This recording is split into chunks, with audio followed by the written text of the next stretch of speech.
Hello, everyone. Welcome to another episode of Web Audio TV. If you enjoy my content, make sure to subscribe to my channel and hit the like button. News of the mythical overlord. When Su Yuan leveled up to level 30, his appearance changed, and he gained a new ability. Lost in the Night. When this night magic is cast, within the range of the magic array, enemies with weak willpower will be lost in the darkness and become its slaves. Su Yuan did some simple research on this ability. The Lost in the Night ability was an evolved ability from the magic array under his feet. At its peak, the ability will definitely have more advantages. But for now, LVL1 of the ability only had the basic effects. In the future, it might develop into a more powerful ability. As it develops, it might be able to turn enemies against each other, Su Yuan secretly guessed. Su Yuan, did you gain a new ability? Suan was not aware that Su Yuan always gained new abilities and appearance when he leveled up. It was a pity that he still hid his abilities and looked at her sheepishly. For some reason, that made her angry. Suan wanted to investigate Su Yuan's ability, but her friend, Shi Linglong, sent her a message that caught her attention. n/o/vel/b/in.c//om. Shi Linglong, Wan, I asked the school leaders. They said that we don't have to worry for the time being. They believe that people from Dark Screen will focus their energy on ruining the intercampus tournament for the present. The intercampus tournament. Suan's palms were covered in sweat. Did the Dark Screen brazenly announce to disrupt the intercampus tournament? Or did the academy get the news from other sources? Lin Yao and Zhao Qingrong also joined the group chat. Suan was busy fighting a battle of wits and courage with Su Yuan that she had forgotten about the Dark Screen organization. Lin Yao and Zhao Qingrong also knew about it by now. Lin Yao, this year's intercampus tournament is very special. Those guys from the secret organization will definitely send people to sabotage it.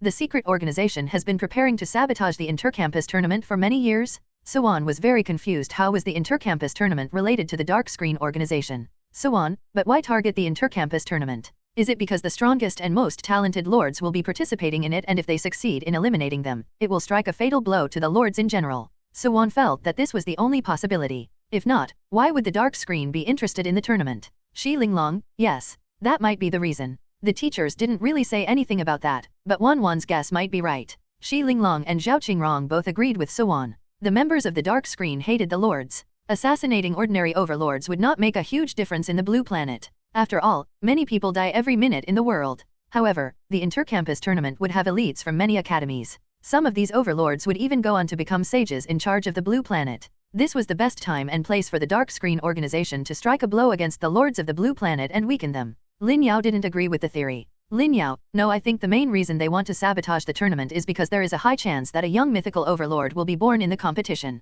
A mythical overlord. Suan's breath caught in her throat. Mythical overlord usually had a level 5 core. It meant that the overlord themselves would be of level 120 and above. The reason they were called mythical was because there were no mythical overlords on the blue planet for now. It was a sort of a legend. A mythical overlord is finally going to appear on the blue planet? But that's not right. Suan, but if there was indeed a mythical overlord, they would be promoted by the established legendary overlords. How could they appear in the intercampus tournament? She felt that there were a lot of unexplained things. Shi Linglong, I remember now. I heard from my family that the lords who make it into the top 10 of the intercampus tournament will be fighting for the position in a mysterious place in the overlord plane. Shi Linglong didn't know everything in detail. She only knew that, in the past, the top 10 lords gathered in the overlord plane to compete for territories. The lords would try to defend their own territories while trying to destroy the other lords' territories. The intercampus tournament this year was the same, except that the lords who made it to the top 10 would compete in a mysterious place. Shi Linglong did not know which place it would be. Zhao Qingrong, I heard that as well. Does it mean that the mysterious place will be linked to the mythical overlord?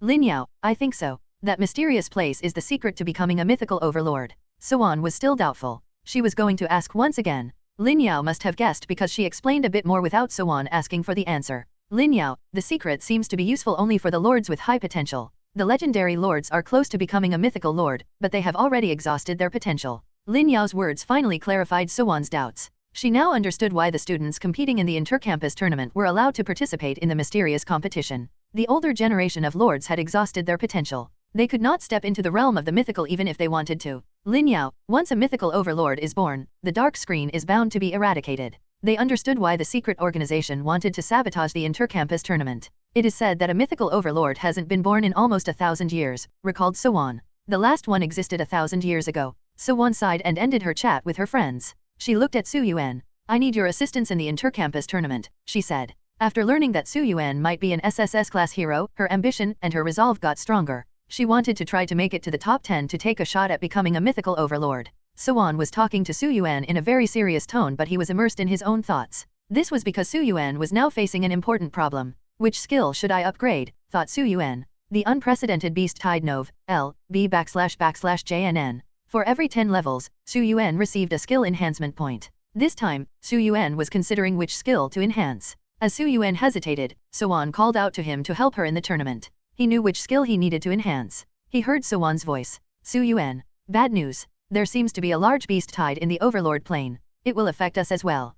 Yuan had received the news about an unprecedented beast tide that was about to swarm toward them. All the lords needed to be prepared. What? Su Yuan raised his head and looked at Yuan. He thought she was making a fuss for nothing. However, Yuan looked troubled. I just received the news. The boss, Dark Dragon King, has appeared in an area which is to the north of our territory. The Dark Dragon King might have scared the other magical beasts, hence the beast tide towards their territory. The Dark Dragon King was a level 90 boss. Its equal opponent would be a legendary lord. Legendary lords were too rare on the blue planet. Dark Dragon King, said Su Yuan. The other opponent also being a dragon like himself gave him some ideas.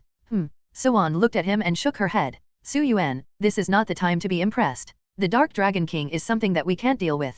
Not at our current state anyway. We should thank the heavens if we survive this beast tide. You can use your auxiliary ability to strengthen the golden behemoth, right? Asked Yuan. She was now certain that the black gold behemoth had something to do with Su Yuan. If he agreed, the beast tide would be easier to deal with. Meanwhile, Su Yuan weighed the pros and cons. The beast tide would mean a lot of experience accumulation if he managed to fight them. He could upgrade to level 59 in a very short time. Su Yuan was struggling to figure out which skill to enhance. With the unprecedented beast tide, he suddenly had an idea. He strengthened Night Shift to level 3. Night Shift LVL3, as a dark demon dragon, energy of the night can be converted to power. During the night, experience will be automatically gained at all times. The amount of experience gained will increase according to the current skill level. Level 3 effect, all experience gained during sleep x10. Su Yuan smiled. The beast tide was incoming, with a huge number of experience points. Now that the night shift was upgraded to level 3, he only needed to eliminate the beast tide. I have to go back to my previous habit of sleeping, thought Su Yuan. Only then would his experience points be increased by tenfold. That meant that he couldn't fight the beast tide himself. He needed the golden behemoth to kill every beast while he slept. Only then would he be able to multiply his experience points by 10. Yuan didn't know what Su Yuan was planning, but when she saw him smile in a sinister way, she felt a chill down her spine. She thought that Fraud Su was planning to scam people again. Su Yuan, this beast tide is no joke. Don't you dare trick me this time. Yuan told him not to scam her again and he promised he wouldn't. She wanted to fortify her territory to prepare for the incoming beast tide. She wanted to build city walls and guard towers. Just as Yuan was halfway through building the city walls, she found out that she didn't have enough resources. But we just killed the man-eating ant emperor. We received a lot of resources from that. How did it run out suddenly? Yuan thought anxiously. She realized that her territory was now shrouded in black mist, blocking the clear sky. A small castle appeared in front of her. That's a level 2 hall, the Dark Castle? Did Fraud Su upgrade it without my permission again? Su Yuan. Yuan wasn't angry this time. She approached Su Yuan calmly. Do you have any other motive for doing this? You can discuss it with me, you know? I won't refuse if you just tell me why you do what you do. From the previous incidents, Yuan had learned that whatever Su Yuan did, he always had a good reason behind. Therefore, she believed that Su Yuan, most likely, had a plan and wasn't just squandering resources for fun. Yuan's guess was close enough. Su Yuan had a good reason for upgrading the territory hall to a dark castle. He couldn't fight the beast himself, so he needed skeleton knights, dark goblins, hellhounds, and golden behemoths to do it for him. The troops had never fought against such enemies before, but if Su Yuan did it himself, the experience points wouldn't increase tenfold. Therefore, he had an idea. When he studied his abilities, he found that Demonic Dragon's Blessing had a link with level 2 Dark Castle. If Su Yuan remained in the Dark Castle and activated the Demonic Dragon's Blessing, he would be able to cover the entire territory and raise the ranks of all the troops by 1 level. The effect would last until every last dark energy ran out. The advantage of this was that the magic would last for a long time as long as Su Yuan's dark energy wasn't exhausted. The ordinary Demonic Dragon's Blessing usually only lasted for 10 or 20 minutes. But this method could allow more time. However, one drawback in this method was that Su Yuan couldn't leave the territory. If he did, the effectiveness of the ability would be lost. This method was only suitable for defense. This was the reason Su Yuan had upgraded the territory hall to the Dark Castle. It didn't matter if there were city walls or not, if the enemy entered the territory, the troops would be ready to defend. The Demonic Dragon's Blessing and the Dark Castle would increase the ranks of the troops by 1 level. With the increase in attributes with the Demonic Dragon's Blessing and Lord of Darkness abilities, all dark-type creatures could consume dark energy to revive quickly. They would definitely be able to defend the territory. Su Yuan didn't tell Yuan anything. He thought that if she knew about his abilities, she would ask him to enhance whichever ability she wanted. That would be troublesome. So, he didn't say anything. He just looked at her innocently. That seemed to work every time.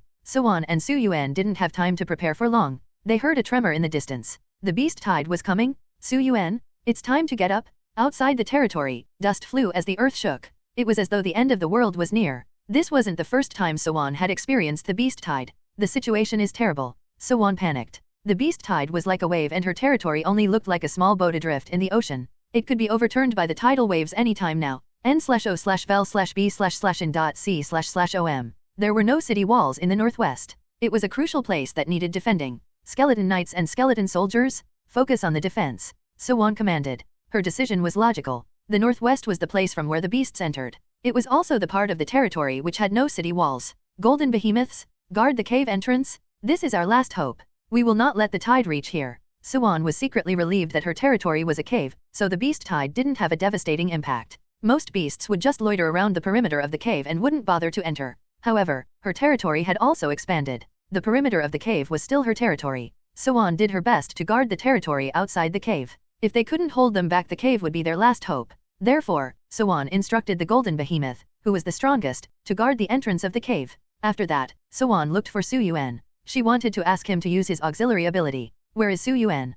Yuan asked the golden behemoth. The golden behemoth was reluctant to answer her. Seeing this, Yuan felt her anger rise. She was the overlord, but the golden behemoth was unwilling to listen to her. Who is your lord? Shouted Yuan. The golden behemoth finally told her where Su Yuan was. Lord Lupus is resting in the palace, said the golden behemoth. Resting in the palace?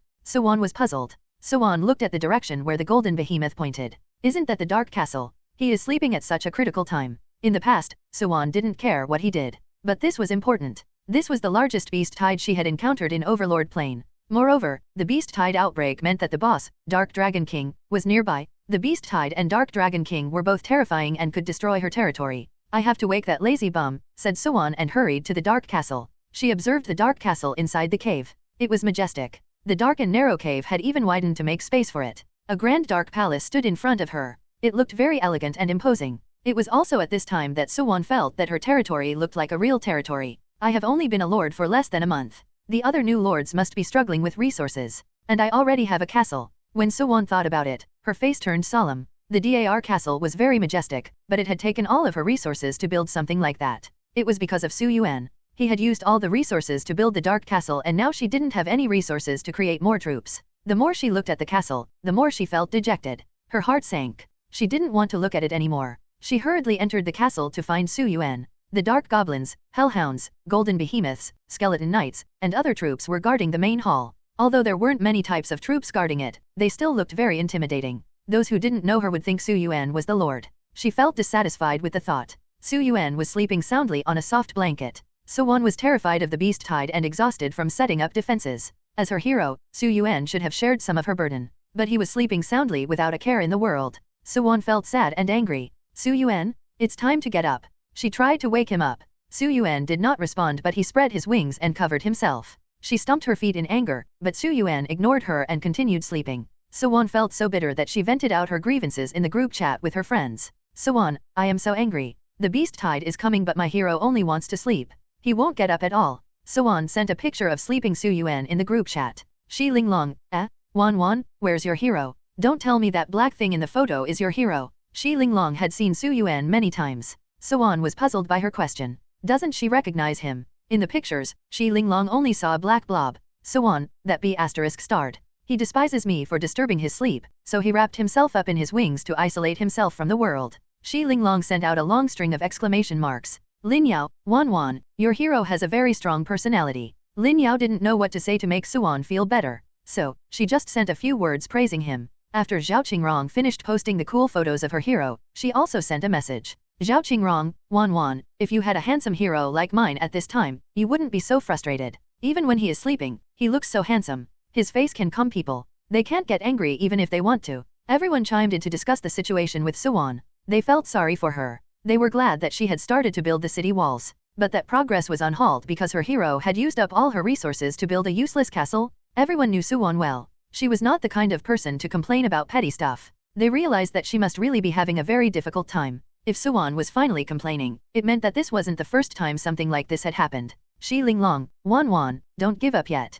I'll send troops to support you. Shi Linglong was very loyal. She wanted to repay Suwon's kindness for helping her during her difficult times. She sent some troops to help Suwon. Suwon wanted to refuse. At least she had a cave where she could hide if things got out of hand. But Shi Linglong's territory was a forest. She had limited places to hide undetected. Shi Linglong should focus on surviving instead of helping Suwon. Suwon was just about to refuse when she saw that her territory had been shrouded entirely in a familiar black fog. Troop class evolution. This familiar black fog, could it be? Suwon prepared to walk out of the castle. She realized that the troops had suddenly changed. The golden behemoth's fur was black. It looked like a mix between black and gold. Black and gold energy aura intertwined around its body. Black Gold Behemoth. Suwon felt excited. Her trump card had finally appeared. Black Gold Behemoth was her fatal and final weapon. Its appearance along with the three-headed Cerberus was her most important weapon. N/O/vel/B/in.C//OM. Roar. The muscles of the Black Gold Behemoth swelled. They looked up to the sky and let out a deafening roar that resounded through the surrounding land. Power. Thank you for the gift of darkness. The Black Gold Behemoths shouted one after another, thanking someone Suwon didn't know. The situation confused her. Could it be that they are unrelated to Su Yuan? She wondered. If Su Yuan made them, shouldn't they be thanking him? Suwon thought that her guess might have been wrong. If Su Yuan was involved in transforming her troops, they would have thanked him. Suwon looked at the skeleton knights. They had undergone a similar change. The skeleton knights, which were originally made of bones, now had a dark blue soul fire in their skulls. Soul fire also illuminated the skulls of the horses they rode on. Black flames surrounded the skeleton horses and skeleton knights. Under Suwon's shocked gaze, the black flames gathered and formed a set of pitch-black armor on the skeleton knights' bodies. Death Knight. Suwon was stunned. She had not expected the skeleton knights to advance to a Death Knight. This scene was even more shocking than the Golden Behemoth's evolution to the Black Gold Behemoth. That was because there were only a few Golden Behemoths. So, their transformation didn't look that shocking. But numerous skeleton knights transforming into Death Knights were a sight to behold. It wasn't just the skeleton knights and the Golden Behemoths that had changed. All the troops in the territory had changed. The Dark Goblin evolved into a black magic goblin with a black wizard hat on its head and a black magic staff in its hand. Its combat power seemed to have increased a lot. The Hellhounds had evolved into two-headed Hellhounds, looking even more ferocious and terrifying. Thank you for the gift of darkness. Whether it was the goblins or the Hellhounds, they all yelled, expressing their gratitude to the unknown benefactor. What is the gift of darkness and who is doing it? Suwon wondered. But she had no time to dwell on that thought. She hurried to the front lines. The beast tide was already charging towards her. The crowd had numerous creatures, wild animals, and magical beasts. It was troublesome because magical beasts were present. Otherwise, it would have been fairly easy to handle the wild animals and other creatures. The two-headed hellhound spewed out black flames, burning a large area. Those flames shocked Suwon. They didn't burn everything they came in contact with. For example, the plants did not catch fire, instead they withered and died. One of the magical beasts was touched by the black flames. The black flames seemed to have found an opportunity and started burning recklessly. After a short while, the magical beast was encased in black flames entirely. The magical beast fell to the ground, writhing and howling in pain. But there were no burn marks on its body. As Suwon watched, the magical beast struggled one final time and no longer made a sound. His soul is burned. Suwon finally figured it out. The two-headed hellhound's black flames burned the soul instead of the body. If that's the case, we should be able to defend easily. Other than the two-headed hellhounds, other troops also had their own unique tricks up their sleeves. For a moment, Suwon was stunned. She thought defending against the beast tide wasn't this simple. Suwon didn't know that there was nothing simple about all this. It was because of Su Yuan's dark energy that the troops had become powerful. Su Yuan gained experience as he slept and felt very refreshed. The troops were already very powerful when they were upgraded to just one more level. It would be a piece of cake to eliminate the beast tide. Su Yuan was sure of the outcome. He didn't know about other lords, but Suwon's troops would easily defend against the beast tide. Although he was sure, the troops facing the beast tide were still falling. It's a good thing I am prepared, muttered Su Yuan. Su Yuan had already calculated the probability of such an incident. As the dead soldiers fell to the ground, the black fog encased them. The fallen soldiers were revived, and they rejoined the fight. This was because of the Lord of Darkness ability that Su Yuan possessed. With the range of Suwon's territory, Su Yuan could encase the dark-type troops in his dark energy and revive them immediately. The soldiers who were resurrected rushed to the front lines to defend against the beast tide. Including the resurrection, the experience points he gained increased by tenfold. Su Yuan sighed as he observed the situation outside even in his sleep. At present, Suwon's troops, under the continuous resurrection of the Lord of Darkness, firmly resisted the beast tide outside the territory. The beast tide didn't last for long. The wild animals and magical beasts were already fleeing. Congratulations Lord Suwon for defending against the beast tide attack. Army type, Hellish Cerberus, unlocked. A prompt appeared in Suwon's mind. She was so excited that she even forgot to breathe. Hellish Cerberus. Suwon had seen their power with her own eyes. When she had fought Chen Ye during the qualifying round to select the contestant for the tournament, he had sacrificed all his troops and gathered all the strength in the SS-class hero, Blood Dominator. Yuan had felt so desperate to survive. However, when she thought she was going to be wiped out, the hellhounds had fused into the three-headed hellhound and fought with the Blood Dominator. Since then, Yuan had been very interested and curious about Cerberus. If Cerberus as a troop type was unlocked, then she could create as many Cerberuses as she wanted as long as she had the resources. As she thought about it, she glanced at the resources needed to create a Cerberus. She instantly regretted even thinking about it. The boss, Dark Dragon King. The beast tide was over. They succeeded in defending the territory. However, the beast tide was not over yet. The magical beasts and the wild beasts were just small fries. Yuan didn't go back to sleep because he heard Yuan mutter about the boss, the Dark Dragon King. We managed to defend against the beast tide, but will we really be able to defend against the boss, Dark Dragon King? Muttered Yuan. She immediately covered her mouth with her hands, afraid that she might jinx the good luck they had had. At this moment, Yuan looked very doubtful and innocent, in sharp contrast to her usual appearance. Wait, what am I even worried about? I am not like Linglong, who attracts trouble wherever she goes. The Dark Dragon King might not even come here, she tried to convince herself. Yuan heard her. He opened his eyes. His dragon wings flapped, and he flew to Yuan. Is the Dark Dragon King very powerful? Yuan asked. He had heard Yuan mention it before too. However, he hadn't taken her words seriously that time. Besides, he had the beast tide to deal with, so he hadn't had much time to inquire about it. But now, more than half of the beast tide was either subdued or made to flee, and the remaining wild beasts and magical beasts were no longer a threat. Yuan decided to inquire more about the boss, Dark Dragon King. Yuan was so glad to see Yuan awake that her previous dissatisfaction with him disappeared in an instant. Yuan was very happy to answer Yuan's questions. Yuan rarely asked her anything. He always slept during the day. Yuan was glad for this opportunity to communicate. Maybe his favorability toward her might increase with this. The Dark Dragon King. Yuan recalled something. Yuan, you are a dragon too, aren't you? Oh, it is no wonder you are interested to learn more about Dark Dragon King. Yuan squinted her eyes and smiled at him. Yuan definitely looked more and more like a dragon. Furthermore, Yuan was also a dark dragon like the Dark Dragon King. Could they be connected somehow, wondered Yuan. Yuan's mind burned with curiosity. She looked at Yuan expectantly. He ignored her. n/o/vel/b/in.c//om. Fine. I know you have your own secrets. I won't force you to tell me if you don't want to. I will wait till you can trust me enough to tell me things. Yuan took the opportunity to get into his good books. She was proud of her quick thinking. But the notification, that usually informed her about her increased favorability towards Yuan, didn't appear. Her effort had been for nothing. Why is he so hard to please? Yuan had been in a good mood just moments ago, but now she felt awful. She endured it and answered his question. It is said that the Dark Dragon King is a native creature of the Overlord Plane, explained Yuan. The bosses that are found on this plane are all natives here. The native creatures are born here and raised by nature. They hate the lords who come from other worlds, so they attack their territories and become a boss if they kill enough lords. Once upon a time, the Dark Dragon King was a hero. I heard that his overlord was assassinated in the Overlord Plane. After the death of the lord, the heroes are forcibly sent back to the hero plane. But the Dark Dragon King was too powerful. He defied the rules and remained here. Yuan gave a lot of thought to the reason for his stay. Some believe that the Dark Dragon King stayed back to avenge his overlord who was assumed to have been killed by some powerful magical beast. Some believe that the Dark Dragon King had a very close relationship with his lord and could not accept his death. Some say that there was some accident, and he can no longer return to the hero plane. So many versions of the story. Which one is real? Yuan was interested in getting the real and accurate history, but Yuan just shook her head. It's hard to say. The Blue Planet has set up a research society to study the Dark Dragon King. Even after so many years, they don't have an accurate answer. But it's my guess that someone is using the Dark Dragon King to muddy the waters. Yuan proudly explained her opinion to Yuan. After being humiliated by him so many times, she finally had a chance to show him that she was knowledgeable. She felt proud of herself.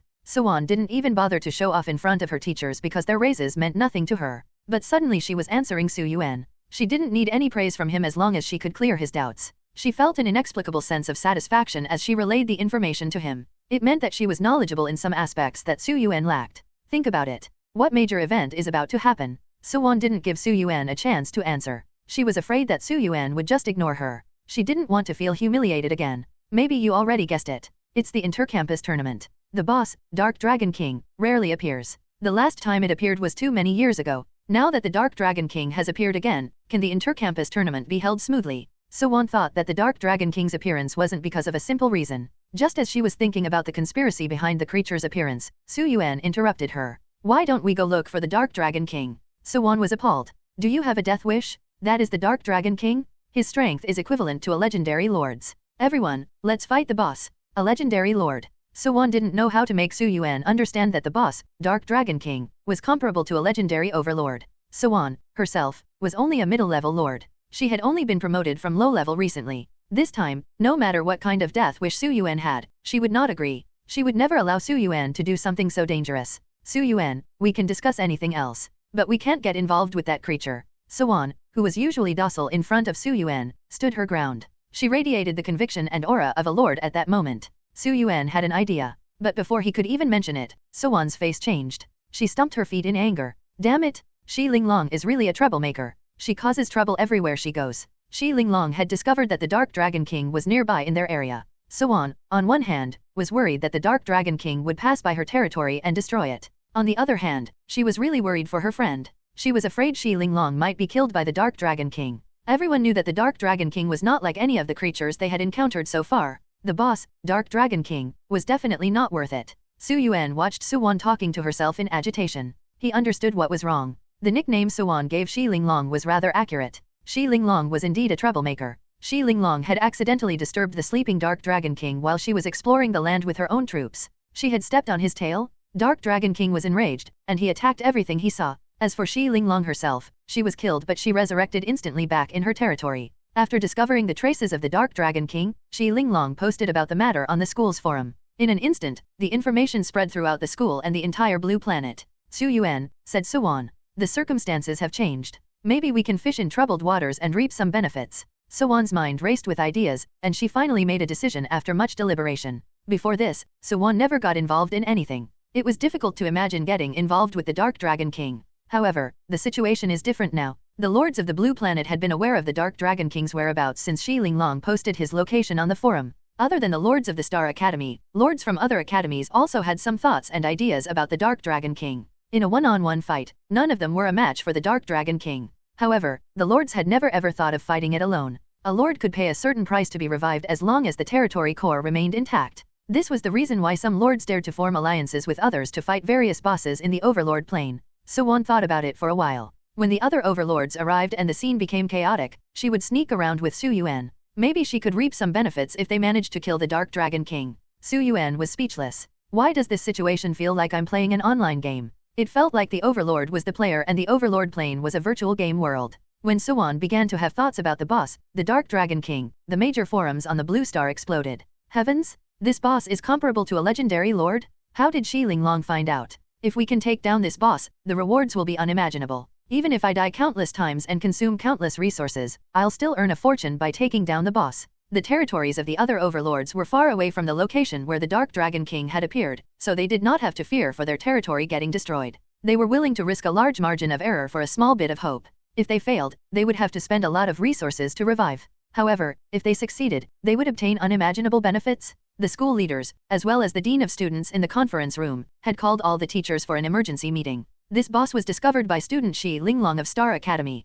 She is our student, so we must ensure she also receives some benefits from this battle. The dean was happy. He felt like he was on top of the world. He stood on a moral high ground and discussed the benefits the battle would reap. At this moment, a teacher cautiously asked, "Dean, do you mean that our academy should take part in this battle?" "Yes. Why not? As long as the territory core is intact, they can revive themselves. But there are other special methods that can prevent a lord from resurrecting. Nov. L. B /JNN. The teacher's words caused everyone to panic. A special method that prevented resurrection. Lords relied on their territory core. As long as the core was intact, the lords could revive infinitely. However, this was not absolute. There were some powerful creatures in the Overlord plane. Some mysterious creatures had special abilities. These rare creatures defied and ignored the rules of the Overlord plane, which meant that they might have means to kill a lord and make it impossible for them to be revived even if the territory core was intact. Such methods were rare, but they had been mentioned in history. The Pale Sage of the Sage Council fell in that manner. Have you all forgotten about it? At that time, a similar formidable boss, Giant Turtle Island, had appeared on the west coast of the Overlord plane. More and more people recalled the incident. The Overlords enjoyed the favor of the Overlord plane. It granted them a safety blanket of being revived as long as their territory core was intact. However, the rules didn't apply to all creatures. Some special and rare creatures had the ability to forego such restrictions. After a while, everyone in the conference room calmed down. Everyone had been focused on coming up with ways to defeat the boss, but they had forgotten about the risks. 10 years ago, the Giant Turtle Island fought a sage, also a legendary lord. He had inevitably died. The territory core was inland and not anywhere near the sea. The possibility of it destroying the territory core had been minimal. The legendary lord had called his friends and family to guard his territory. However, it was all in vain. When the boss, the giant turtle island, had killed the legendary boss, his territory had crumbled. Only then did the others realize that some creatures could kill the lords once and for all even without touching their territory cores. Now, everyone had to make a choice. Should they bet on their luck and proceed with the assumption that the Dark Dragon King could not do something similar? Or should they lay low and watch from the Star Academy? A difficult choice. In the face of the impending fight, the overlords from the Star Academy and from other academies were faced with the same choice. When everyone got wind of the boss appearance, they just focused on the rewards and benefits. But after a while, when they calmed down, they began pondering about the risks involved. What if the Dark Dragon King has the same obliteration technique as the giant turtle island, n/o/vel/b/in.c//om? If it doesn't, we can use the human wave tactic to grind it to death. If the Dark Dragon King had the same technique as the giant turtle island, I wonder how many lords would die in this battle. Everyone began to discuss this issue. Some lords were justifiably terrified and wanted to stay in their own territories and watch the show. However, some lords wanted to gamble. They wanted to fight even if the possibility of succeeding was slim. We will only remain as low-level overlords if we don't take this opportunity to advance. If I gain some resources from this, then maybe I can make a nice comeback. Some of the lords wanted to take action. They prepared their travel and teleportation tools. Soon, many lords gathered near Shi Linglong's territory where the Dark Dragon King was seen before. Yuan took Su Yuan to Shi Linglong's territory to support her while the rest of the world was in turmoil. I'm really worried about Shi Linglong. Why does she always encounter strange things? Yuan laughed as they hurried along. She wasn't worried because her territory was hidden from sight. She decided to hurry and help her friend, instead. Besides, if the Dark Dragon King was defeated in the battle, she could also salvage some benefits. When Yuan and Su Yuan reached Shi Linglong's territory, Shi Linglong was so glad that she almost cried. Wan, you really love me the most? Every time I'm in danger, you're the first to help me? If I were a man, I would just marry you. Shi Linglong wasn't in a good mental state. She had been already killed once by the Dark Dragon King. Although she was resurrected, the fear of death still lingered in her mind. Yuan comforted Shi Linglong. She had wanted to keep a low profile and then take advantage of the battle, but seeing that her friend was not in a good state, she changed her mind. Linglong, why don't we leave from here? She said. The surrounding area would become a battlefield. Shi Linglong's territory might not survive at all. Therefore, Yuan decided to take Shi Linglong away from the vicinity and return when it was safe. If the core of Shi Linglong's territory was destroyed, then Yuan would help Shi Linglong return to the blue planet. She would never be able to step into the Overlord plane again. But, if her territory core remained intact, she could scavenge for resources with her and help her return to her territory. If Shi Linglong remained here, she might not survive. If her territory was destroyed along with the territory core, then she would not be able to resurrect. She would be gone forever. But if they left, Shi Linglong would still survive even if the territory core was destroyed. Shi Linglong's face was already pale. She nodded her head. She was trembling and her eyes were slightly red. All right, Wan. Let's leave, temporarily. Shi Linglong's voice trembled. Shi Linglong looked at her own territory, reluctant to leave it behind. But she had no other choice. Shi Linglong felt like a wanderer who had to leave her home behind. Let's go, said Yuan. She held her friend's hand and ushered her out of the territory, heading in the direction of her own territory. She planned to stay hidden until the danger of the Dark Dragon King passed. Su Yuan flew to the Flower Fairy. Little thing, does your overlord really have some kind of bad luck on her character? No matter where she goes, she attracts trouble. After his recent change, Su Yuan was now much bigger than the Flower Fairy. He could call her Little Thing because he was superior in terms of both size and strength. The Flower Fairy was a little embarrassed by Su Yuan's question. She was in a dilemma. Answering his question might offend her lord, Shi Linglong. But if she didn't answer, then Su Yuan might be offended. While the Flower Fairy was hesitant and didn't know what to do, Shi Linglong pouted in annoyance. Hey, that's too much, she shouted at Su Yuan. Tell me, Wan's hero, did she put you up to this? What do you mean if I have bad luck? Although Shi Linglong was questioning Su Yuan, she was looking at Yuan for an answer. Shi Linglong felt that Yuan might have told Su Yuan that she had rotten luck. That's why Su Yuan was asking the Flower Fairy. So, she assumed Yuan had created this problem. Shi Linglong would never admit that she was unlucky. Yuan, on the other hand, did feel that her friend was unlucky because she always attracted trouble. In the past incidents, they had survived, but this time, the Dark Dragon King was immensely dangerous. If they encountered him, they would all be wiped out. Yuan decided not to provoke Shi Linglong. She wanted to comfort her. Su Yuan, how can you say that? Reprimanded Yuan. Shi Linglong is adorable. How can she be unlucky? Just as Yuan said that, a group of dwarves appeared a little distance away from them. What are those? Yuan was on high alert. How did dwarves appear in this place? As far as Yuan knew, this area was rife with barbarians, but dwarves, goblins and other creatures rarely appeared here. Most importantly, the dwarves were all wearing the same uniform. It looked like a black cloak with a similar pattern on it. It's the symbol of the dark screen. Shi Linglong whispered. Dark screen. Yuan's heart tightened. Just recently, when they had killed the man-eating ant emperor, they had been warned by an amethyst liger. They were already on their hit list. However, the school leaders from the academy had informed them that the dark screen was busy trying to sabotage the upcoming inter-campus tournament, so they didn't have to worry. Who knew that they would run into members of the dark screen here of all places? Do you guys understand how I feel? There are the lords. The dwarves saw Yuan and Linglong. This is bad. The lords have discovered our identity. Kill them. The dwarves shouted and advanced toward them. This made Yuan recall Linglong's past incidents. Not long ago, Linglong had accidentally stumbled upon some lords plotting to use the man-eating ants to kill other lords. That was why they had targeted Linglong. At that time, Yuan had dared to think that the situation was almost absurdly funny. How did Linglong end up bumping into such circumstances? Besides, Yuan felt that if the lords were planning to kill other lords, they should discuss their plans in some secret place instead of putting on a public display. It was like discussing bad plots in the street where any passerby could hear them. They couldn't kill every passerby who heard them. Moreover, Yuan felt it strange that Linglong always encountered such things. No one stumbled upon such things as much as her. This would be absurdly funny if it wasn't dangerous. Yuan and Linglong were just passing by and happened to see the dwarves. And now, the dwarves suddenly wanted to kill them?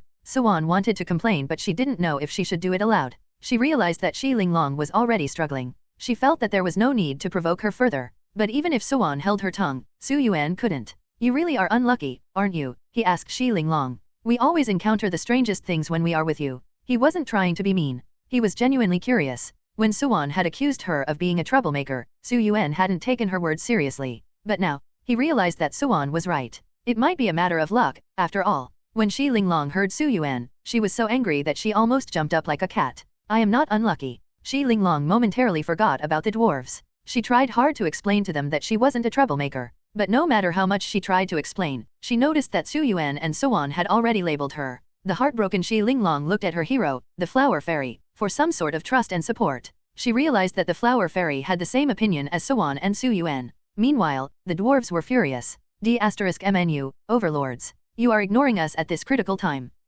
It's useless for you to run or to pretend to not know anything. The fact that you found our tracks means that you know that the Dark Dragon King was lured here by a member of the Dark Screen. We can't let you live. You must die. Linglong was so angry that she almost vomited blood. What sin have I committed in my past life to encounter such things? If the dwarves hadn't run their mouths off, Linglong wouldn't have discovered the connection between the Dark Dragon King and the Dark Screen. But she hadn't gone looking for the secrets. It just came her way. Yuan, do you understand how I feel? I don't willingly go and get in trouble. The problems just keep coming. Linglong felt aggrieved. At this moment, a tremor came from the direction of Linglong's territory. A terrifying roar rang out. It was the Dark Dragon King?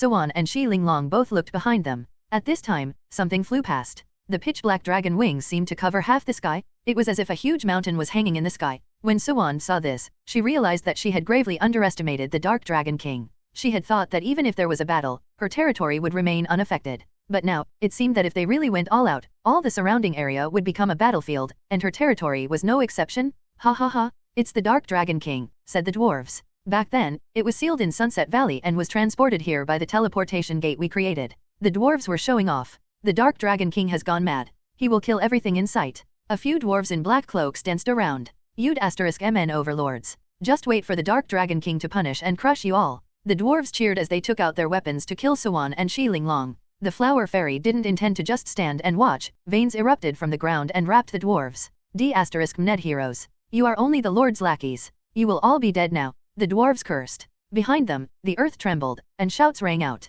Yuan and Linglong could already picture numerous lords trying to fight the Dark Dragon King. Yuan, who originally planned to leave this dangerous area, decided to interrogate the dwarves first. You, speak. What's the matter with the Dark Dragon King?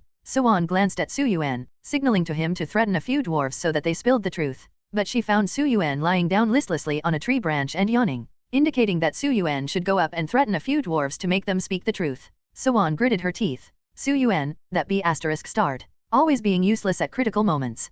Yuan couldn't get angry in front of the outsiders. If Linglong found out this was how she behaved around Yuan, she would laugh at her. Yuan, unfortunately, didn't cooperate. But the flower fairy saw Yuan and decided to cooperate with her. Nov, L, B \JNN. Sharp thorns grew out of the vines that wrapped around the dwarves. The dwarves were so scared that they quickly confessed. I'll tell you everything. A dwarf chose to confess. Yuan had reached the conclusion that the Dark Dragon King's appearance had something to do with the Dark Screen organization. The purpose might be to attract all the lords from the Star Academy here so that they could take advantage of the situation and sabotage the inter-campus tournament. Yuan was sure of it. Even something as legendary as the Dark Dragon King was suddenly thrown in the Overlord plane to attract all their attention. Something even more terrible than being scammed by Su Yuan, Yuan and Xi Linglong, who inadvertently caught the members of the Dark Screen organization, learned about their plans from these dwarves who were afraid of dying. The Dark Dragon King went crazy. One of the dwarves revealed the secret. Whether it was true or not, Xi Linglong and Yuan couldn't determine for sure. The person who told them this news was a higher-up of the Dark Screen. They couldn't be sure whether he was lying or not. However, after sorting out the information from the dwarves, Yuan found out something important. The Dark Dragon King had fallen in love with his overlord. The Dark Screen schemed against the overlord, so the lord fell. The Dark Dragon King defied the rules of the overlord plane and stayed back. Yuan pieced together the information in her mind. The members of the Dark Screen knew about his unstable condition due to the fall of his lord. Hence, they used a rare ability to erode the Dark Dragon King's spiritual world, causing him to go crazy. Yuan glanced at Su Yuan. He was also a dragon, and he was also a hero. Yuan wondered if he would avenge her like the Dark Dragon King. Yuan shook her head. Impossible? If something happened to me, that lazy bum won't even bat an eye. He will just continue sleeping like he always does. Su Yuan was in sharp contrast to the Dark Dragon King. Yuan was sure Su Yuan wouldn't even care if something happened to her. Su Yuan seemed to sense something as he looked in her direction. He looked at her sheepishly. If there was any hope of Su Yuan fighting for her, it instantly shattered. Su Yuan was only good at raising her blood pressure. How could he be compared to the Dark Dragon King? Thought Yuan. While Yuan's thoughts were running wild, the dwarves in front of her seemed to suffer from a headache. N/O/vel/B/in.C//om. They covered their heads with their hands and shouted, "The Dark Screen will find this place. You can't escape." These dwarves were obviously terrified a moment ago, but now they were just shouting and cursing at them for revenge. Yuan and Xi Linglong were perplexed. The Flower Fairy frowned. "This isn't good," said the Flower Fairy. "The members of the Dark Screen are using a special method to lock our location. If we stay here, they will find us." Without waiting for Xi Linglong's orders, the Flower Fairy acted on her own and ended the dwarves. Su Yuan also realized the problem at this time. He did not wait to watch the show. Instead, he helped the Flower Fairy kill the remaining dwarves. The Flower Fairy turned to Xi Linglong. To prevent the Dark Screen from finding this location, they need to be killed. Yuan and Xi Linglong nodded. "It's a pity that we can't get more information from them," said Yuan. Yuan was feeling regretful. She was sure she could have gotten more information from these dwarves. However, they had no time and keeping them alive was getting dangerous. At this moment, Xi Linglong became more energetic. She approached Su Yuan. "Did you see that? Wan's hero." Xi Linglong grinned. "It wasn't because of me. I am not unlucky. It wasn't my fault this time. Besides, we wouldn't have gotten such important information." Xi Linglong couldn't wait to prove to Su Yuan that she wasn't unlucky. As for Su Yuan, he looked at Xi Linglong thoughtfully, his tail waving gently. "I think you shouldn't be too quick to conclude that." Special marks flew out from the dwarves' corpses and imprinted on the back of Yuan and Xi Linglong's hands. "What is this?" Yuan was a little flustered. This felt like an ominous premonition combined with what Su Yuan had just said. Su Yuan did not speak but the Flower Fairy did. "This is a tracking mark. It's a special spell. It is likely that the Dark Screen placed it on the dwarves. Now that they are dead, it imprinted on you too. The Dark Screen will know that you killed the dwarves if they find you." Xi Linglong was anxious after the Flower Fairy's explanation. "Why us?" She pulled at her ponytails in frustration. "You two are the ones who killed the dwarves? What does that have to do with the two of us?" said Xi Linglong. The Flower Fairy floated in the air and analyzed the situation with a serious expression. "Maybe because we are both heroes that the mark can't imprint on us and locked on you too," said the Flower Fairy. In fact, what the Flower Fairy wanted to say was that these marks bullied the weak and feared the strong. The Flower Fairy and Su Yuan were very powerful. If the mark targeted them, they would be removed in minutes. They were both powerful, but the Flower Fairy did not dare reveal Su Yuan's identity. How could this happen? Xi Linglong was going crazy with fear and anger. Yuan was feeling even worse. She had thought that being tricked by Su Yuan was the worst fate in the world. But now, she realized that there was something even more terrible than being scammed by Su Yuan. She was feeling very frustrated. Whenever she was with Xi Linglong, something had to happen. Every time she came to help her, she got into even more complicated problems. Xi Linglong was so unlucky and clumsy that she offended enemies everywhere she went. Even now, they were caught by the dwarves in Xi Linglong's territory. The Flower Fairy had to step in to protect them. If Yuan was by herself, she was safe. She never did anything to attract such problems. There was always one problem or another with Xi Linglong. Now, they were imprinted by a mark of the most formidable organization that wanted to kill them. "Linglong, you really are so unlucky." Yuan took a deep breath. She scowled. Xi Linglong understood what she was saying. "You really can't blame me for this one, Wan. Just as the two lords were about to argue, a dragon's roar resounded from the horizon. A huge shadow blotted out the sun in the sky, something even more terrible than being scammed by Su Yuan. Yuan and Xi Linglong, who inadvertently caught the members of the Dark Screen organization, learned about their plans from these dwarves who were afraid of dying. The Dark Dragon King went crazy. One of the dwarves revealed the secret. Whether it was true or not, Xi Linglong and Suan couldn't determine for sure. The person who told them this news was a higher-up of the dark screen. They couldn't be sure whether he was lying or not. However, after sorting out the information from the dwarves, Suan found out something important. The Dark Dragon King had fallen in love with his overlord. The dark screen schemed against the overlord, so the lord fell. The Dark Dragon King defied the rules of the overlord plane and stayed back. Suan pieced together the information in her mind. The members of the dark screen knew about his unstable condition due to the fall of his lord. Hence, they used a rare ability to erode the Dark Dragon King's spiritual world, causing him to go crazy. Suan glanced at Su Yuan. He was also a dragon, and he was also a hero. Suan wondered if he would avenge her like the Dark Dragon King. Suan shook her head. Impossible? If something happened to me, that lazy bum won't even bat an eye. He will just continue sleeping like he always does. Su Yuan was in sharp contrast to the Dark Dragon King. Suan was sure Su Yuan wouldn't even care if something happened to her. Su Yuan seemed to sense something as he looked in her direction. He looked at her sheepishly. If there was any hope of Su Yuan fighting for her, it instantly shattered. Su Yuan was only good at raising her blood pressure. How could he be compared to the Dark Dragon King? Thought Suan. While Suan's thoughts were running wild, the dwarves in front of her seemed to suffer from a headache. n/o/vel/b/in.c//om. They covered their heads with their hands and shouted, "The dark screen will find this place. You can't escape."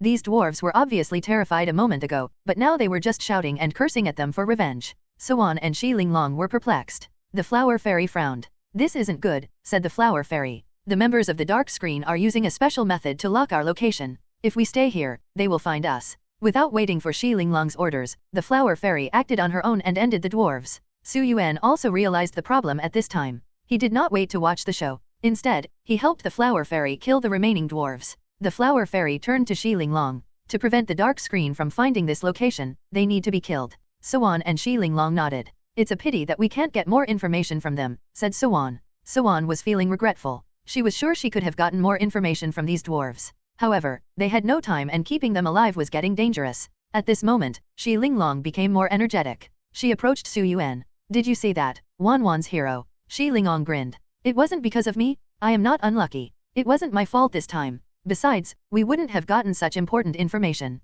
Xi Linglong couldn't wait to prove to Su Yuan that she wasn't unlucky. As for Su Yuan, he looked at Xi Linglong thoughtfully, his tail waving gently. "I think you shouldn't be too quick to conclude that." Special marks flew out from the dwarves' corpses and imprinted on the back of Suan and Xi Linglong's hands. "What is this?" Suan was a little flustered. This felt like an ominous premonition combined with what Su Yuan had just said. Su Yuan did not speak but the flower fairy did. "This is a tracking mark. It's a special spell. It is likely that the dark screen placed it on the dwarves. Now that they are dead, it imprinted on you too. The dark screen will know that you killed the dwarves if they find you." Xi Linglong was anxious after the flower fairy's explanation. "Why us?" She pulled at her ponytails in frustration. "You two are the ones who killed the dwarves? What does that have to do with the two of us?" said Xi Linglong. The flower fairy floated in the air and analyzed the situation with a serious expression. "Maybe because we are both heroes that the mark can't imprint on us and locked on you too," said the flower fairy. In fact, what the flower fairy wanted to say was that these marks bullied the weak and feared the strong. The flower fairy and Su Yuan were very powerful. If the mark targeted them, they would be removed in minutes. They were both powerful, but the flower fairy did not dare reveal Su Yuan's identity. How could this happen? Xi Linglong was going crazy with fear and anger. Suan was feeling even worse. She had thought that being tricked by Su Yuan was the worst fate in the world. But now, she realized that there was something even more terrible than being scammed by Su Yuan. She was feeling very frustrated. Whenever she was with Xi Linglong, something had to happen. Every time she came to help her, she got into even more complicated problems. Xi Linglong was so unlucky and clumsy that she offended enemies everywhere she went. Even now, they were caught by the dwarves in Xi Linglong's territory. The flower fairy had to step in to protect them. If Suan was by herself, she was safe. She never did anything to attract such problems. There was always one problem or another with Xi Linglong. Now, they were imprinted by a mark of the most formidable organization that wanted to kill them. "Linglong, you really are so unlucky." Suan took a deep breath. She scowled. Xi Linglong understood what she was saying. "You really can't blame me for this one, Wan. Just as the two lords were about to argue, a dragon's roar resounded from the horizon. A huge shadow blotted out the sun in the sky. Attack of the boss, the Dark Dragon King. The Dark Dragon King? That dragon roar made Suan and Xi Linglong realize that the Dark Dragon King was still around. His show covered half the sky. The Dark Dragon King was right above them. They raised their heads to look at the terrifying creature in the sky. The Dark Dragon King seemed to have discovered them. Not good. The flower fairy raised her head. The Dark Dragon King spat out a pitch-black dragon breath at them. The flower fairy was dejected. She could not do anything to help. Suan and Xi Linglong were terrified. They thought that they would surely die here. The dragon breath covered a large area. It could cover several football fields with its breath. There was no time for them to escape or hide. Wan, I am so sorry, pleaded Shi Linglong. It's all my fault. At the last moment, Shi Linglong finally accepted the truth and admitted that she might indeed be unlucky. At this moment, the shadow on the ground began to twist. Black shadows emerged like ropes and tied both Yuan and Shi Linglong. What is this? Yuan was shocked. They were already in despair facing the Dark Dragon King's dragon breath. On top of that, this strange black rope had appeared to tie them up. Everything bad was happening simultaneously. This was really not their day. Yuan felt that something was wrong. The black shadow ropes dragged them into the shadows underground just when the dragon breath descended on them. When the pitch-black dragon breath covered the earth, Yuan and Shi Linglong had already sunk into the darkness. The darkness was suffocating, and the space was boundless. There was no light here at all. Are we dead?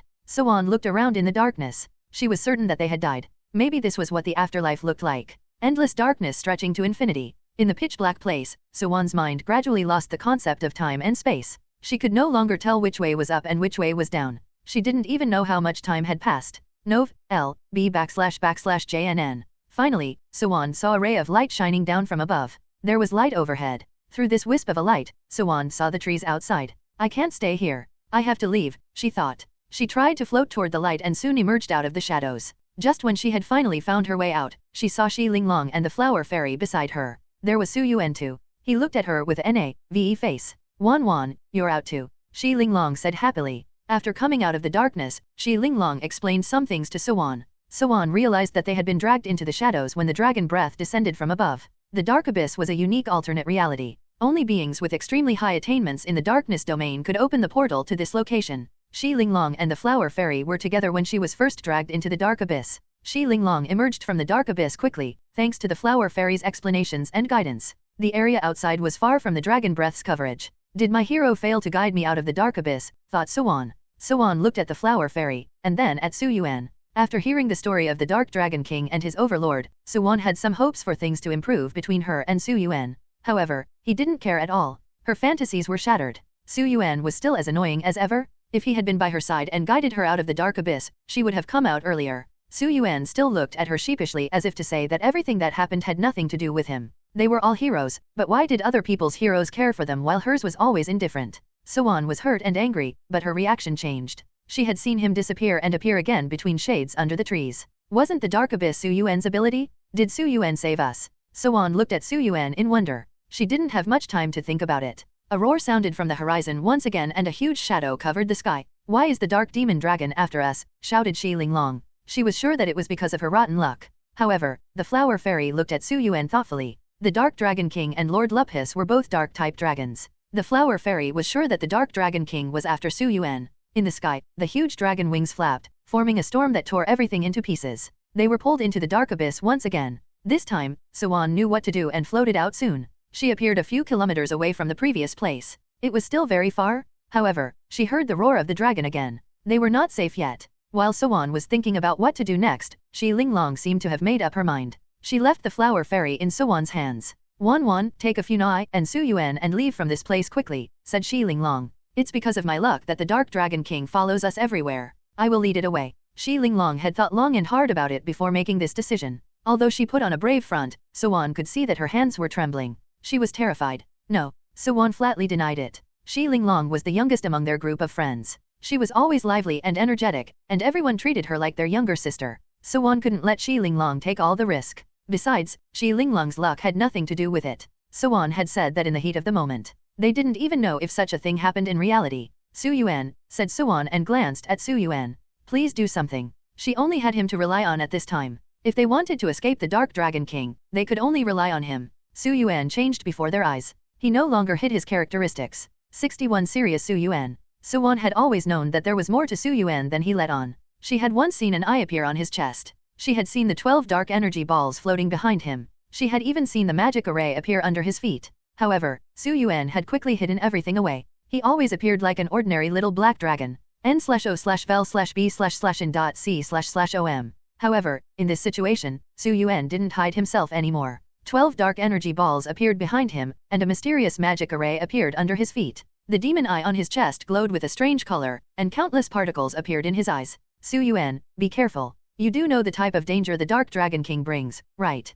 Yuan had always seen Yuan sleeping or laying around. Seeing him so serious, confused Yuan. Wan, your hero can transform, asked Shi Linglong. That's great, Wan. I knew your hero wasn't simple. Amid the danger, Shi Linglong seemed to have temporarily forgotten about her current situation. She was like a curious little girl looking in wonderment at Su Yuan. Shi Linglong was clearly amazed by the change in Su Yuan, but she wasn't very surprised. After all, he was Suwon's initial hero. She knew Suwon was terrifying, too. So, her hero couldn't be that simple. This one has his eyes on me, said Su Yuan. Su Yuan's demonic aura usually intimidated many creatures, but the Dark Dragon King had gone crazy. When someone was insane, they feared nothing. The Dark Dragon King sensed Su Yuan aura. It turned to look at him. You all should go. I will deal with him, said Su Yuan. Suwon shook her head. I can't leave you. Let's just go together. It's dangerous to fight against the Dark Dragon King alone. You might not know this, but, in the past, some creatures had special powers. They can kill you even without destroying the territory core, continued Suwon.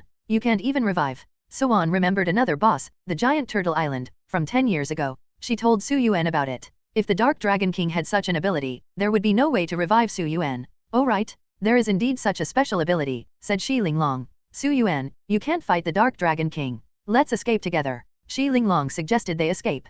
As the fight raged on, more lords would appear. The Dark Dragon King might get distracted and leave them alone. Suwon received a message from Lin Yao. Lin Yao, Wan, I heard that the Dark Dragon King appeared in the area near you and Linglong. Are you two alright? Suwon, situation is not good. It's after us. Lin Yao, what? Oh no. Lin Yao had thought that they were still safe, so she just texted them to check in on them, but she didn't expect them to be in danger. After a moment of silence, Lin Yao replied to Suwon. Lin Yao, I found some ancient books in the library. I have a bold idea about the Dark Dragon King. Lin Yao emphasized that the Dark Dragon King's consciousness might not have been completely obliterated. Lin Yao, the Dark Dragon King used to be a hero, and his overlord was one of the sages of the Blue Planet. She died while protecting the Blue Planet. The Dark Dragon King's overlord was one of the sages who once protected the Blue Planet, so the Dark Dragon King has different feelings for the Blue Planet and the Blue Planet's overlord. Lin Yao believed that they could wake the Dark Demon Dragon from his current state of madness. If they could achieve that, the Dark Dragon King would not lay a hand on the overlords from Blue Planet out of respect for his previous overlord.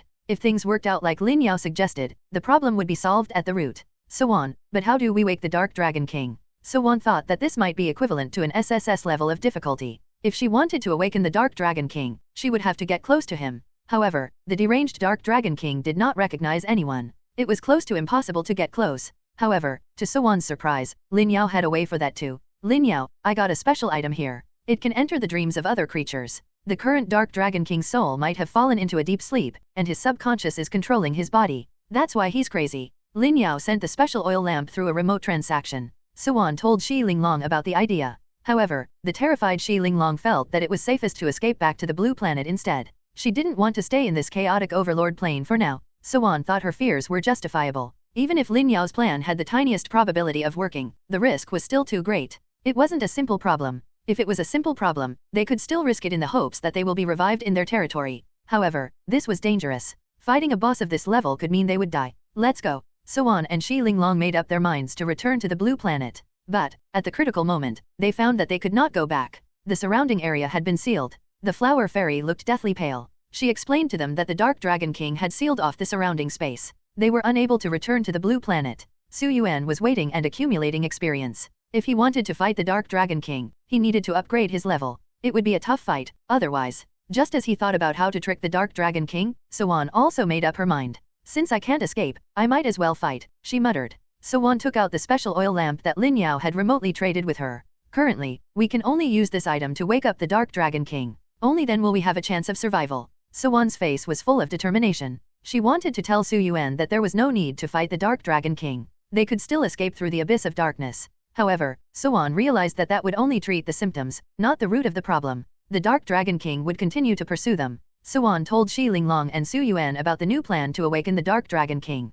Then, everyone, get ready. Suwon held up the oil lamp in front of her. Whoosh! The dragon breath descended again, but the oil lamp strangely absorbed the Dark Dragon King's dragon breath. The flame of the oil lamp flickered, and the scene in front changed. 62 Fake Su Yuan. What happened? Suwon looked at the familiar place. She was stunned. Shouldn't we be in the Dark Dragon King's spiritual world? Suwon looked around and discovered that they were still in the same place they had been before, the Overlord plane near their territory, n/o/vel/b/in.c//om. However, there was no longer the domineering Dark Dragon King, as well as the countless lords who had surrounded and attacked the Dark Dragon King. There were no more Overlords and no Dark Dragon King. It was as if this overlord plane had suddenly turned peaceful.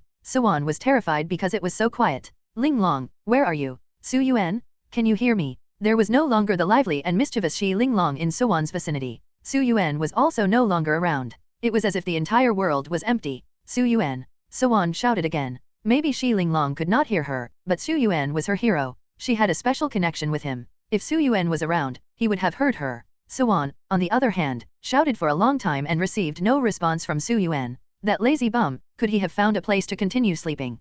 Yuan took a few deep breaths. She followed the familiar road and returned to her territory. When Yuan returned to this familiar location, she discovered that it was no longer her own territory. Her original territory was deserted, as if it had never been mined. The territory is gone. Su Yuan is gone too. Is this all a dream? Is this the cruel reality? Because of her strong psychological qualities, Yuan was able to calm down and think clearly when confronted with danger and various problems. But the current Yuan had no way of remaining calm. Su Yuan was no longer here, nor was Shi Ling Long. In fact, she didn't see anyone at all. It was as if she was the only person remaining in this world. Just as her heart sank, a dark figure appeared in front of her, Su Yuan.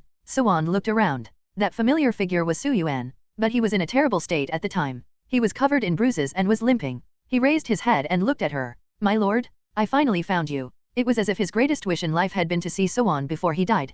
Yuan was very worried. It was the first time she had seen him like this. The Su Yuan that Yuan knew only liked to sleep all day and night. He never fought on the battlefield. That was why she had assumed that Su Yuan wasn't very good at combat. It was strange for her to see Su Yuan like this. Seeing him this way made her feel angry. Her heart ached when she saw him injured. Initial heroes meant a lot to every lord. Initial heroes were considered the purest form of praise for the lord. With continuous effort, the lord and the heroes could get stronger together. The lord might then choose to contract a stronger hero, but the initial hero assigned to the lord would always be special. My lord, we appear to have entered a strange space. Although Su Yuan was injured severely, he still tried to report to Yuan about the situation. The entire space was strange. For some reason, everything was the same as the Overlord plane but felt entirely different. However, Yuan sensed that the rules of the Overlord plane didn't apply here. That was how she knew she was in a different dimension. I know. It's very likely that this is the Dark Dragon King's dream.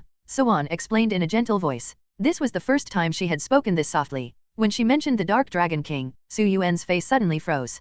Yuan lowered her head. The sound of footsteps from afar abruptly brought Yuan back to reality. The orderly footsteps were close together. There were a lot of people approaching. Yuan raised her head to see a woman leading a swarm of half-dragon warriors to surround them. Don't even think of hurting the lord. Su Yuan limped and blocked their path to her. The white-haired woman stared at them coldly. She spoke slowly. All the outsiders who trespass on the secret realm are to be captured. A swarm of half-dragons rushed towards Yuan. Su Yuan, who was trying to protect Yuan, was taken down by a half-drago man. My lord, run. Su Yuan desperately shouted at her. The white-haired woman saw this and questioned Yuan icily. Run? Are you really going to abandon your hero and escape alone? Your poor hero is hurt. Even with such injuries, he only wants to protect you. The white-haired woman goaded Yuan as though she was afraid that Yuan might really escape. Yuan's head was still lowered. Enough, she shouted. I don't know who you are. It's time to end this farce. He isn't Su Yuan at all. Yuan bit her lips. She felt conflicted. From the moment this impostor had called her my lord, Yuan had been certain that this Su Yuan was a fake. Yuan, on the other hand, did not expose him right away. He looked and sounded like Su Yuan, so she had kept quiet. At that moment, she was confused. The real Su Yuan never called her my lord. He would never call her that. The fake Su Yuan pretended to care for her, but the real Su Yuan would never act like this. Her doubts got stronger as the white-haired woman approached. You can use anything to deceive me, and I might be fooled, said Yuan. But you can't use him. Yuan's eyes were filled with rage. She did not know why she felt so angry. Even if the impostor was pretending to be Shi Ling Long or Lin Yao, she wouldn't have felt this angry. But the impostor had chosen to pretend to be Su Yuan. In this life, no one can trick me except him.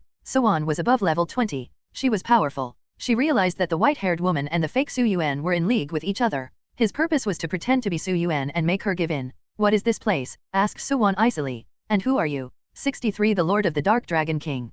Yuan was very calm at this time. She had already analyzed the situation in her mind. Her current situation appeared secure. At least, she was certain that the white-haired woman didn't have a way to take her down. If she did, she wouldn't have resorted to such an unnecessary move to make up a fake Su Yuan to force her to give in. Since the white-haired woman chose to use a fake Su Yuan to force her to submit, she didn't have enough confidence to subdue Yuan. The white-haired woman appeared taciturn, but the fake Su Yuan looked at Yuan in disbelief. Although he was held down by several half-dragon warriors, fake Su Yuan was trying hard to look back at Yuan. My lord. Fake Su Yuan's sad tone sounded dissatisfied with Yuan. But Yuan was firm. Stop pretending. Do you think I don't know my hero? He would never call me my lord. The real Su Yuan might not be very involved in combat, but his self-preservation techniques were top-notch. He would never end up in such a situation. With Suwon's words, the fake Su Yuan seemed to realize that continuing to act was pointless, so he turned into smoke and dissipated. At the same time, countless half-dragon warriors vanished. Only Suwon and the white-haired woman were left. You're the one who started all this.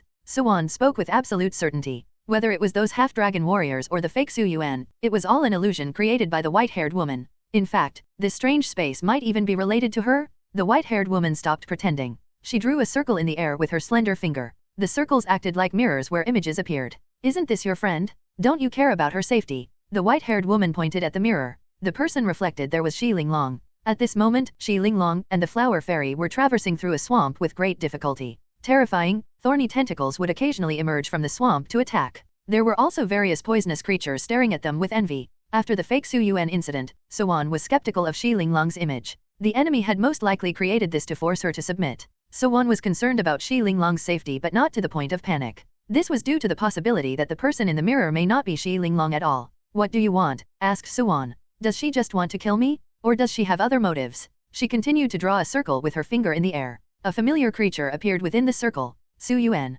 Suwon knew that the figure in the mirror was Su Yuan. He was sleeping on the grass. He was in a large grassland with soft sunlight shining down on him. A cool breeze blew in from the nearby lake. All of this was perfect for sleeping? Then, what about him? Your initial hero. Do you not care for him? Shadows formed around the sleeping Su Yuan in the mirror. These shadows transformed into sharp blades, as if they were ready to sever Su Yuan at any moment. What do you want? Asked Suwon again. The white-haired woman in front of her was very strange. She threatened Suwon but didn't really reveal what it was that she wanted. If she had asked for Suwon to forfeit her life, it would make sense. However, she just threatened her with images of Shi Linglong and Su Yuan but didn't state her purpose for doing so. It's simple. You can only choose one of them. The one you choose will be saved. The other will die. Suwon clenched her fists. Why are you doing this? Asked Suwon yet again. What enmity do you have with me? Suwon was at a loss. She didn't want anything to happen to Shi Linglong and to Su Yuan. She couldn't choose between them. In the face of Suwon's interrogation, the white-haired woman did not respond. Instead she stared at Suwon with an ice-cold stare, waiting for Suwon to make a decision.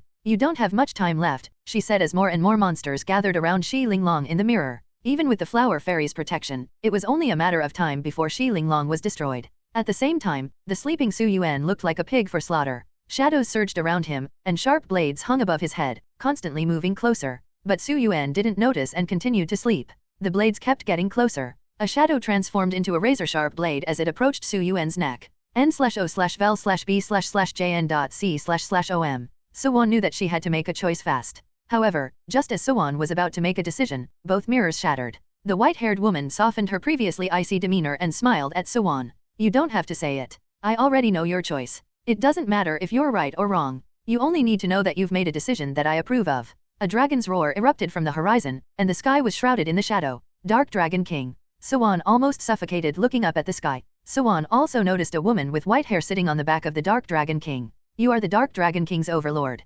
Suwon realized the identity of the white-haired woman. There were two white-haired women at the scene. One of them was directly in front of Suwon. The Dark Dragon King was carrying another one and soaring in the sky in the distance. The Dark Dragon King and the white-haired woman in the distance continued to fly. No matter how the Dark Dragon King roared and engaged in the bloody battle, he could not affect the place in the slightest. Do you know how we were defeated back then? The white-haired woman turned around and looked at the fight behind her. The Dark Dragon King and the white-haired girl appeared to have rushed into a no-man's land in the background. All manners of powerful magical beasts and overlords were powerless to stop them. The core of the battle should have been ours. We would have been crowned as the most powerful. I would have become a mythical lord. Suwon realized that the Dark Dragon King's matter might not be so simple. From what she knew so far, the members of Dark Screen had planned the fall of the Dark Dragon King's overlord. As for the specifics of the real battle, not even Lin Yao knew the details. 64 Grasping the rules of the fake world. Suwon sat quietly listening to the white-haired woman narrate the past, but what she found here was far from what she had expected. Yuan. The wind blew by the lake on the prairie, and it was so pleasant.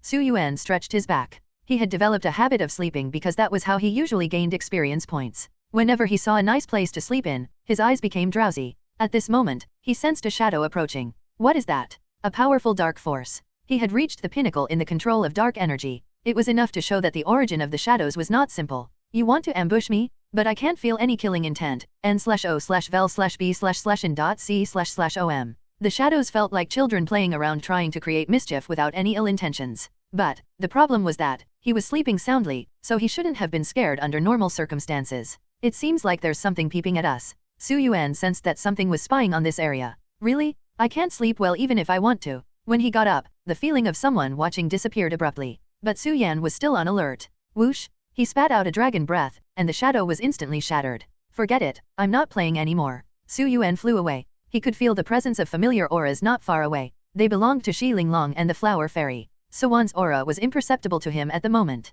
Despite summoning countless plants to block the attack of the thorny tentacles, the Flower Fairy was having some difficulties dodging the tentacles in the swamp. However, because this was a swamp, the plants summoned by the Flower Fairy had a difficult time surviving. The swamp corroded them instantly. At this rate, they would be attacked by those tentacles? A black shadow flashed just as Xi Linglong was becoming concerned. Whoosh! Whoosh! There was the sound of wings flapping and a sonic boom. Xi Linglong had a strong recollection of this familiar voice. The Dark Dragon King had flapped his wings and caused a storm to attack them before. This familiar voice. Could it be that the Dark Dragon King has reappeared? Xi Linglong, in despair, raised her head and witnessed an unforgettable scene. A massive dragon that covered the sky was ensconced in the sky. The dragon was covered in black scales, each imprinted with a plethora of runes. 12 energy balls floated behind him, and within them appeared a sky full of stars, much like 12 starry skies. The looming magical array beneath his feet was spinning erratically. The terrifying storm blew away the swamp? Xi Linglong had no idea why she hadn't been blown away by the terrifying storm, but when she regained consciousness, she discovered that the disgusting swamp had been blown away, and the ground was bare.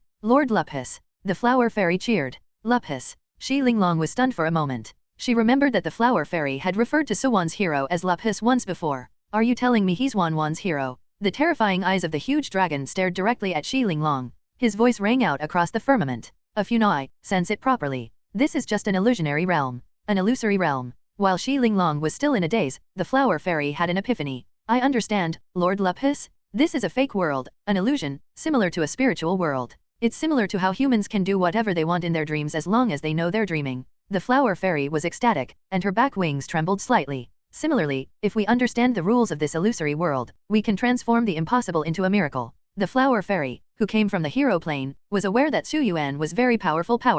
The Flower Fairy did not underestimate the ability of Su Yuan, but every hero was constrained by the Lord. The hero's strength was closely related to the Lord. If the territory core, for example, had not been upgraded to level 2, then Su Yuan would have remained at level 29. Su Yuan was powerful, but if Suwan didn't grow with him, his strength and level would be limited. According to the Flower Fairy's interpretation of Suwan, she still had a long way to go till Su Yuan could achieve his full potential. After connecting the dots, the Flower Fairy instantly understood the truth. This was a place similar to a dream world. Everyone was in a dream, muddle-headed and controlled by the rules of the dream. However, Su Yuan had broken the dream. By understanding that he was in a dream, he was able to control it. They would be able to possess strong power as long as they were willing to think and firmly believed that they could. The Flower Fairy and Wish were very clear about it, but Xi Linglong was still confused. As for the Flower Fairy, she tried hard for a while, but in the end, she failed. I am sorry, Lord Luphus. I clearly know that this world is fake, but I still can't do it. The Flower Fairy felt as if she were in a dream right now. It was as if a normal person was sleeping and suddenly realized he was dreaming and tried to wake up.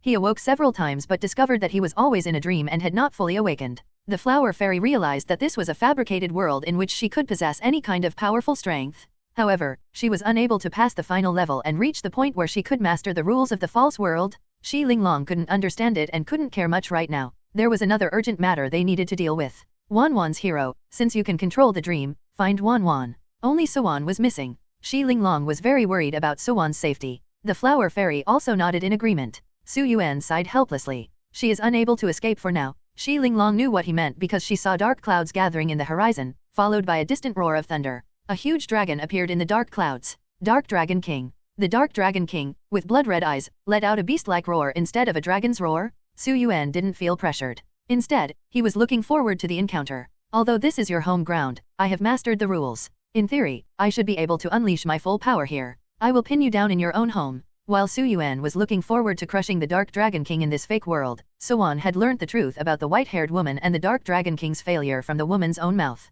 65 Envious of a life with Su Yuan? The white-haired woman's distrust had been the source of their failure. Suwan's heart was filled with endless emotions as she listened to the white-haired woman's desolate voice. Although the outcome of the Dark Dragon King incident was similar to what Suwan knew about it, she could not have imagined the reason. Suwan knew that the Dark Dragon King wanted to stay in the Lord's Plane to exact revenge on the ones who killed his lord. As a result, he broke the rules of the Lord's Plane and stayed in the Overlord Plane. This was also the primary reason for his descent to madness. Yuan reasoned that their failure could be related to love. Yuan's guess was somewhat close, based on the facts. N/O/vel/b/jn.c//om. It was only later that I realized he was the only person on the planet who truly cared about me, said the white-haired woman in regret. Yuan gritted her teeth. Her heart pounded. The Lord's love story with the Dark Dragon King was far more complicated than she had ever imagined. In the beginning, it was simply the Dark Dragon King's one-sided love. The white-haired woman had feelings for another lord. The Dark Dragon King stood there silently watching all of this. He didn't say much, instead expressed his affection through his actions to silently protect his lord. The battle proved to be a turning point. In the Overlord plane, a god's core had appeared. Its divine power could allow legendary lords to enter the Hall of Myths. Love, at this time, seemed insignificant. When confronted with the god's core, the lord, whom the white-haired woman admired, chose to betray her. He failed in his attempt to kill the white-haired woman and steal the god's core for himself. Only then did the white-haired woman realize that the only person she could trust and rely on was her hero, the Dark Dragon King. He told me to be wary of the other lord, but I was blinded by love, said the white-haired woman. The reason for the failure was because of her distrust. Perhaps the subsequent tragedy would not have occurred if the white-haired woman had trusted the Dark Dragon King and believed him when he told her to be wary. The white-haired woman's eyes were a little sad, and she gazed longingly at Yuan.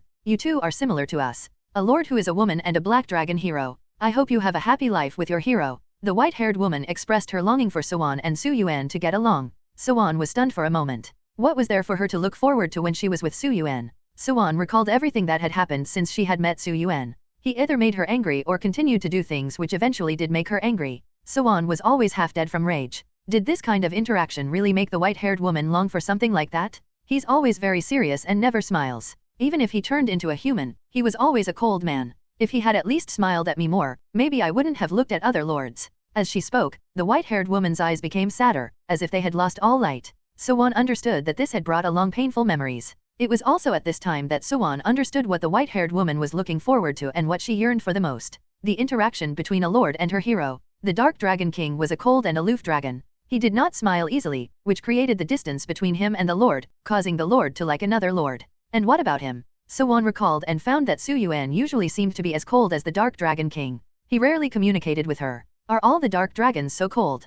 Yuan couldn't help but ask. Although they were both cold and aloof black dragons, Yuan and the Dark Dragon King were still very different. Although Yuan didn't communicate with her, he always did something that would make her angry. But she never felt like the distance between them was increasing. Instead, the more annoying he was, the closer she felt with him. Even though they didn't talk much, Yuan always did things to interact with her silently. Even now, when he wasn't by her side, his absence was something she felt deeply. She mentioned this to the white-haired woman. The white-haired woman nodded in agreement. Yeah, there's no obvious distance between you and your hero. In fact, he is the one who makes the decision on your behalf. In the beginning, Yuan thought that she understood the white-haired woman, but now she was confused. Yuan, that B****, did make decisions without my permission. What was there to be envious of? How does she know all this? Yuan wondered. Yuan felt relieved after giving it some thought. After all, this could be the spiritual realm of the Dark Dragon King. So, anything was possible.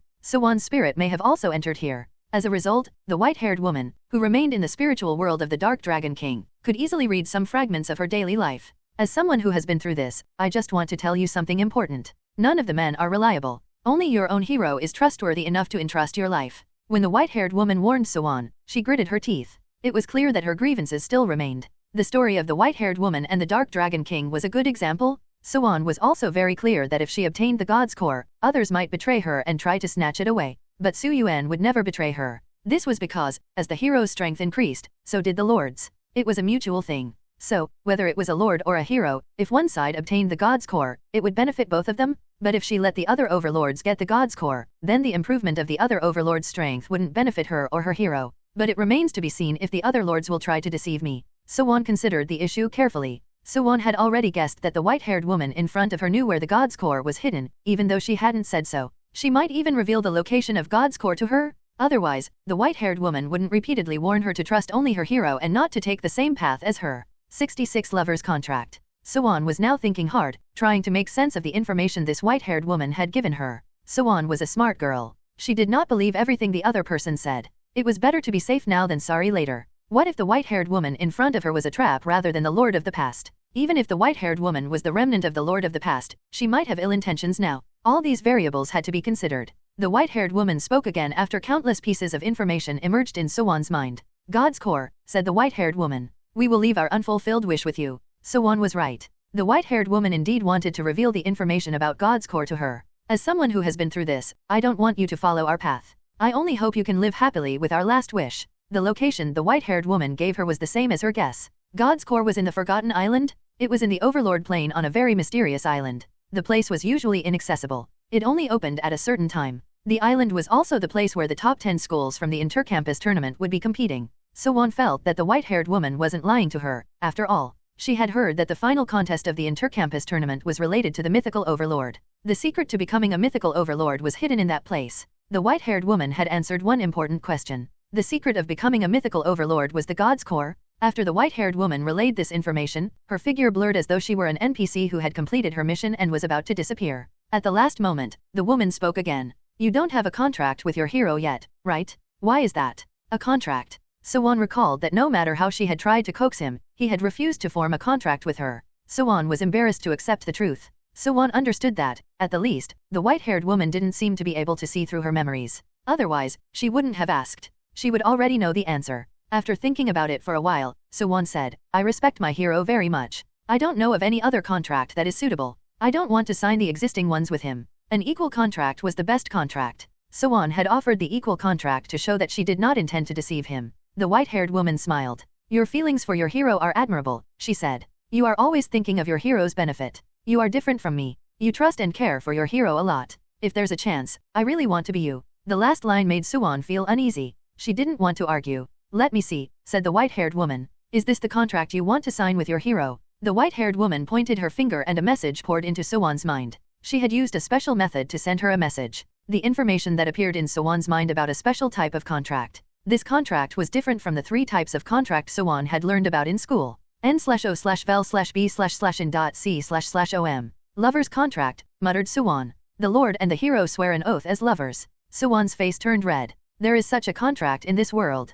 Yuan only had a small doubt. On the blue planet, it was common for lords and heroes to be lovers. They even got married and started a family. Most of the contracts used by the lords and heroes were different from the 3 conventional contracts that the public knew. Therefore, when facing this lover's contract, Yuan didn't have much doubt that it was something new. The white-haired woman appeared to have finished explaining at this point. She was all smiles and blinked at Yuan as if she were a child. I wish you all a happy life in the future. The white-haired woman's shadow dissipated.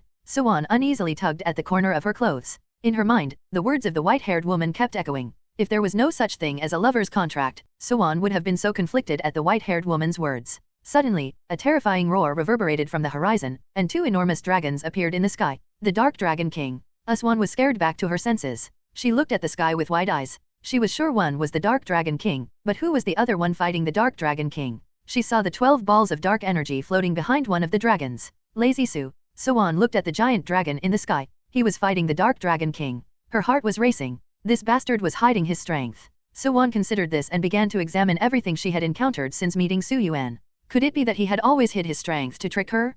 Yuan rushed toward the battlefield and met Xi Linglong and the Flower Fairy. Yuan understood as the Flower Fairy explained the situation. This is a dream world, muttered Yuan. So, anything is possible here? As long as you believe you have great power, it can come true. Yuan pondered over the information the Flower Fairy told her. Su Yuan usually liked to trick people, but he did not hold back at the critical moment. Let me think, pondered Yuan. This place is like a dream world. If the fantasy is strong enough, it can materialize into reality. Is that why Su Yuan became so powerful?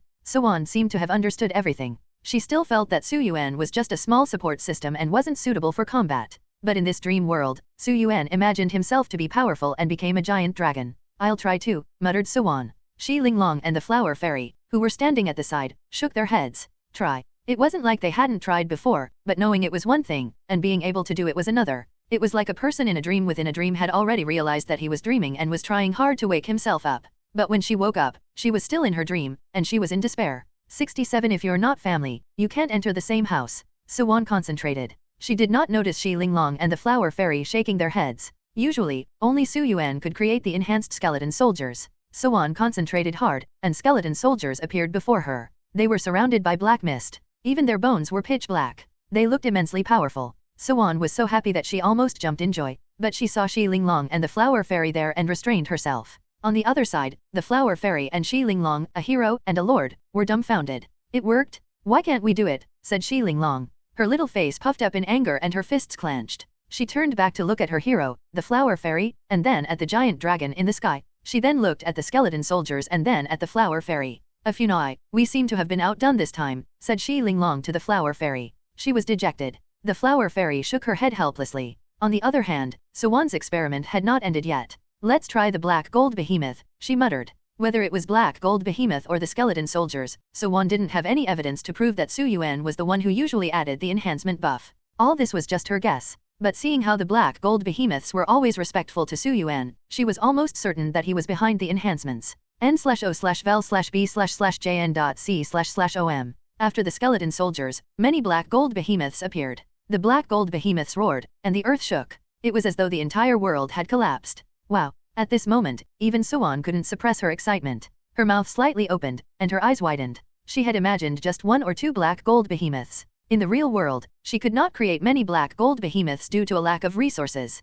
She encountered many crises because of that. She did not have enough powerful troops. Suwon's goal wasn't to get more powerful troops but to increase the number of troops she had for now. A dense mass of black gold behemoths appeared in front of her. Her wish had been fulfilled. The black gold behemoths were now as large as a titan. The three-headed hellhounds that appeared were as large as a hill. Not just one or two, but a bunch of them appeared. "All troops, hear my order, kill that evil dragon." Suwon commanded the troops and launched an attack on the dark dragon king in the sky. Roar! The three-headed hellhound bellowed and shot out black flames from its mouth. On the ground, countless soldiers followed Suwon's orders and launched an air attack. The scene obviously shocked Shi Linglong and the flower fairy. Why is it that those two can manipulate the rules of this world and we can't? Shi Linglong was a little vexed. If the information given by Su Yuan was wrong, then only he could have been able to do it. However, it was clear that the two of them couldn't do it, but Suwon had listened to Flower Fairy's instruction and did it in that way. What a terrifying talent. What is that saying again? If you're not a family, you can't enter the same house. Wan and her hero both have terrifying talent.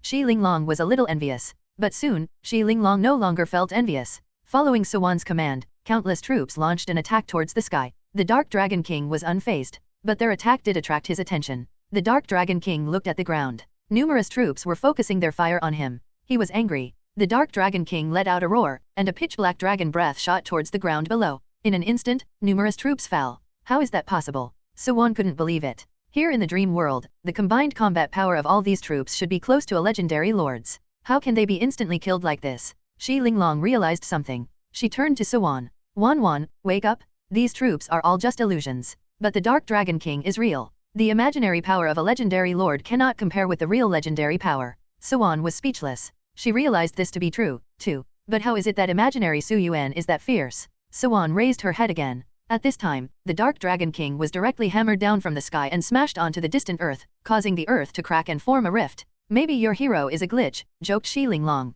From the current situation, Su Yuan was at an advantage in the fight, so everyone relaxed a bit. The Flower Fairy knew that Su Yuan didn't want Suwon to know about his real strength, so she tried to explain on his behalf. Or maybe Lord Lupus has a deeper understanding of the dream world than us, she reasoned. Although this is a dream world, the creature imagined by an ordinary person will be different from the supernatural creature imagined by a powerful overlord. Ordinary people fantasize about the outer shell, but the insides are usually empty. If you are a powerful overlord, you will have a deeper understanding of power and rules of the dream world. The extraordinary creatures you imagine might then be more in line with the rules of the dream world. The Flower Fairy's explanation made Suwon nod her head in understanding. It was like an illusion of a house, but ordinary people didn't even have a clear understanding of the structure of the house. The house in the illusion was just a loft in the air. If it was hit by wind or rain, it might collapse. However, a house that an architect had fantasized about would always have a strict structure and would be strong. It would be sturdy enough to live in and to withstand disasters. In other words, although that idiot Su's combat power isn't very good, his knowledge of strength is still very profound.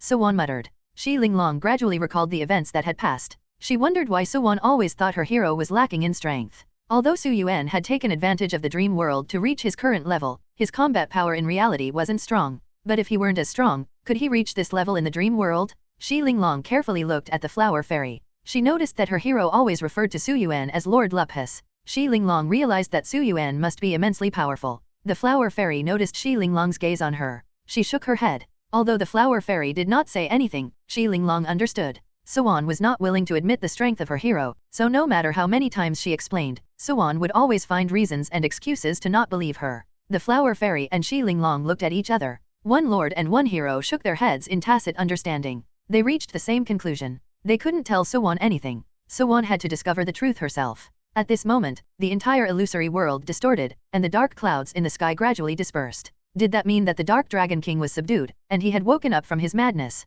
68 In the end, I couldn't protect anything. The dark clouds in the sky parted, and the warm sun shone down on the ground. It was as if the sky had cleared after a heavy rain and the earth had regained its vitality.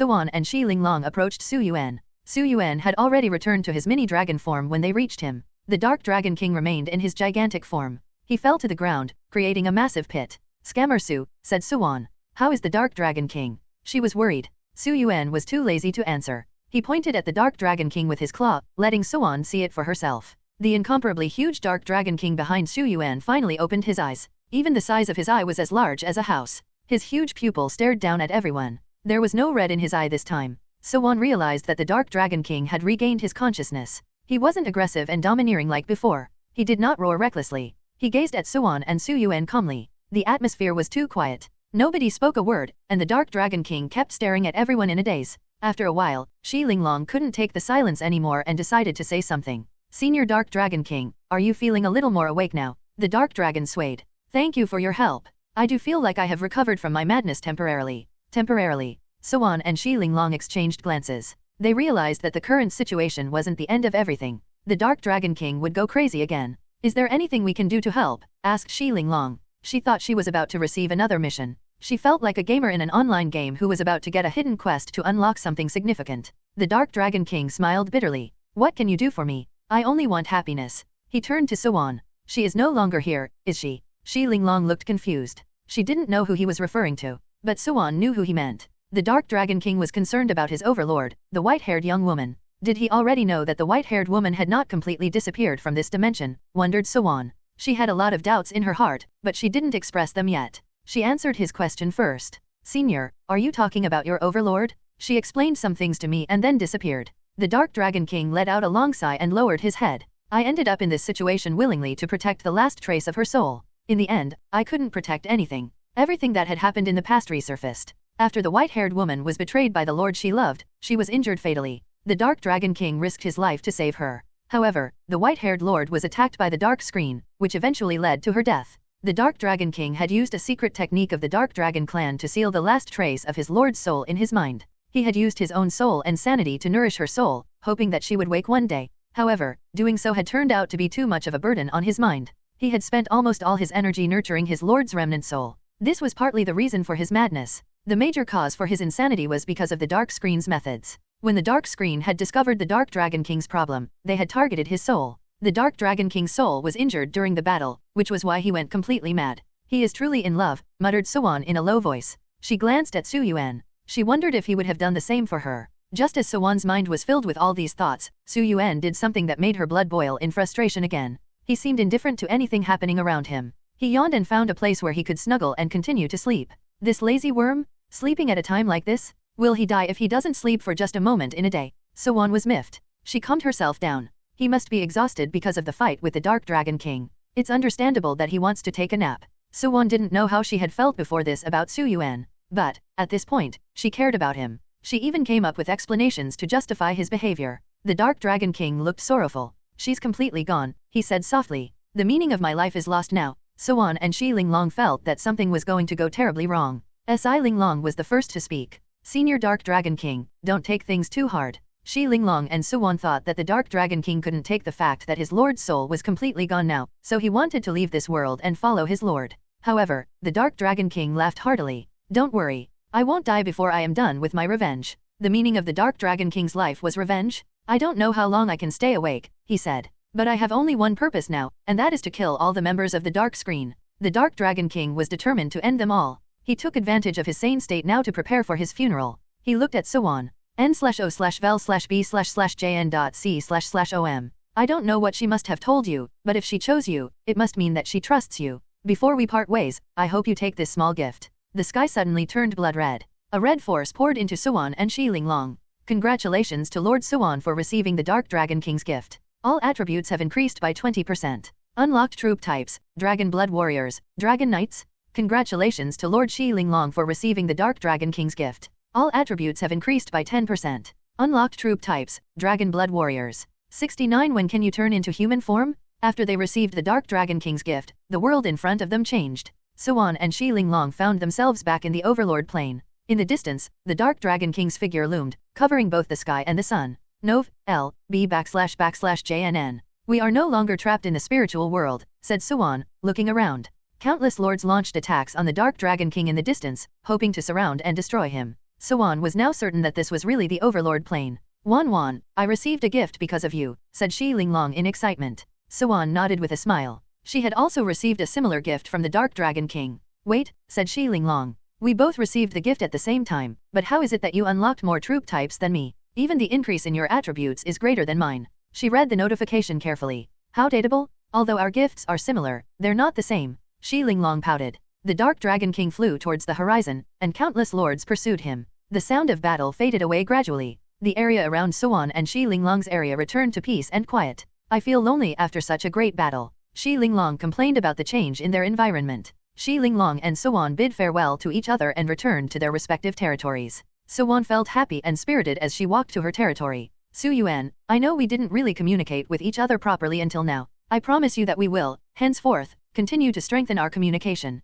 Suan had thought long and hard before she said that. She was wondering how she could gain Su Yuan's trust to sign the lover's contract. Suan had several reasons for which she wanted to sign the lover's contract. She wanted to improve her strength through the contract. Also, she felt a sense of danger. She knew that her lazy hero wasn't as simple as he looked. He had a powerful auxiliary ability. She constantly worried that someone might take him away. She was especially wary of Shi Linglong. The others didn't know about Su Yuan's ability, but Shi Linglong had seen it in the Dark Dragon King's spiritual world. Shi Linglong had jokingly mentioned once before that she wanted to exchange heroes with Suan. Although it had been just a joke, it had always bothered Suan. The God's Core was another reason for her need to sign the contract. The white-haired woman had obtained the God's Core, but she had been fatally injured. She had been unable to use it. Before she could find out more about the God's Core to use it, she had died from her injuries. The white-haired lord had hidden the God's Core on the Forgotten Island and sealed it. Once she had done it, the lord, whom she had liked, had stabbed her in the back. She was able to escape to the Forgotten Island because the Dark Dragon King had risked everything to stall the enemy.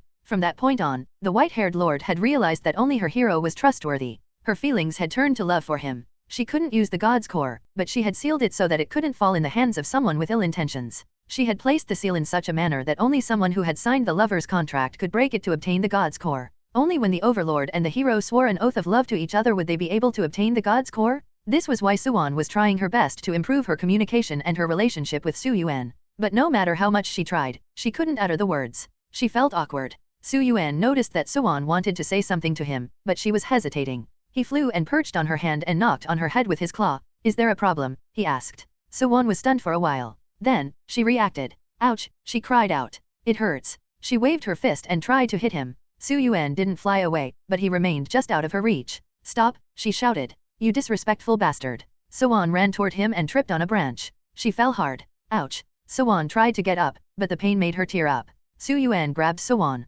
What are you trying to do? Asked Suan. Do you intend to carry me and fly away? Suan was annoyed. The story of the Dark Dragon King and his lord was so touching. He could sacrifice everything for the one he loved. However, Su Yuan wasn't even willing to help her most of the time. Even now, he grabbed her like an eagle catching his prey in an attempt to take her back to her territory. If other lords saw her, would she have any dignity left? Su Yuan seemed to have realized this too. He grew in size and threw Suan on his back and flew back to the territory. Suan laid on his back. She wanted to tell him that she was surprised that a scammer would be this considered. However, she thought that would be suicide, so she kept her mouth shut. What if he tricks me again if I say that? Suan felt that this moment was comforting. Suan's cheek was pressed against his back. His warmth made her feel at ease. Her heart raced. Su Yuan, she said. When can you turn into human form? Suan couldn't tell him about the lover's contract, so she asked him about this instead. If he turned into a human, he would be a man. It would be easier to think about the contract then. Suan felt that this hint was obvious enough. However, Su Yuan didn't grasp it. Human, he said. This demon dragon form is quite comfortable. There is no need for me to turn into a human. Suan smiled. Good lord? Finally, I have some information. 70 Scammer Su, what are you planning this time? So far, Suan was unable to see Su Yuan's attribute panel. She was very curious about the race he belonged to. She suspected that he was a dark dragon. When she had talked with Shi Linglong about it, she realized that her friend also thought as much. Suan was confused why Su Yuan was secretive about it. There was no need to hide things, even if he belonged to the race of dark dragons. Dark dragons were a powerful bloodline, but he didn't need to be so secretive about it. This made Suan think about the race Su Yuan belonged to. What was it that made him so motivated to hide everything from her? Suan had, at last, found a shred of information to this enigma. Demon Dragon. Yuan had never heard of the race before. She had heard about dark dragons, red dragons, golden dragons, and many others. However, she had never heard about demon dragons. It's fitting, thought Yuan. His behavior is demonic, to say the least. Yuan recalled the times when he had tricked her. Yuan was very demonic in the way he tricked and scammed people. Her blood didn't boil in rage this time. Instead, she seemed to have adapted to such things. n/o/vel/b/n.c//om. Scammer Su, she said softly. I know there is no need to turn into human form. But does that mean you can still turn into a human if you wanted to? This time, Yuan told her the truth and didn't hide anything from her. Not yet, he said. We need to wait until the territory core reaches level 3. Yuan clenched her fists in anticipation. If the territory core upgrades, you will gain more abilities, right? Yuan had suspected this, but she had never been able to confirm it. She knew that when the territory core had upgraded to level 2, Yuan had gained a new ability. Yuan didn't seem like he wanted to discuss it, so he remained quiet. He didn't know that a plan was already forming in Yuan's mind. What would Yuan look like as a human, wondered Yuan. I must find a way to upgrade the territory core to level 3 as soon as possible.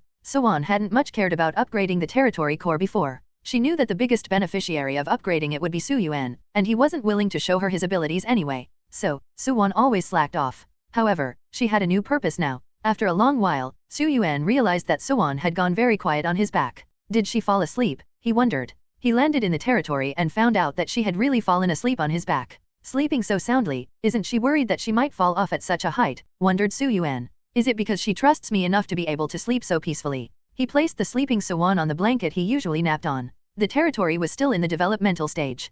Yuan had been a lord for less than a month. The territory didn't even have a bed yet. So, he could only put her down on the blanket he often slept on. While she slept, Yuan began to plan the future development of the territory. Recent incidents had proven that it was not safe to expand the territory to the outside of the cave. If there was another beast tide, anything outside the territory would be wiped out. The safest and most secure way is to develop underground, thought Yuan. The territory is a cave. If we don't plan underground, it would be a waste of such a secure space. A plan emerged in Yuan's mind. He walked to the territory core. Territory core upgrade requirements. Land area should be 5 square kilometers, not yet achieved. Total resources need to reach 1,000 tons, not yet achieved. Possess 20 buildings, incomplete. Population needs to reach 10,000, not yet achieved. The requirements to upgrade the territory core are getting more difficult, muttered Yuan. Yuan looked at the current resources of the territory. It was very close to 1,000 tons. The second requirement was fairly easy to achieve. Yuan looked at the buildings that could be built in a level 2 territory core. Soul altar, non-allied creatures killed within the territory can reincarnate through the filthy earth to become part of the army. Yuan's eyes lit up at this. With this soul altar, reaching a 10,000 population would be a piece of cake. However, enemies need to come to the territory in droves to be killed. A rough idea arose in Yuan's mind. I have to think of a way to spread false information to attract the barbarians, goblins, slimes, and even other lords to this territory. Then, I will kill them and convert them to our side. Yuan decided to go ahead and build that soul altar. As he looked at the resources needed to build it, he glanced at Yuan from the corner of his eyes. Yuan yawned. I must get this done quickly and catch up on sleep. If the Lord wakes up, she will yell at me again. Yuan looked at the progress bar for the soul altar. It would take a while for it to complete. Yuan wanted to sleep and absorb experience during that time. He ran back to his blanket and pushed Yuan to the side. Yuan rolled onto the cold floor. She instinctively hugged Yuan for warmth. After a while, Yuan woke up. She looked at Yuan, who was sleeping soundly. She felt flustered. Wait, how did this happen? Her heart pounded. She tried to calm down. I tripped and injured my leg. Yuan carried me here. It was Yuan's first time being carried into the sky on Yuan's back. She felt that it was a good experience. She felt happy. Yuan wondered how she ended up in his blanket. Did he place me here because I fell asleep? He does know how to care for others. Yuan looked at Yuan, then she got up to deal with the matters of the territory. Wait, she said. Where are the resources? How is it all empty? Scammer Su, she roared. What have you done? Yuan was dreaming about killing numerous enemies. When Yuan's voice reached his ears, he waved his hand impatiently. Don't be so noisy, he murmured. I am killing them all. Yuan was puzzled. Her rage disappeared. Scammer Su, what are you planning this time? 71 unique and special building. What are you planning this time? Yuan was just waking up from his dream when he noticed Yuan's unwavering gaze on him. Yuan, she said again. Are you planning anything more? Do you want to share it with me? Yuan was extremely interested to hear about his plan. Her intuition told her that Yuan was very resourceful and that he wasn't just a trickster. Yuan was often duped by him. However, she realized that there had always been a series of plans behind every trick that worked out in her favor. Yuan was a bit uncomfortable with Yuan's sharp gaze. He instinctively shook his head to deny everything. Don't you deny it, she firmly said. I heard what you said while you were dreaming. So-won's words made Su Yuan hesitate. He had dreamed about things related to his upcoming plan. He had been drowsy when Su-won had called his name, so he had blurted out things related to his plan. However, Su Yuan couldn't remember clearly what exactly he had said. He didn't know how much So-won knew about his plan from the things he had blurted out, so he still hesitated. So-won used her last trump card. If you tell me about your plan, she said, I will get you a big, soft bed. So-won went all out. In the Overlord plane, certain items could be bought and traded. However, it wasn't as convenient as getting things on the blue planet. The transportation of these items was very inconvenient, so the transportation fee of sending them through space was outrageously high. So-won had offered him a deal that he couldn't refuse. He looked at the blanket on the floor. The image of a soft bed filled his mind. I am the ruler of darkness, and yet I only have this useless blanket, thought Su Yuan. He decided to reveal his plan to So-won. Do you see the soul altar? Su Yuan pointed at the soul altar that was still being built. So-won looked at it. As expected, this B**** never does things without a reason. She studied the effects and benefits of soul altar in detail. So-won immediately studied the effects of the altar of the dead in detail. Non-allied creatures killed within the territory can reincarnate through the filthy earth to become part of the army, read So-won. Her breath came out in hurried gasps. The effects of the soul altar were nature-defying. During development as a lord, recruiting troops was of the utmost importance. The attributes of the initial hero affected the territory core, and so did the other troops. It was exceedingly difficult to obtain light attribute soldiers, 4 attribute soldiers, and others. Some overlords could only obtain one type of elemental attribute troops in their entire lives. In addition, it was tough to find special and powerful troop types like the gold behemoths and the hellhounds. If So-won had developed as a lord by ordinary means, it would be impossible for her to acquire such powerful troop types. With the soul altar, So-won didn't need to work so hard and put so much effort into unlocking new and powerful troop types. They only needed to lure the enemy's troops into their territory and kill them. These troops would then become their own. Su Yuan, the soul altar sounds so different, said So-won. She had never heard of something like that. Is it a unique building that only belongs to us? So-won deliberately used us. She had already started thinking of the two of them as one entity. The territory, therefore, wasn't just hers but also belonged to Su Yuan. Su Yuan didn't know much about the rules that were in place in the Overlord plane. A unique building? Aren't all the buildings fixed in the Overlord plane? Su Yuan thought that every territory provided the same types of buildings that could be unlocked based on the Lord's progress. However, So-won explained to him that the rules of the Overlord plane were a lot different from what he had assumed. I have never seen this type of building before. I didn't even find it in the textbooks. However, the textbooks do mention that some lords have their own special building that is unique to their territory, said So-won. Although these unique buildings might have similar attributes to other buildings from other territories, nobody else can build the same ones unless they have the option for it in their territory. So-won was feeling ambitious. With such a building like the Soul Altar, acquiring powerful troop types would not be a problem any longer. With Su Yuan's auxiliary ability, the troops could be further strengthened. It would only be a matter of time before she developed into a legendary lord if all went well. So-won was excited. She thought all her problems would be solved. Su Yuan's plan was to kill the enemy's troops and convert them to their side. However, at this moment, So-won had only one thing on her mind. She couldn't stop wondering about how Su Yuan would look in human form. So-won was concerned regarding the upgrade of the territory core. She walked to the territory core to take a look. She made a new discovery. Scammer Su, why do I feel like your plan is not as simple as you make it out to be? So-won squinted her eyes. A faint smile appeared on her face. That sneaky B** starred. So-won felt like she had caught on to his tricks, at last. n/o/vel/b/jn.c//om. Last time, you created so many useless skeleton soldiers to upgrade the territory core to level 2. This time you need to increase the population to 10,000. I feel like the Soul Altar is not just for converting the enemy troops to our side, but also to reach the 10,000 mark to upgrade the territory core to level 3. So-won's slender finger pointed at Su Yuan.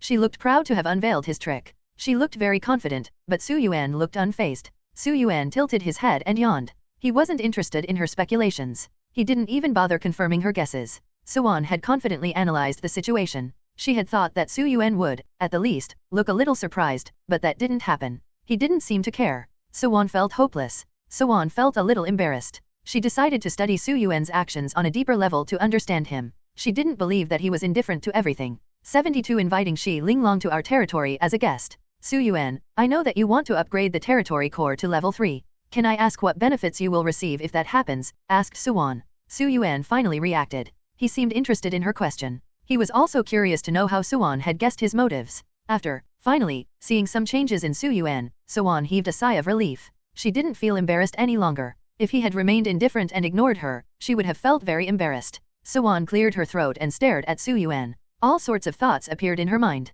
Su Yuan was very mysterious, and she didn't know much about him. She didn't know what abilities he would acquire after the territory core was upgraded to level 3. Su Yuan was a cloud of fog in Suwon's eyes. He was hazy and impossible to explore. However, Suwon could guess that this upgrade meant something to Su Yuan because he would acquire some new abilities. When the territory core upgrades to level 3, you can take a human form. Is that your ultimate goal? Asked Suwon. She looked very sure of herself, as though she had already seen through his ruse. Su Yuan had been curious to hear her speculations, but, when he heard this, he tilted his head and yawned. He had overestimated this overlord. He had thought Suwon was smarter than she looked and that she had found some insight into his plans. It was a pity that all she could think about was him taking a human form. Su Yuan didn't know that Suwon was relieved at that moment. She felt that, at the least, the awkwardness between them was alleviated. Suwon was intelligent. She knew that the level 3 territory core would have more benefits than Su Yuan turning into a human. She knew that Su Yuan was a demon dragon and that he could transform into a human if he wanted to. She had just said it to ease the awkwardness.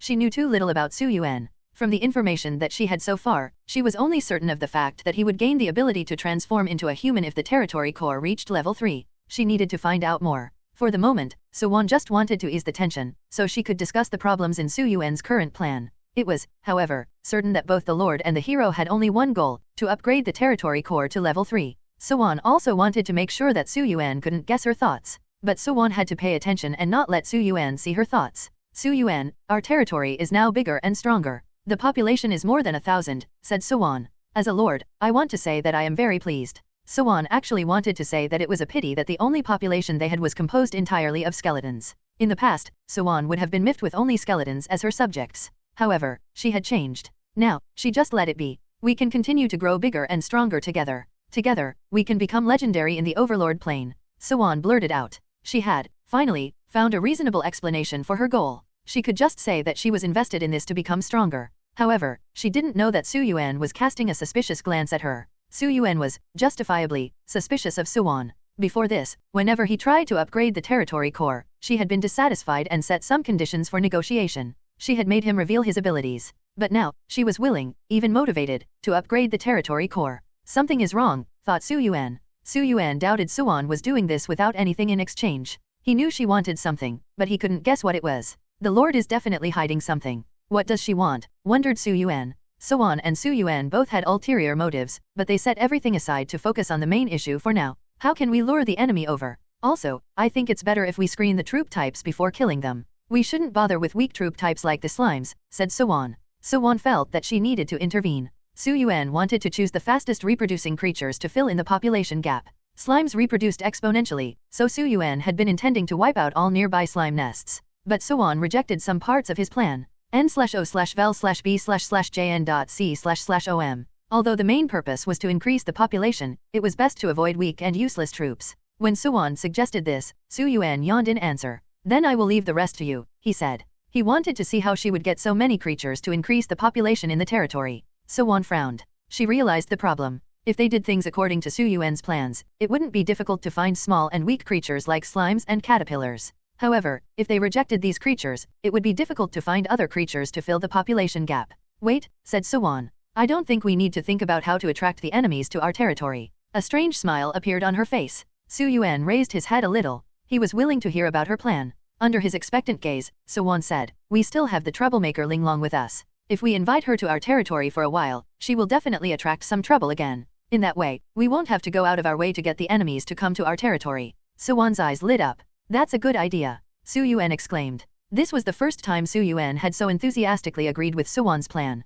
The Lord and the hero looked at each other. They laughed. Shi Linglong, who was far away, did not know that she had become a tool in someone else's plan. However, at this moment, her rotten luck acted up once again. 73 poaching in front of Suwon. Shi Linglong's face was pale, and she fled to her territory in fear. A Funai, do you think they noticed us? She asked. Shi Linglong didn't know what was going on either. She didn't know how many times she had bumped into other people discussing important secrets. A while ago, she had bumped into the overlord who allied with the man-eating ants. She had heard him discussing his secret plan with others. After that, she had accidentally bumped into members of the dark screen. And now, she had encountered two lords sneakily discussing something nearby. These be asterisk stards. Can't they find a more covert place to discuss their secrets? It's fortunate that I escaped quickly. Otherwise, they would have tried to kill me. Shi Linglong was still in shock. The flower fairy, a Funai, was about to shake her head to imply that they hadn't been discovered. But she wasn't sure. It's terrifying that the two overlords are members of the Dark Screen. The Dark Screen was a mysterious organization formed by the native creatures of the Overlord plane. Their goal was to unite and fight against the lords and heroes who had descended from the hero plane. How did such an organization attract ordinary lords to join them? Shi Linglong was curious to know why the overlords joined the organization that wanted to destroy them. These questions lingered in Shi Linglong's mind. Do the lords want to use the Dark Screen to achieve some goals? Asked Shi Linglong. How could that be related to the intercampus tournament? The only thing Shi Linglong could think of, at the moment, was the intercampus tournament. This year's intercampus tournament was supposed to be very special. The top 10 candidates would be taken to a mysterious place to compete. That place contained the secret to becoming a mythical lord? While Shi Linglong's mind was full of these thoughts, she received an invitation from Yuan. Said Shi Linglong. A Funai, Yuan and her hero are inviting us as guests to their territory. The reason Shi Linglong mentioned Su Yuan with Yuan was that Yuan had sent a message mentioning him especially. The message implied that the lord and the hero both had extended the invitation. Yuan isn't a bad person, after all, said Shi Linglong gleefully. Let's go, a Funai. Shi Linglong was glad. Just moments ago, she had overheard the conversation between the two overlords. She was afraid of them hunting her down. She felt that Yuan's place would be safer for her. Yuan had won first place in the Star Academy's qualifying competition. She was definitely strong enough to protect her. N/O/vel/b/jn.c//om. However, the flower fairy wore a grave expression on her face. She felt that something was wrong. She knew about Su Yuan's personality. He would never invite Shi Linglong and her as guests. The flower fairy could believe nothing was wrong if it was only Yuan who was extending an invitation. However, the invitation coming from Su Yuan made her suspicious. Shi Linglong, on the other hand, was incredibly happy. She pulled the flower fairy with her and ran towards Yuan's territory. Shi Linglong was unaware that the two overlords near her territory saw her leave. I am certain it was that girl who saw us. We have to find a way to kill her before she tells anyone of our plan. We have to keep everything a secret until the intercampus tournament. The two lords followed Shi Linglong all the way to Yuan's territory. Yuan, I'm here. Shi Linglong shouted in joy. The skeleton soldiers, who were guarding the territory walls, reported to Yuan. After a while, both Yuan and Su Yuan emerged to receive their guests. Linglong, welcome, said Yuan enthusiastically. Shi Linglong was slightly doubtful when she saw that Yuan was so excited to see her. However, her doubts didn't last very long. After all, they had gone through so many things together, so it was possible for their relationship to have become stronger. Shi Linglong was glad to see Yuan happy. However, the flower fairy's hair stood on end. Su Yuan was smiling at them. Heavens, thought the flower fairy. The dark demon dragon was welcoming them with a warm smile. Something was definitely wrong. The flower fairy was in a dilemma. If she persuaded Shi Linglong to leave, it would offend both Yuan and Su Yuan. Shi Linglong and Yuan were friends. If she convinced Shi Linglong to leave, it would look like she was trying to drive a wedge between their friendship. Even if she tried, Shi Linglong would always take Yuan's side. As for Su Yuan, she would suffer terrible consequences if he got angry. However, looking at Su Yuan's smile and Yuan's enthusiasm, the flower fairy was certain that the lord and the hero had hidden motives for inviting them over. The flower fairy gulped in distress. She had no choice but to follow her lord into Yuan's territory. As for the consequences, the flower fairy had already thought it through. She hoped that Yuan and Su Yuan wouldn't hurt Shi Linglong in whatever evil they were planning. Unlike the flower fairy, Shi Linglong had no doubts and was very happy to see her friend. Hi, Wan's hero, said Shi Linglong. I haven't seen you for a while. Did you miss me? Why don't you stop hanging around Wan and come live with me? Although she said it jokingly, it bothered Yuan. Yuan, who had invited Shi Linglong to her territory with ulterior motives, had felt guilty for using her friend. However, when she saw Shi Linglong trying to take Su Yuan away, she felt the guilt dissipate from her heart. Linglong, that's enough, said Yuan. Every time you see Su Yuan, you try to poach him. Don't you think your own hero might feel displeased if you do that? Shi Linglong looked at the flower fairy and smiled. A Funai, are you displeased? Shi Linglong knew her hero well. Her hero would definitely understand that she was only joking. Shi Linglong thought the flower fairy would play along to humor her. Little did Shi Linglong know that the flower fairy was in a dilemma. Faced with the question, she had no choice but to say that she didn't mind. If she said she didn't like such jokes, wouldn't Su Yuan get offended by her? She didn't want to anger him. Therefore, the flower fairy shook her head stiffly, indicating that she didn't mind. Shi Linglong was unaware of all this. She thought her hero had seen through her jokes and was cooperating with her. Yuan was puzzled. There were many questions in her mind. What's going on between Shi Linglong and the flower fairy? Why doesn't the flower fairy mind Si Linglong wanting to take Su Yuan with her? Isn't she afraid that her status as the initial hero will drop if Su Yuan comes along? Yuan's thoughts were running wild at this time. She thought something was strange. A saying went that a mountain couldn't hold two tigers at the same time unless they were male and female. Yuan narrowed her eyes and remained vigilant as she looked at the flower fairy. 74 Shi Linglong really is a troublemaker. The flower fairy didn't know what Yuan was thinking, but she felt that there was something wrong with the way Yuan looked at her. The flower fairy couldn't understand what was happening. Fortunately, Yuan came to the rescue to smooth things over and to remind Yuan of their true purpose. Yuan calmed herself. She led Xi Linglong and the flower fairy to the dark castle as guests. Wan, is this your castle? Wow, your territory is developing really fast, said Xi Linglong enviously. If I upgrade my territory core to level 2, the territory hall will become a towering treehouse, but it will consume a lot of resources. Xi Linglong compared everything to her own territory. At present, Xi Linglong's territory core was still far from reaching level 2. It was developing slowly. Even if she upgraded it to level 2, the towering tree houses would take a lot of her resources. I discussed it with Yuan. We are thinking of expanding our territory to the underground. Maybe we can build a vast underground city, said Yuan excitedly. The plan was proposed by Yuan after the soul altar incident. After communicating with each other, Yuan felt that the plan was very reasonable, so she agreed with him. Yuan decided to put a stop to the territory expansion momentarily. In the future, they would be expanding it to the underground to develop an underground city. An underground city? Wow, Wan, you are indeed very ambitious, said Xi Linglong. I really want to see how it develops. Xi Linglong was stunned.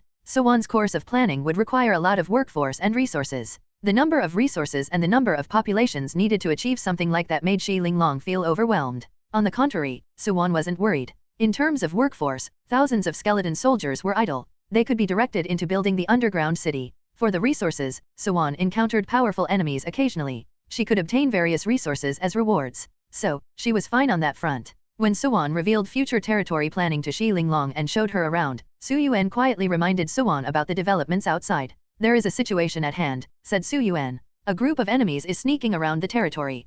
Yuan's expression turned complicated. It was confirmed. Xi Linglong was indeed a troublemaker. No matter where she went, she attracted some trouble or another.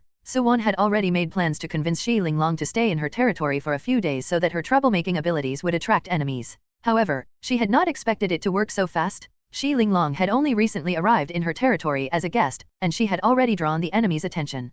Yuan led Xi Linglong into the dark castle, gave her some food and drinks, and told her to explore. While Xi Linglong was busy exploring the castle, Yuan sneaked away with Yuan to observe the enemies outside.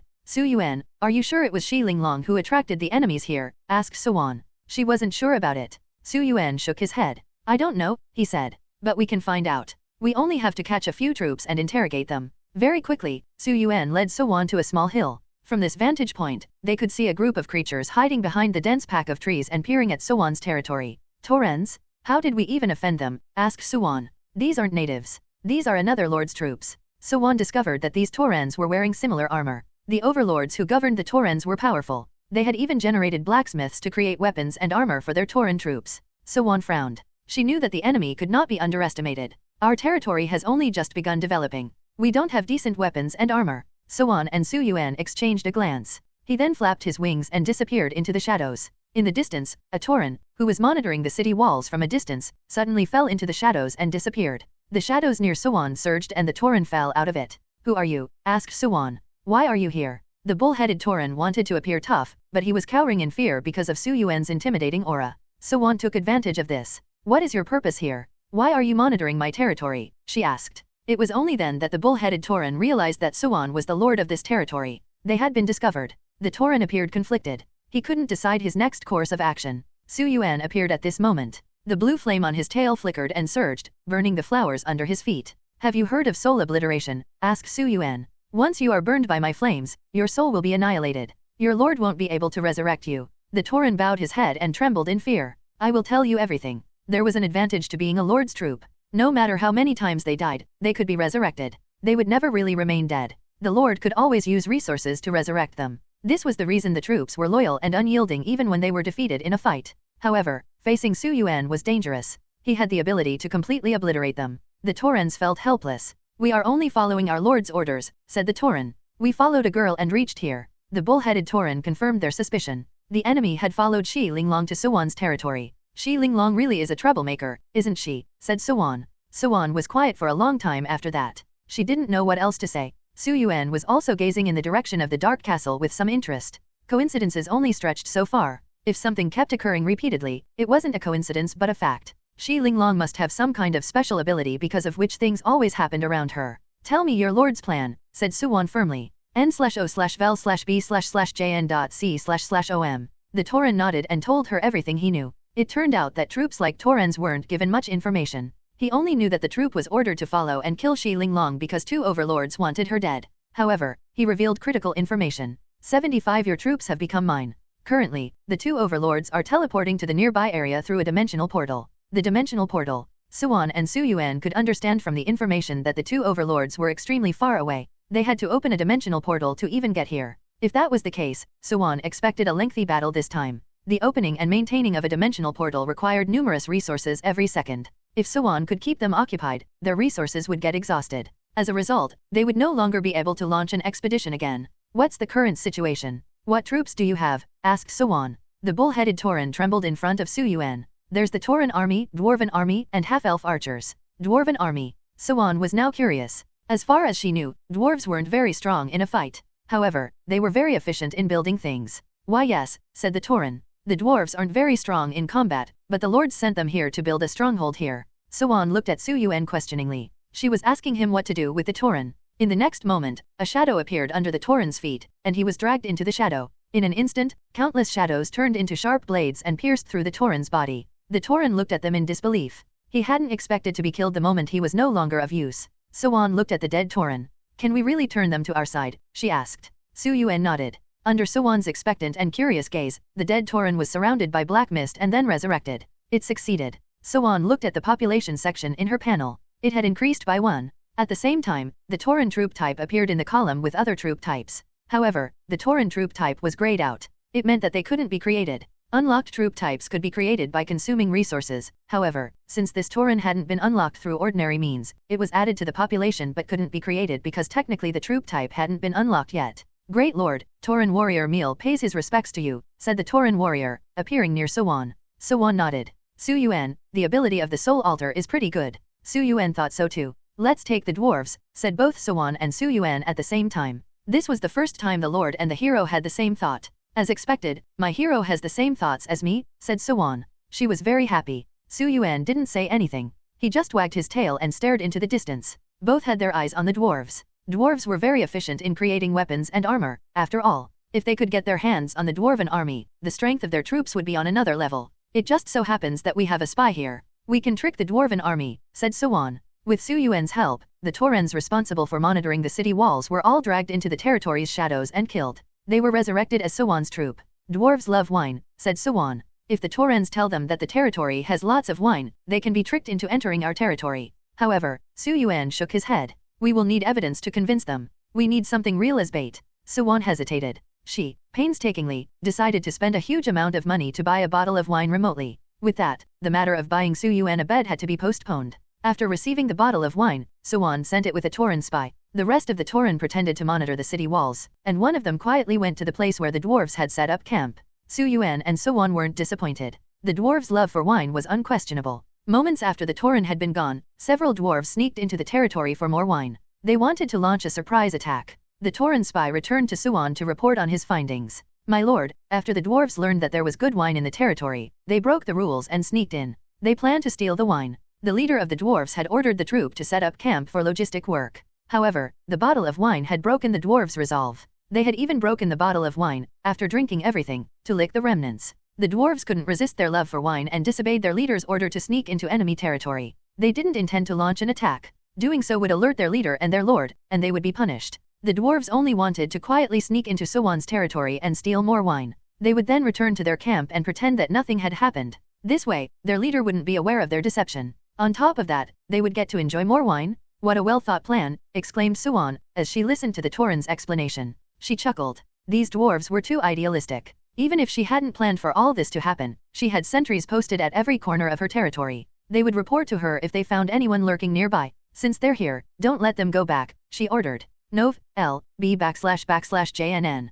Yuan and Yuan returned to the cave. Shi Linglong had been watching the dwarven army from a distance. That's bad. Wan's territory is under attack. Shi Linglong rushed to search for Yuan. She saw Yuan and Yuan staring at the dwarven army in the distance and laughing. Something is wrong, thought Shi Linglong. What are they planning this time? 76 We still have a mole. Numerous dwarves approached outside the territory. However, Yuan, who was the lord of the territory, and Yuan laughed. The scene confused Shi Linglong. They looked like villains at that moment. Shi Linglong was speechless. Wan, she called. Don't just stand there and laugh. It's getting dark. The situation was dire, but Suan waved her hand confidently at her friend. I know, it's all right. Why is she so calm? Wondered Shi Linglong. She turned to look at Su Yuan. He was lying on the throne in the castle. The throne symbolized the supreme power of the territory. Su Yuan occupied it. Shi Linglong finally realized the truth. She and the Flower Fairy had witnessed Su Yuan's power in the illusionary world of the Dark Dragon King. With Su Yuan around, what did Suan have to worry about? The enemy was the one who needed to be worried.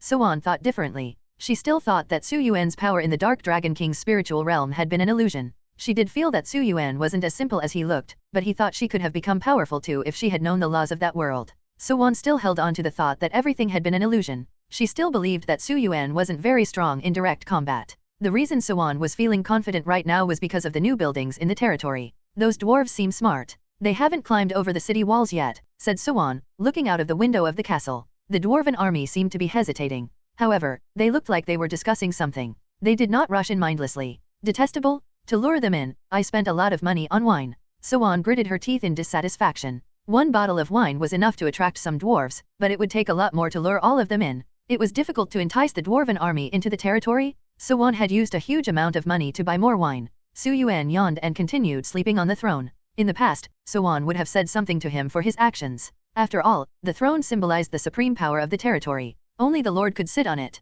However, things were different now. Whether it was the soul altar or the plan to trick the dwarves, Suan recognized the resourcefulness of Su Yuan and his plans. Seeing that he had made such a contribution, Suan let him use the throne as his nest for now. Even if Suan didn't care about it, Shi Linglong did. Wan, that's the Lord's throne. Shi Linglong wasn't trying to sow discord between the Lord and the hero, but the Lord's throne was something that was of exceptional importance. If the relationship between the Lord and the hero was close, the hero was allowed to sit on the throne, especially during the absence of the Lord. A hero could govern in the stead of the Lord. n/o/vel/b/jn.c//om. However, it was shocking for Shi Linglong to see Su Yuan treating the throne as a nest to sleep in. Shi Linglong didn't know what to say any further. It was as if Suan didn't hear her at all. She stared at the dwarven army outside the city walls. Shi Linglong felt that she had overlooked a problem before. It seemed that Suan and her hero were trying to trick the dwarves into actually entering and attacking the territory. What are these two planning now? Thought Shi Linglong. At this moment, Suan became frustrated. She shook Su Yuan awake. Fraud Su, wake up. Quickly, do something. The dwarves refused to enter our territory. Suan was very anxious. Everything had gone according to their plan. They only had to wait for the dwarves to step into their territory. However, at the last minute, things weren't working as planned. She had no choice but to wake Su Yuan. Su Yuan shook his tail lazily. The food is already in your mouth, and yet you don't open your mouth to eat it. You might as well starve to death. After saying that, he continued sleeping. He had anticipated this. It was not a cause for concern. If Suan couldn't handle even something as small as this, then she didn't deserve to be a lord. Suan got more anxious. She wished he hadn't said anything at all. However, Suan was a calm person by nature. She composed herself and thought about the next step. We still have a mole, she thought. She felt hopeful. She still had the Tauren spy. She commanded him to bring a dwarf into her territory and to kill him. The dead dwarf was resurrected as Suan's troop. Now, she had a dwarf as a mole. She used her authority as an overlord to instruct the dwarf about the next course of action. Shi Linglong saw all of this. She felt overwhelmed. A mole? Wan, how did you find an enemy spy? Did you plan all this beforehand? Suan was too busy instructing the dwarf that she had no time to answer Shi Linglong. Outside the city wall, the dwarf spy followed Suan's orders. He carried a bottle of Urquado and blended in with the dwarven army. Commander, I found this. The dwarf spy panted heavily. I smelled it from that side, so I tried digging through the city wall. I didn't expect the city wall to be so poorly built. I managed to dig a hole through it to the other side. The dwarf spy twisted open the lid of the bottle. A strong smell of liquor wafted about. Their leader snatched the bottle and took a long swig from it. What a strong taste. This is good stuff. The commander was a little hesitant. However, under the temptation of strong liquor, his suspicions disappeared. Lead the way, he commanded. We must steal all the good liquor from this territory. The commander threw the empty bottle aside and ordered the dwarf spy to show the way for them to follow. 77 The dwarves pushed open the door to a new world. The wine bottle shattered. The strong aroma spread around. All the dwarves rushed forward, fighting to snatch a piece of the shattered fragments. The dwarves were like addicts trying to lick even a drop of liquor from the broken glass. The remnants on those shattered pieces were a delicacy for them. This is good stuff. Only the lords from other worlds have this kind of liquor. We will steal it all. The liquor must be obtained for safekeeping. The dwarves shouted in excitement. Among them all, who were entranced by the prospect of more liquor, only one dwarf was clear-headed. How can the city wall be so weak that it can be dug through? The dwarf wanted to dissuade the others from barging in recklessly. But no one listened to him. Numerous dwarves followed the spy to the city wall. I wonder who built the city walls for this lord. It's so easy to dig through. The dwarves saw that there was indeed a hole in the city wall. Through the hole, they could see a small warehouse filled with bottles and jars. The strong smell of liquor made them salivate in excitement. The hole led straight to the warehouse filled with fine liquor. There was clearly something wrong. However, the dwarves ignored their doubts. They only had their eyes on the bottles and jars. They didn't care if it was a trap or not. Inside the castle, Shi Linglong saw all this. She was worried about Suan. Wan, the dwarves are just running away after snatching your bottles. Aren't you worried? Shi Linglong saw that the dwarves snatched the jars and ran away. They were still vigilant even though they were drunk. They didn't linger around. Shi Linglong guessed that Suan wanted to trick the dwarves into entering her territory and then annihilate them. However, the dwarves ran away after getting what they wanted. She was afraid that Suan's plan was going to fail. Meanwhile, Suan didn't look concerned at all. Instead, she smiled as if whatever she had planned had, finally, succeeded. Wan, did you poison the liquor? Asked Shi Linglong. Suan shook her head. Just keep watching and you'll know. The dwarves took the jars and prepared to leave. The dwarf spy approached them again. Commander, I discovered something new. That warehouse has even more liquor. The dwarves looked and saw another small warehouse in the distance. The warehouse looked similar to the one they were in currently. Commander, I seek permission to investigate, said the dwarf spy. The commander thought for a while and nodded. The dwarf spy pretended to sneak into the other warehouse. After a while, he emerged again. Good news, he said. There are more jars there. He had brought along the most exquisite ceramic bottle that they had ever seen. This was there, he said, as he opened the lid of the ceramic bottle. The rich smell of strong liquor diffused in the air. So fragrant. How does it smell so nice? The dwarves licked their lips and gulped. Their commander snatched the bottle and took a swig from the bottle. One swig seemed to have opened the door to a new world. Dwarves knew their liquor. Besides a strong taste, they also liked it when the liquor was very fragrant. n/o/vel/b/jn.c//om. They realized that the liquor stored in the current warehouse was hard liquor, whereas the ones in the smaller warehouse were fragrant wine. Seeing that the dwarf spy had sneaked into the warehouse and hadn't found any traps, the dwarves followed his lead and sneaked into the other warehouse one after another. They were now further away from the city walls. Suddenly, a loud sound rang above them. The black gold behemoth made its debut. Roar. The huge black gold behemoth walked toward the dwarves. That's bad. We have been discovered. Take the wine and run. The old drunkards didn't let go of their wine even until the last moment. Even if they could escape, they wanted to do it with the wine. However, as they ran back, they realized that a huge rock blocked the hole in the city walls. We've been tricked. Only now did the commander realize that this had been all a trap. Even when the black gold behemoth had appeared, they still were ignorant about the trap that was set up for them. The dwarves had assumed that they had caused a lot of commotion and awakened the guards. When they saw the huge rock blocking their way back, it slowly dawned on them that this had been all a scheme. A dense crowd of skeleton knights surrounded them at this point. The three-headed dog was roaring not far away, and terrifying flames were burning. The black gold behemoth slowly approached them. It laughed. You puny things dare invade our territory. It jumped up and descended with a loud bang. The ground trembled. Many dwarves were knocked about. D***mn. They used fine wine as a trap. The dwarf commander was very angry. We, the dwarven army, are brave. Even if we must fight till our last breath, we will. We won't let you off easy, either. The commander of the dwarven army was very courageous. He led the dwarven army and charged forward. Numerous dwarves fell in the fight. They got up from the ground and charged again. D***mnu, mutated behemoth. We, the dwarven army, will stand up and fight to the end. A dwarf soldier beside the commander was stabbed by a skeleton knight with a long-range bone spear. Blood splattered all over the commander's face. The commander was enraged. However, he saw the dead dwarf squirming on the ground once again. The dwarven army will never fall, yelled the commander, to encourage the others to fight. But, at this moment, he realized something was wrong. How was the dwarf not dead? 78 Isn't this ability a little too irrational? The first question bothering the commander was how the dwarf was still alive. He should have been completely dead. Although the dwarf soldier was impaled by the bone spear, he stood up with a stubborn look. The commander knew that he shouldn't have been alive after being stabbed that fatally. The dwarf soldier got up and pulled the spear out of his body. He then charged with the others. He was still full of life. The dwarf commander had not expected this. However, when he realized that the fallen dwarves were getting up and attacking their own kind, the commander was horrified. No. As the commander watched, the fallen dwarf soldier got up and charged forward and attacked other dwarves. Chalmers, are you crazy? Shouted the commander, trying to reach the dwarf soldier. At this moment, the black gold behemoth stomped down. The dwarf commander dodged. However, a few dwarves beside him were trampled. The dwarves, who were trampled to death, slowly got up right before the commander's eyes. We dwarves would rather die than submit, shouted a dwarf. Warriors, charge. The dwarf commander was very touched, and he forgot about the strange incident that happened moments before. But, just as he was about to join them, he found that everything seemed odd. The dwarves should have been dead. No one could survive being trampled by such a huge black gold behemoth. The commander thought that they might have somehow escaped the trample of death. However, as he watched them, he noticed many dwarves falling in battle, and then getting up to charge as though nothing had happened to them. The dwarf commander was stunned. He looked at the strange situation in confusion. Some dwarves had been killed. They were lying in a pool of blood. There was no way they were alive. However, the dwarves miraculously got up and charged toward him. "Despicable," shouted the dwarf commander. "You have turned my fellow soldiers into the undead."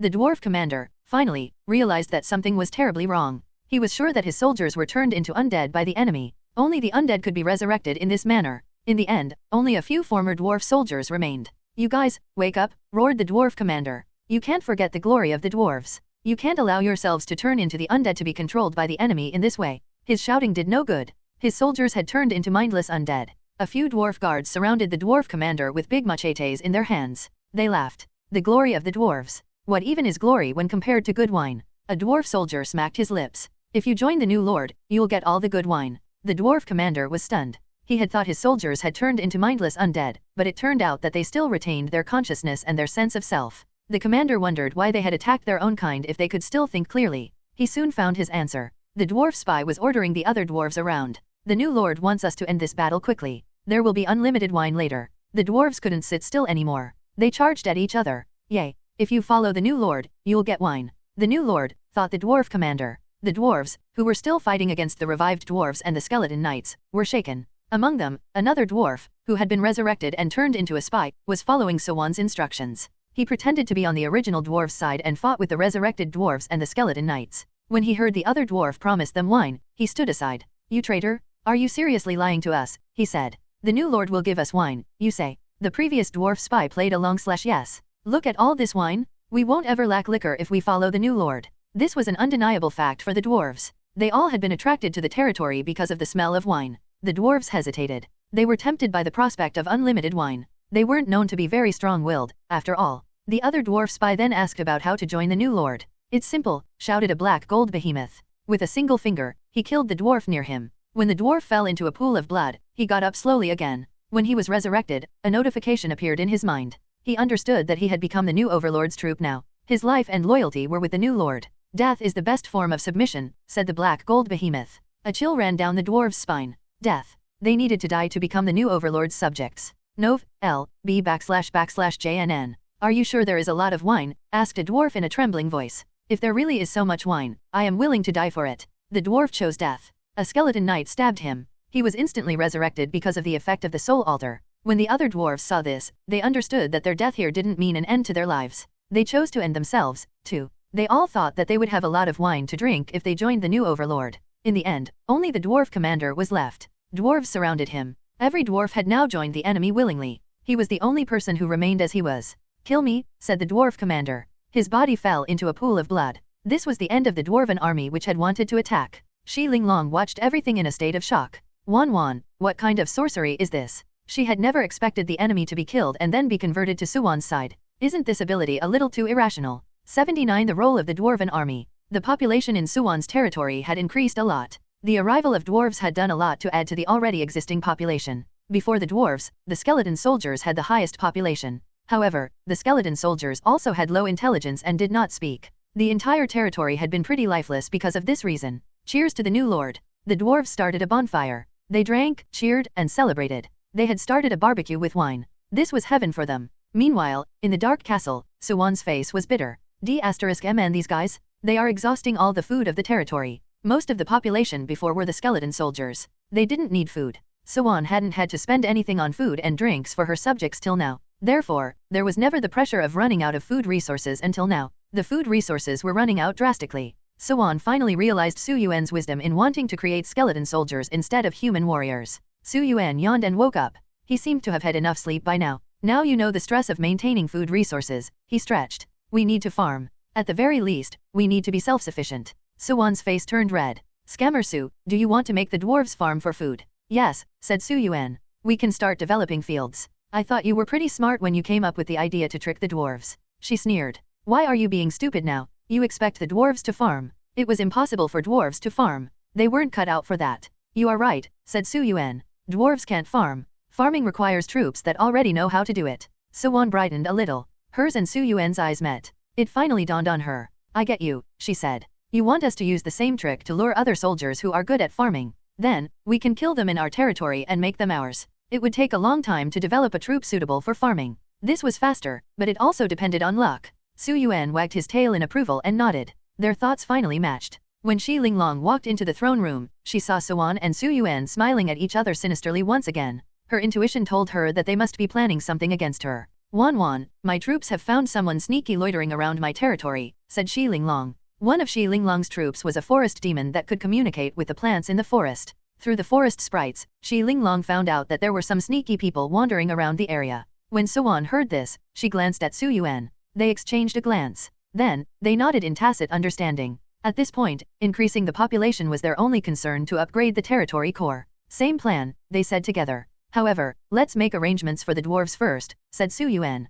Su Yuan and Suan walked to the territory core. All their troops had special abilities that appeared on the panel. The skeleton soldiers did not need food to sustain themselves. The dark goblins had night vision. The Cerberus was immune to fire. The dwarves were very efficient in making weapons and armor. There should be quite a lot of mineral resources in our territory, right? Asked Su Yuan. It's time to fully arm our troops. Suan realized that the ultimate goal of Su Yuan was somehow connected to the dwarves. He did not only intend to convert them to reach the required population to upgrade the territory core, but also because the dwarves were good at forging weapons and armor. Once he obtained the dwarven army, he could use them to forge numerous weapons and armor to fully arm the other troops. Wow, said Shi Linglong. Wan, you guys actually had a solid plan. However, what Shi Linglong said next made Suan extremely glad to have the dwarven army as her own troop. I read that the dwarves in this dimension used to have a very prosperous civilization of their own, said Shi Linglong. They once used their godly forging techniques to create iron chariots that could pulverize the strongest city walls and indestructible iron-armored puppets. Nov. L. B/JNN. Suan recalled reading that as well. In the cultural class, their teacher had taught them the history of the Overlord Plane. The dwarves used to be glorious in the ancient world. The Dwarven Kingdom, at that time, had dominated the sky, the land, and the sea. In the blue sky, strange birds with steel wings used to patrol the airspace. The steel chariots dominated the lands. Steel warships were quite common in the seas. All these were built by the dwarves. How good would it be if our dwarves had knowledge of such ancient technology, thought Suan excitedly. However, the next moment, her heart sank. The Dwarven Kingdom had fallen ages ago. The rulers on Earth had changed one after the other. The current dwarves had forgotten about their inheritance. Suan felt sorry for the downfall of such useful techniques. Su Yuan's ears twitched. He was also interested in the forging techniques used by the dwarves. Maybe the ancient techniques aren't entirely lost, thought Su Yuan. It must have been preserved somewhere. He had a lot of ideas in his mind regarding this. A dwarf ran away from Suan's territory in fear. As he ran, he looked behind him in horror. When he saw a brightly illuminated ring in front of him, he sighed in relief. I will be able to see the Lord after passing through this dimensional portal. This dwarf was the same one who had tried to dissuade others from barging into Suan's territory recklessly. None of the others had listened to him. He had sensed that something was wrong, so he hadn't followed them. He had sneaked away and waited outside the city walls for his fellow dwarves to return. He had run away when the fight had broken out. 80 The Hidden Mole. On a plain very far from Suan's territory, an overlord stood beside his territory core, checking the data of his troops with wide eyes. What's going on? He exclaimed. How did so many of my troops disappear so suddenly? The stats had decreased by more than 1,000. The troops hadn't even died. They had disappeared into thin air? If they were dead, he would have been able to revive them. Besides, the death of the troops wouldn't have changed the stats of the population in his territory. Just like in a game, if the max value of the HP bar was 10, the number would be 10/10. Even if the HP is reduced a little, the max value would remain the same. For example, it would show 7/10 if 3 HP had been reduced. It wouldn't be 7/7. The maximum value would remain the same. The Lord did a thorough check on his remaining troops. He saw that the Dwarven army had reduced drastically. Dwarven army troop type, 1/1. What's happening? The Lord exclaimed. He couldn't believe that he had only one dwarf in the Dwarven army. If that dwarf died, the stats would be 0/1. He would no longer have dwarves as his troop type. He clearly remembered that he had thousands of dwarves in the Dwarven army. Even if he only had 900 of them now, he could accept it. But the number of dwarves had reduced from 1,000 to 1 in such a short time? He couldn't believe his eyes. He even wondered if he had remembered it wrong. My memory can't be so completely wrong, said the Lord. Something has happened to the dwarves. However, he couldn't understand what exactly had happened. He recalled that he had sent them to kill the eavesdropping girl. Is it that girl? He thought. Did she do something to them? He had conspired with another overlord to use the dark screen to sabotage the intercampus tournament. The girl had overheard them. He had sent a portion of his army to kill her. That girl definitely isn't as simple as she seems, thought the Lord. She killed all my dwarves. The Lord was furious. At this moment, a dwarf ran back from the dimensional portal. My lord, I have bad news. The dwarf panicked and told the Lord about everything that had happened. You're saying that someone used wine as bait to lure the troops and kill them, said the Lord. He fell into deep thought. N/O/vel/b/in.c//om. He wasn't surprised that the troops had fallen into a trap. However, that still didn't explain how they had disappeared from his stats. Since they were removed from the list of troop types, he couldn't revive them in his territory. It was as though they didn't belong to him anymore. The Lord frowned. He still didn't understand how this had happened. Right at that moment, a Tauren rushed in through the dimensional portal. "My lord," exclaimed the Tauren and burst into tears. "My lord, we found the target but..." "Speak," said the Lord. The Tauren explained that they had followed Shi Linglong to kill her. However, at a critical moment, she received protection from another overlord and was hiding in her territory. He also explained how the dwarven army had sneaked into that territory and had been annihilated. "Does that territory have any special technique or ability?" asked the Lord calmly. "Wine," said the Tauren. "They used wine to lure the dwarves in." The dwarf confirmed this. The only thing the Lord could make out for certain from the information he received was that there was a lot of wine in that territory. As for what had exactly happened there, he had no idea. The dwarf explained that a black gold behemoth had appeared unexpectedly and blocked the hole in the city wall. He had fled after that because he had felt a terrifying aura in the distance. The Lord rolled his eyes at the dwarf. "You dwarves love wine more than your lives? How can you be thinking about wine even at a time like this?" Fortunately, the Tauren had gathered some more information. "My lord, that girl handed over some valuable things in exchange for the Lord's protection. It is supposed to be the Dark Dragon King's gift." "The Dark Dragon King's gift," thought the Lord. His breath came in gasps. As a member of the Dark Screen, he knew that the appearance of the Dark Dragon King here in the Overlord Plane was the Dark Screen's doing. He also knew that the Dark Dragon King had left behind some treasures. He knew this because of the Dark Screen. Other lords had no idea about it. But Shi Linglong had mentioned the Dark Dragon King's treasure. The Lord was sure that she had received the Dark Dragon King's treasure. The Lord wished to rush over to the territory and snatch the Dark Dragon King's gift. "My lord, this is a great opportunity," said the Tauren. The Lord thought that Shi Linglong had received the gift and then exchanged it with the other overlord for protection. The Lord had sent numerous troops to excavate the Dark Dragon King's treasure. "There aren't many people in the territory," said the Tauren. The Lord had gathered very useful information from the Tauren. He wanted to take revenge for his troops, but he did not know much about the enemy. Therefore, he decided to gather some more information first. However, there was the matter of the girl hiding in the unknown lord's territory. He wanted to take his troops there and silence her forever, but the disappearance of the dwarven army bothered him, so he decided to bear with it for now. At the least, he now knew that the Dark Dragon King's treasure was in that territory. He couldn't bear it any longer. "Gather the troops and attack," he ordered. Little did he know that there were two moles in his troops. One was the Tauren that Yuan had sent to provoke the Lord. The other was a pangolin sent by another lord. The pangolin was unremarkable and blended in among the pangolin army perfectly. At this moment, the pangolin was listening quietly at the door. He sneaked away to report to his lord. "What?" said the other lord. "The Dark Dragon King's treasure? I thought Ling Yuan and I were good brothers for life. I thought we decided to do everything together. Now, he doesn't even want to share the information with me and wants to snatch the treasure for himself." This lord was one of the two lords who Shi Linglong had overheard while passing by. They both wanted to silence Shi Linglong. Ling Yuan was in charge of the follow-up. "Let's send out the troops. We will follow Ling Yuan. I also want a share of the treasure." 81 The Overlord of Death. Within the Dark Castle, Yuan and Yuan noticed traces of enemy troops around the territory. The matter was confirmed when coupled with the information brought by the mole. "They are quite cautious," muttered Yuan. The enemy was already near their territory. They had decided to attack. However, they didn't rush in mindlessly. Instead, they had set up camp on the outskirts of Yuan's territory and planned something. Yuan flew into the sky and observed the situation. "We need to think of a way to provoke them," he said. Yuan brought up a critical point. "Scammer Su, I don't know if you have noticed, but I have a feeling that these enemies are here for Shi Linglong." Yuan recalled the beginning of this mess. Shi Linglong had told her that she had overheard two overlords plotting something. Therefore, they sent out their troops to silence her. "So," mumbled Yuan. He looked at Shi Linglong who was chatting and laughing with the flower fairy nearby. He chuckled. Yuan understood the meaning of his laugh. She narrowed her eyes and smiled. "It seems we can only use Shi Linglong to encourage the enemy." Yuan and Yuan exchanged a glance and nodded in understanding. Shi Linglong accompanied them to the sentry tower in confusion. The position of the sentry tower was such that the enemy could see it clearly from a distance. They needed help with the lookout, but why do I feel that something is wrong? Wondered Shi Linglong. Shi Linglong was tricked by Yuan and Yuan. They had asked Shi Linglong to help keep a lookout from the sentry tower. It didn't sound suspicious at first. However, Shi Linglong felt that something was off. "Afunai, do you see any enemies?" asked Shi Linglong. She was very responsible. She had accepted Yuan and Yuan's request, so she was determined to do a good job of it. She looked around. The flower fairy cried out. "This is bad. There are so many enemies." Shi Linglong looked in the direction where the flower fairy pointed. Although the enemies were hidden well, she could still see them. They were hiding in the forest. It wasn't just one or two, but a whole troop of them. Xi Linglong looked in shock and horror. The enemies, having seen her, could no longer hold back.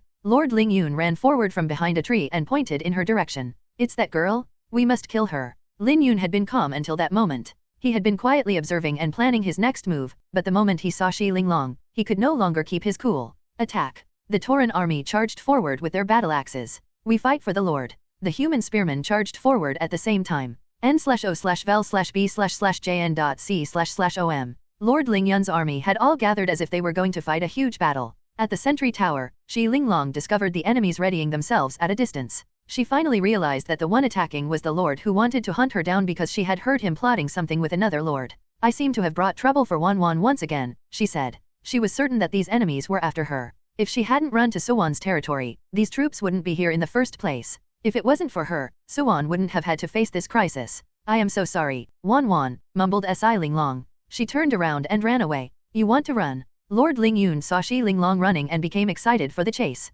Xi Linglong wanted to leave Suwan's territory because she didn't want to cause more trouble for her friend. However, as she ran, she heard Suwan calling to her. Xi Linglong, run to the dark castle and hide there. Xi Linglong was very hesitant. Wan, I am grateful for your help, but I will solve this problem by myself, and I won't trouble you any further. She decided to leave Suwan's territory for good. However, Su Yuan's voice rang out of the blue. Don't talk nonsense, he said. A bait should act like a bait. Just be obedient so that we can gather the monsters together. Bait, thought Xi Linglong. Gather the monsters. Xi Linglong's breath came out in gasps. For a long time, she had felt that Suwan and Su Yuan were being very strange. However, she hadn't been certain of it. Now, she knew. So, this was all part of your plan, she asked. She couldn't hear their voices anymore. She looked behind her and saw that the enemies were still chasing her. Xi Linglong gritted her teeth and ran towards the dark castle. Lord Lingyun was still running behind her. The more Xi Linglong ran towards the dark castle, the more the enemies got lured into the territory. Lord Lingyun chased Xi Linglong all the way to the dark castle.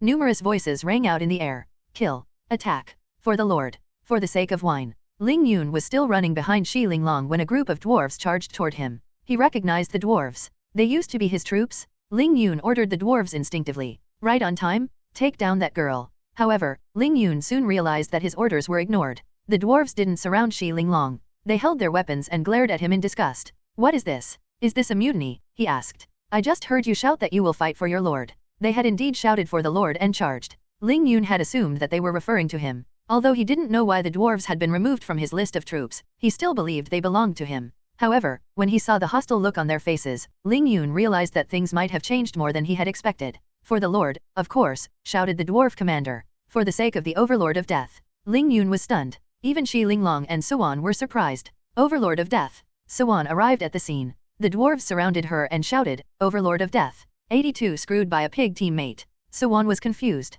How did I get that title? She wondered. She gradually realized why the dwarves called her the Overlord of Death. They had all been killed before being converted to her side. They had been killed in her territory before they became her troops under the effect of the Soul Altar. Before the dwarves, most of the population in the territory had been skeleton soldiers. So, the title did fit perfectly with her image. Lord Lingyun finally realized that the situation was not in his favor. He tried to break free of the encirclement. He had been ambushed. He still did not know much about the enemy and her troops. Furthermore, he would surely be in trouble if a fight broke out, especially when the enemy had made sufficient preparation to ambush him. Lord Lingyun looked around the battlefield. There were 4 points, east, west, north, and south. N/O/vel/B/jn.C//OM. The east was the most difficult to break out of. The black gold behemoth smiled at him from that side. The west was occupied by the Cerberus. It bared its fangs at the Lord. The southern side had numerous skeleton knights and dwarves at the ready. The northern part was easier to break through as there were only some weak skeleton soldiers guarding that side. Although the skeleton soldiers were numerous on that side, they were easy enough to deal with.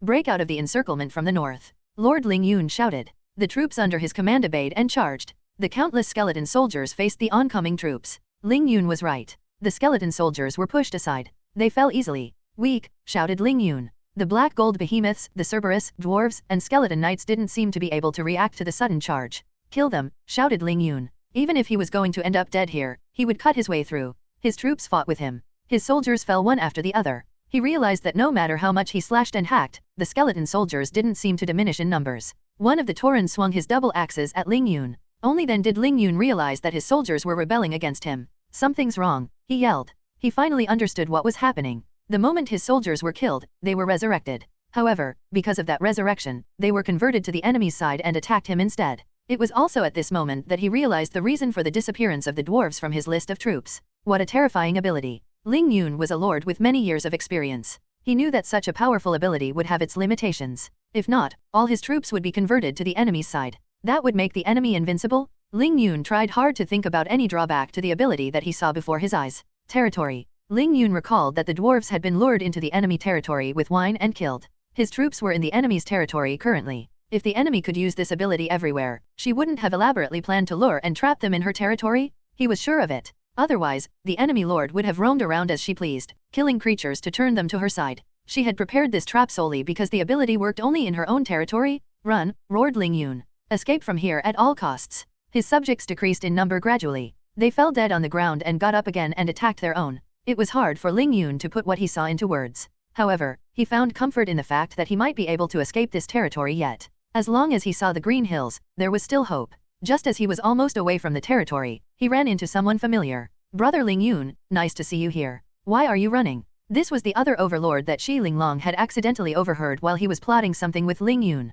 Oscar, said Ling Yuan in relief. Quick, we have to go. Take me away from here. Ling Yuan panted heavily, as though he couldn't breathe anymore. However, Oscar had no intention of helping Ling Yuan run away. Instead, he grabbed Ling Yuan by the collar. Where is the Dark Dragon King's treasure? Tell me, he asked fiercely. Ling Yuan struggled. He had used up too much energy while running. He was no match for Oscar right now. I don't know, he said. Oscar didn't believe him. You snatched the treasure, didn't you? You are running away because the overlord is chasing you for it. He was certain that Ling Yuan had obtained the treasure. Ling Yuan was speechless. This was hopeless. He was perplexed at Oscar for thinking that he was running away because he had managed to get the treasure. Why would he even run if he had the treasure? He would be powerful. I didn't get the treasure. I don't have it. It's still with the lord of this territory. If you don't believe me, just go find her and see for yourself. Ling Yuan didn't want to waste time here. He didn't care about Oscar anymore. He would bid his time for revenge. He tried to struggle free of Oscar's grip and run, but Oscar pulled him back firmly. You want to run? Since you are so sure of it, why don't I take you along with me to confront the lord of this territory?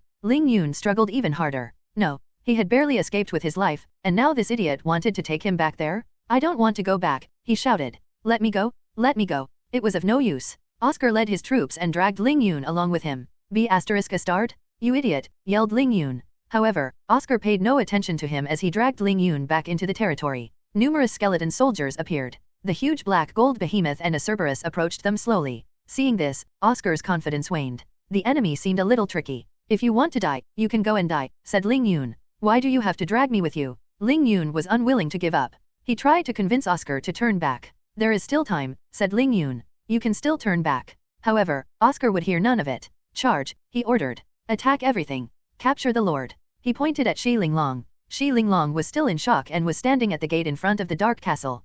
Yuan and Yuan had gone into the castle to have tea and to watch the show from afar. Numerous soldiers, on Oscar's orders, attacked the skeleton knights. Ling Yuan watched in despair. 83 making an overlord's death a fact. Oscar, you idiot. You can still make it if you run. Ling Yuan was livid. If he had any strength left, he would have killed Oscar before he even considered talking to him. After all the soldiers who died here could be resurrected by the enemy in this strange territory and become the enemy's soldiers. If they fought in enemy territory now, they would just be wrapping themselves up in beautiful bows and offering themselves to the enemy as gifts. What Ling Yuan could not tolerate the most was Oscar treating Xi Linglong as the overlord of the territory. Was he really not a mole sent by the enemy? Ling Yuan was so angry that he fainted. When he woke up, both he and Oscar were bound, just as he had expected. Tell us, what were you plotting when you opened the dimensional portal to this place? A gloomy atmosphere filled the dark castle. A little far away from Ling Yuan and Oscar were two people and two creatures. The two humans were women. Beside them were the flower fairy and a dragon. Ling Yuan and Oscar looked at each other before shaking their heads. They had already decided that they would not reveal any information. When she saw their reaction, Yuan was so enraged that she clenched her fists. She knew a little of what they were planning from Xi Linglong, but she needed more details. Meanwhile, Xi Linglong thought that Yuan's interrogation method lacked an air of intimidation and was not threatening in the slightest. Hence, she walked over and kicked Oscar. Humph, you villains? This is for coming after me? If you don't tell me the truth now, I'm going to kill you. Xi Linglong made herself appear fearsome. However, her threat didn't sound scary in the slightest. Instead, her cute appearance had the opposite reaction. Yuan could not help but make a sarcastic quip. I think you should make yourself appear less classy and more aggressive. Xi Linglong was stunned and did not understand what he meant.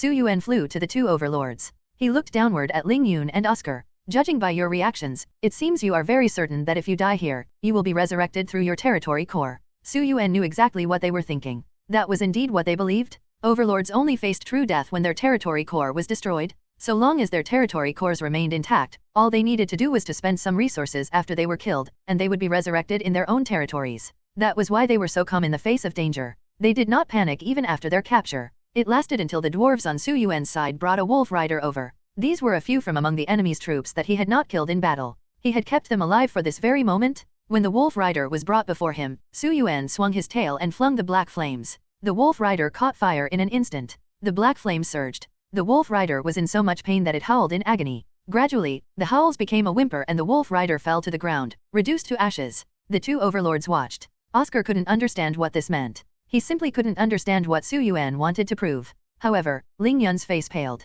His attribute panel showed him that the wolf rider had perished. He tried to resurrect the wolf rider, but he couldn't. The wolf rider's data wasn't erased from the list of troop types, so Ling Yun knew that he hadn't turned to the enemy's side. Yet, its status showed that it had died permanently and couldn't be revived at the territory core. How did you? Ling Yun trembled. If this hero could kill the troops permanently, did it mean that he could kill the overlords too? Although Ling Yun knew that this wasn't uncommon, he was still in shock. Overlords perished permanently in the overlord plane due to various reasons every year. They couldn't be resurrected. Sometimes an enemy might kill them with a powerful spell or curse. Other times they might be killed by a divine item or a creature. These factors could destroy the safety net that the overlord had and annihilate them permanently, despite the rule that protected these overlords in the overlord plane. Ling Yun opened his mouth, but he did not know what to say for a long time. Yuan and Shi Linglong found the situation hilarious. Su Yuan had killed a wolf rider. It didn't experience much pain and had been reduced to ashes in an instant. The two overlords didn't look like cowards who were afraid of death. They had been firm and unyielding just a moment ago. Besides, an overlord could always be resurrected at the territory core. So, why was it that the two overlords looked terrified of a simple soldier's death?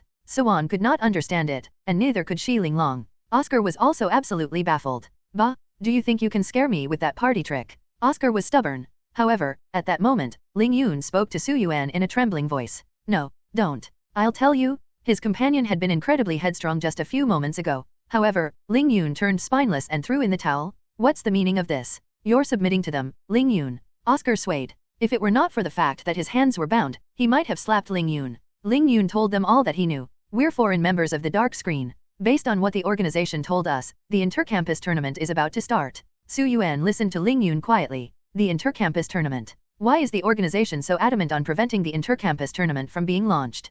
Yuan asked. Ling Yun and Oscar had both spent all of their resources to open up the dimensional portal to travel here because they needed to set up a special array in this area in line with the organization's orders. They were to make the array encompass the entire region. But they did not know what the array was for either. Our higher UPS just told us to set up the array. The organization will then make use of the array during the intercampus tournament. The organization will use it, n/o/vel/b/jn.c//om. They did not know what use the array had either. They just knew that the higher UPS were really secretive about it. We're just foreign members. We know very little. Ling Yun seemed to have given up on resisting. He told them everything he knew. The Dark Screen was divided into two types of members. The first group was made up of the real Dark Screen members. They were native creatures of the world. The other group was made up of foreign members like Ling Yun and Oscar. They were people of another world and decided to work together with Dark Screen for various reasons. 84 The unlucky Shi Linglong. Ling Yun confessed everything about being a foreign member of the Dark Screen. Oscar couldn't take it anymore. Oscar assumed that if they remained unyielding in the face of the enemy and did not leak the news, the enemy would keep them alive. After all, they would have some value. However, if they blurted out everything, they would be deemed no longer important. Ling Yun had confessed everything. Now, Oscar had to be careful because the enemy might keep Ling Yun alive and kill him off. Su Yuan looked at Oscar with eyes narrowed. That guy has already shown his value, he said, pointing at Ling Yun. Oscar understood what he meant. Ling Yun would be spared, but he still needed to prove that he had some information in order to survive. I still have value, Oscar blurted out. However, he couldn't think of anything to make Su Yuan interested enough to spare his life. Yuan and Su Yuan discussed the matter and decided to lock the two of them away. They were, after all, members of the Dark Screen and posed a great threat to everybody. The intercampus tournament was around the corner and more members of the Dark Screen would be emerging to make trouble.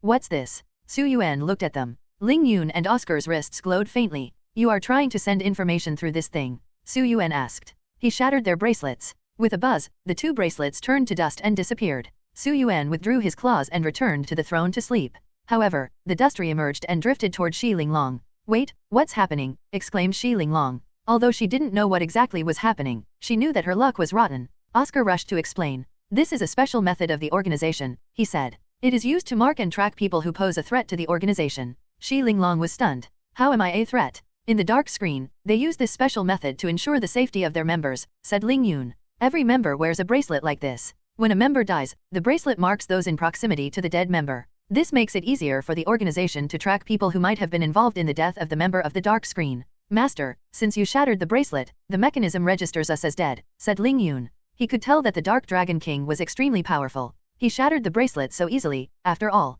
Therefore, he addressed Su Yuan as master to make a good impression on him. There are only a few people here, said Ling Yun. The mechanism must have glitched, so it randomly marked one of you. Ling Yun hesitated. He didn't know if he should say anything further. Xi Linglong understood. So, it chose me, she asked in frustration. There are 4 of us here. Why is it that the bracelet only marked me? Xi Linglong felt like she was going mad. She was now convinced that she was, indeed, a troublemaker. She was sure that she had rotten luck. She had thought that Yuan was just teasing her when she called her a troublemaker. However, with so many events happening around her, she believed it to be true. Su Yuan had a different opinion. He didn't think that Xi Linglong was marked just because she was a troublemaker. From what he understood, Ling Yun and Oscar, obviously, were the members of the dark screen, so the bracelet wouldn't mark them. Su Yuan was a demon dragon. He was too strong to be marked. Yuan had a special connection to him as his lord, so she was under his protection. Hence, she wasn't marked, either. The Flower Fairy, though ordinary in appearance, was a formidable hero at her peak in the hero plane. So, she wasn't marked either. The only one left was Xi Linglong. The bracelet found her to be the one who could be easily bullied, so it latched onto her. Wan, am I jinxed? Said Xi Linglong sadly. Why do I always encounter these things?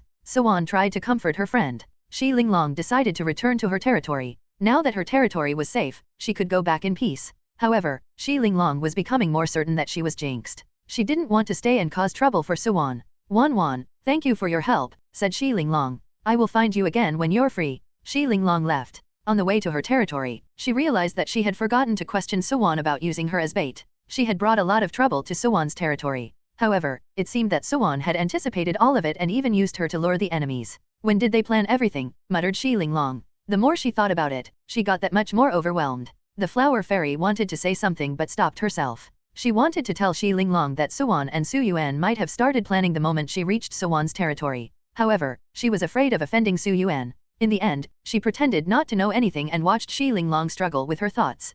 Yuan's territory didn't look desolate after the recent battle. Instead, it looked even more prosperous. Numerous soldiers started building their own small houses in the territory to stay in. Su Yuan and Yuan walked to the territory core. Su Yuan was looking forward to the upgrade of the territory core to level 3.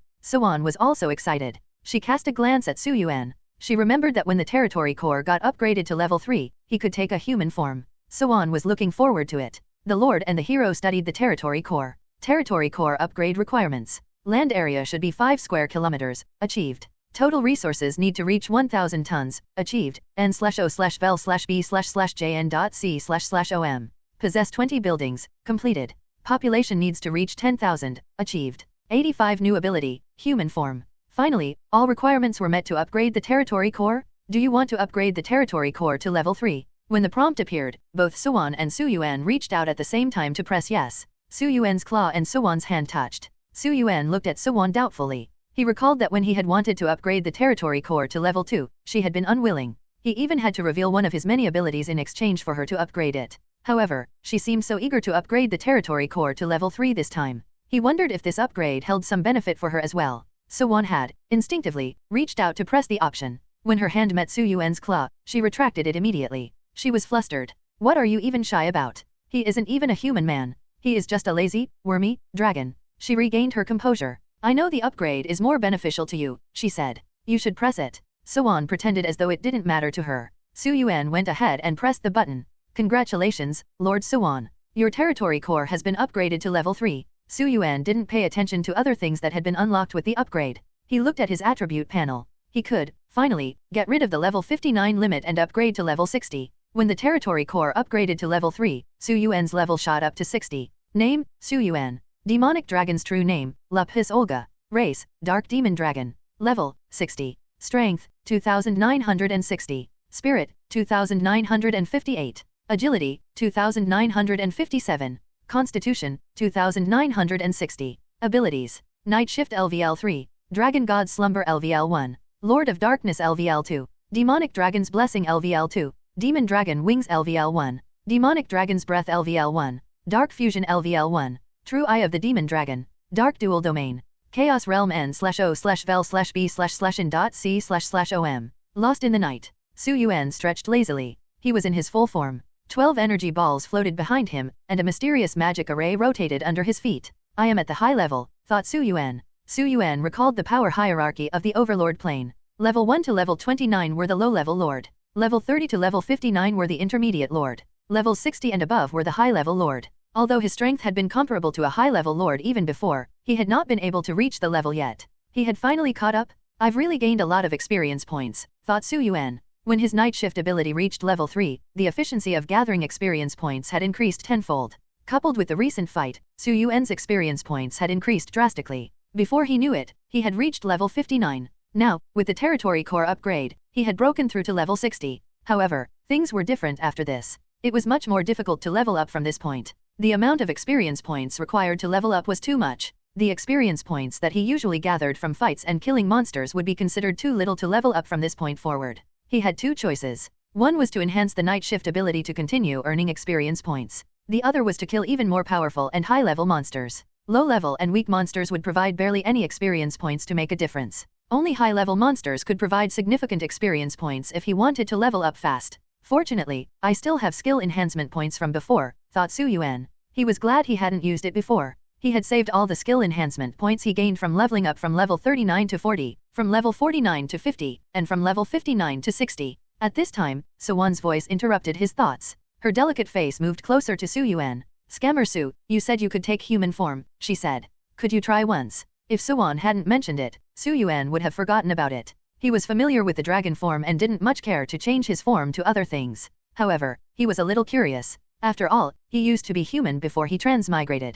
It would be a lie if he said that he didn't care at all about the human form. Su Yuan looked at Suwan and tried his best. He was encased in a purple light right in front of her eyes. His dragon figure wasn't clearly visible. He was completely enveloped by purple light. Suwan could barely see his outline. However, she saw that the blurry outline changed into something else. After a while, the purple light dissipated, and a human man stood in front of Suwan. Suwan blinked. She was shocked by the man in front of her. The man wasn't strange. Her impression of Su Yuan hadn't been very amiable right from the beginning. She thought that when he transformed into a human, he would look like a crook. However, the man in front of her looked vastly different from what she had imagined him to be. He looked cold and aloof. He had short, black hair. A pair of dragon wings spread out behind him. His hands looked like human hands, except for the sharp black claws at his fingertips. A pitch-black tail slowly swung back and forth with flames circling the tip. The dark energy balls floated. The mysterious magic array under his feet flickered with a strange light. Su Yuan's eyes scanned the surroundings with contempt. He looked proud and looked at everything in the world with disdain. Suwan's heart pounded. She recalled her friend Zhao Qingrong bragging about her handsome elf. Although she didn't care about Zhao Qingrong or the appearance of her hero, she couldn't deny that her hero was indeed very handsome. Her hero was just too handsome. 86 symbiotic skill. Suwan was still in shock because of the change in Su Yuan's form. As for Su Yuan, he discovered that he had obtained another special ability. Demon Dragon Symbiosis. Select a creature and bind them as a symbiotic host. When the symbiont gains experience, the attributes can be increased drastically for both. The symbiont's attribute will increase tenfold. They will also undergo a change in appearance and obtain some of the demon dragon's ability. As a form of repayment, any experience and attributes gained by the symbiont will be returned to the demon dragon X100. The demon dragon can bestow abilities on the symbiont. Su Yuan didn't care about anything else except the fact that any attributes or experience points gained by the symbiont could be returned to the demon dragon 100-fold. Su Yuan was happy. His worries always got solved when he leveled up. Now that he was at the level of a high-level lord, every level up would require an immense amount of experience points. Relying on the night shift ability and killing monsters would only help so much. However, this new ability could help him. X100 increase in attributes? Even with an upgraded night shift of level 3, he only gained X10 experience points. Su Yuan compared the two abilities and found that the Demon Dragon Symbiosis ability far exceeded the night shift in terms of benefits. However, both skills had their own advantages. The advantage of the night shift ability was that Su Yuan didn't need anyone to gain experience. He could keep gaining experience points as long as he slept. The Demon Dragon Symbiosis ability needed someone to be his tool. Su Yuan then had to urge that creature to gain experience. Su Yuan considered it once more. Night shift would allow him to gain experience while doing nothing. However, Demon Dragon Symbiosis would require him to supervise, arrange for someone to be his tool, and help that someone to gain experience points.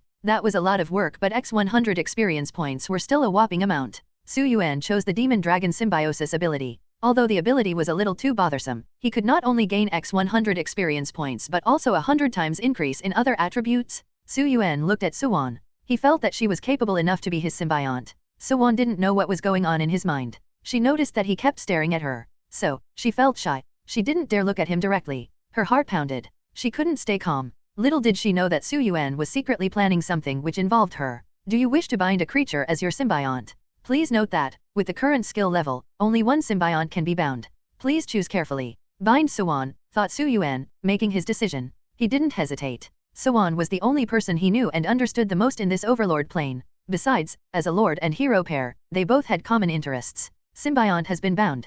Suwon discovered a mysterious energy pouring into her body. What is this power? She mumbled. Her hands clenched into fists as she felt a surge of strength. She had always been a composed person. If not for that, she would have punched a wall on the spot to test her new strength. To Suwon's astonishment, her whole body burned with dark flames. She was encased in the flames. As the flames surged, she felt her attributes increasing exponentially. She felt a little uncomfortable. Her back felt strange. There was a sound of something tearing, and a pair of dark dragon wings emerged from her back. I have wings. She flew around happily. I can fly now. She chuckled. Scammer Su, I can transform like the troops. Suwon flew in front of Su Yuan and hovered, with her hand on her hips. Suwon had been envious of her troops. The skeleton soldiers could transform into dark skeleton knights, and golden behemoths could turn into black gold behemoths. All her troops had transformational skills. However, as a lord, she did not have such a unique skill. It was such a pity. Suwon constantly thought about that. However, today, she was able to transform. Let's see who dares to look down on me now, she said happily. If they do, I will transform and beat them up. Suwon circled the air for a while, and then landed on the ground with a regretful face. Her attributes increased drastically, but the effect lasted only for 10 minutes. What a pity, she said. The transformation lasts only for 10 minutes. Scammer Su, do you think I was rewarded with this ability because I upgraded the territory core to level 3, n/o/vel/b/in.c//om? Suwon had only felt the wings on her back, but she had failed to see that it was a pair of pitch-black dragon wings. So, she hadn't connected the ability to Su Yuan yet. She simply thought this was a reward for upgrading the territory core. However, Suwon was also slightly doubtful because she had not heard about any such rewards before. It was her first time receiving wings of her own, so she was too excited to figure out the cause. If she had seen the wings for herself, she might have been able to connect that to Su Yuan. 10 minutes later, when her transformation was over, she realized that she had never seen her wings properly. It was too late to think about it now. Su Yuan smiled and nodded. Maybe it is a reward in acknowledgement of your hard work. When Su Yuan turned into a human, he looked cold and aloof. However, he now smiled at her. Suwon felt happy. Who knew Su Yuan could turn into such an amiable man? Suwon's heart raced as her imagination ran wild. She didn't know that his smile had nothing to do with her progress. He was smiling because he now knew that his ability worked well. He had found a tool he could use. Su Yuan realized that only sending troops to fight monsters was not enough. He had to find a way to make Suwon stronger, so she could fight monsters as well. After all, the Demon Dragon Symbiosis was a limited skill. It required Suwon, as a symbiont, to defeat monsters personally for Su Yuan to gain 100 times more experience points. He understood that he couldn't use his previous strategy, where he used to send the underlings to fight the monsters. In the future, if they encountered an enemy, he needed to let Suwon fight. He wondered how he could trick Suwon into fighting. Both of them were deep in thought. One was thinking about the new ability with relish, while the other thought of ways to trick his lord once again. After a while, more information regarding the intercampus tournament was released. 87 There must be something wrong with Su Yuan. Su Yuan, it's confirmed, said Suwon excitedly. The intercampus tournament will be held in a week. She felt a little disappointed because Su Yuan had turned back into a dragon. After a while, Shi Linglong arrived for a visit. Suwon thought that it was just as well that Su Yuan was no longer in his human form, at least in front of Shi Linglong. Suwon was the only one who had seen Su Yuan's human form. She didn't want others to see him in his human form because it would attract unnecessary attractions. However, after turning back to the dragon form, Su Yuan seemed unwilling to change into human form ever again. He yawned. The intercampus tournament is about to begin. Why don't you hurry and level up by killing some monsters? Look at you, you aren't even level 30 yet. He lazily draped himself on the throne. Suwon found it strange that Su Yuan had begun to encourage and push her to level up. He was nagging at her like her mother. She felt that Su Yuan was planning something again. She decided to not do what he told her to do. Instead, she wanted to investigate and see what he was up to this time. When she didn't cooperate, Su Yuan urged her even more. As time passed, the final rules of the intercampus tournament were released and top 10 contestants were confirmed. There were a total of 10 arenas, each scattered in a vast space.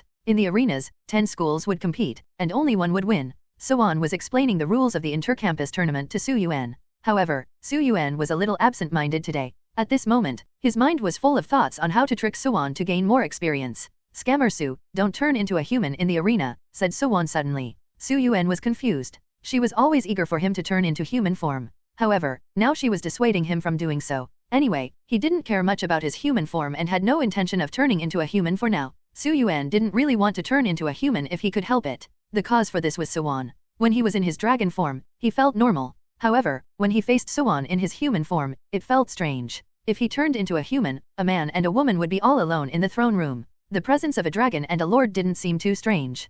Yuan was embarrassed that she had told him not to transform. However, Yuan didn't seem to care, so she felt relieved. Yuan tried to talk about something else. Just don't transform into a human in the competition. The school has decided to organize a mock tournament for the 10 contestants to participate in. It is done to ensure that we will be well prepared for the actual inter-campus tournament. The mock tournament will be held in a grassy plain in the Overlord Plain, she said. In the inter-campus tournament, the 10 contestants from our school will have to form an alliance to fight against those from other academies. This will be a good opportunity to learn how to cooperate with each other. Yuan looked at her in surprise. She had expected this reaction from him. However, he yawned and then pretended to be indifferent again. A mock tournament, he said lazily. Boring. If you have so much time on your hands, why don't you go kill more barbarians? The mock tournament was of no interest to him. Yuan felt that it was useless. That time could be used more productively to kill barbarians and gain experience points. n/o/vel/b/in.c//om. The barbarians didn't provide many experience points. However, they were easier for Yuan to fight with. Besides, the experience points would be returned 100-fold to Yuan. So, he encouraged her to fight. You are so lazy, said Yuan. Why not try to befriend other lords and their heroes? Try to build a network. Don't just sleep all day long. Yuan had put up with his constant nagging to kill monsters and level up. She was sick of it. Now that she had an opportunity, she wanted to teach him a lesson. She wanted revenge? Boring, said Yuan. I don't befriend the weak. Yuan felt that he was very arrogant. Scammer Su, you not only trick people but also underestimate everyone else. Don't underestimate others. I heard that there's a very powerful hero among the contestants from our academy. He is already level 50. Yuan thought that Yuan might be a little motivated and driven if he knew that there was another strong hero in the group. Yuan, who was already at level 61, didn't bother to respond. Yuan assumed he was shocked because of the information, so he was quiet. Don't worry too much, Yuan, she said. That hero's lord is a senior student in the academy. They had more years to grow than us. We can surpass them next year. Yuan's small fist clenched tightly. Although she had remarkable achievements in the battles she had fought till now, she still felt like she had a lot to do. She didn't think she could match the senior student's level. Yuan was naturally very modest. The other contestant had become a lord earlier than her. They had a good foundation and must have accumulated a lot of resources. She felt like she could not compare to them. Moreover, the academies in the inter-campus tournament always relied on their senior students to win. She couldn't fight against the other academies all alone. The mock tournament began the next day. Yuan and the others who had made it to the top 10 gathered. They would head to the grassland to fight against the Beastman tribe. This mock tournament was specifically designed to help work together as lords. 88 I will give you some buff later, we can kill our way through. On a grassy plain, 10 contestants and their respective heroes arrived. The Beastman tribe stronghold was in the north. The Beastman tribe isn't very powerful, but they aren't particularly weak, either. The instructor faced the 10 contestants. Based on your current strength, you cannot fight the Beastman tribe alone. You will need to unite and cooperate to fight against them. The instructor left after briefly laying out the rules for the upcoming fight. Yuan saw that they were all familiar. They were the ones she had fought with in the selection round. They had accepted Yuan as their leader this time. Captain, what should we do next? With such a powerful and beautiful leader, the male contestants had no objection. Before Yuan could answer, another contestant approached her to suggest his plan. Captain, I think we should first send out scouts to get more information on the enemy before taking any actions. Many others joined in with their own ideas. Everyone was offering their cooperation. They had accepted Yuan as their leader. A few female contestants were a little dejected. They all knew about Yuan's exemplary battle victories. Seeing how the male contestants willingly cooperated with Yuan, they felt helpless. However, they couldn't compare with Yuan. Just when everyone's eyes were focused on Yuan, she leaned down and looked at her hero. Scammer Su, what do you think? She asked. Yuan was asking for her hero's opinion. She had always discussed her plans with him, so it had become a habit. Although she called him Scammer Su, she still cared about his opinions. If she didn't ask him for his opinion at such an important event, she would feel uncomfortable. Yuan looked into the distance where the Beastman tribe was supposed to be. He felt that these Beastmen shouldn't be shared with the others. He wanted Yuan to fight them all on her own. He wanted all the experience points. In my opinion, we should just rely on our own abilities, said Yuan. He only cared about experience points. Whoever made the most kills would gain more experience. Nov. L. B //JNN. Others were confused by his answer. Yuan understood him perfectly. She expected him to say something like that. He wanted them to annihilate the Beastman tribe by themselves, without cooperating with anybody else. However, Yuan couldn't tell everyone about it. She knew that the Academy's sole purpose in preparing this mock tournament was to teach them to work together as a team. Yuan was afraid that saying something like this would shake the morale of the team and turn them against her instead. She found an excuse. She volunteered to scout the area to get more information on their enemy. She quickly took Su Yuan away with her. Scammer Su, she said, once they were away from the team. The Academy's intention is to teach us to work as a team. She begged him to cooperate. Su Yuan rolled his eyes in disdain.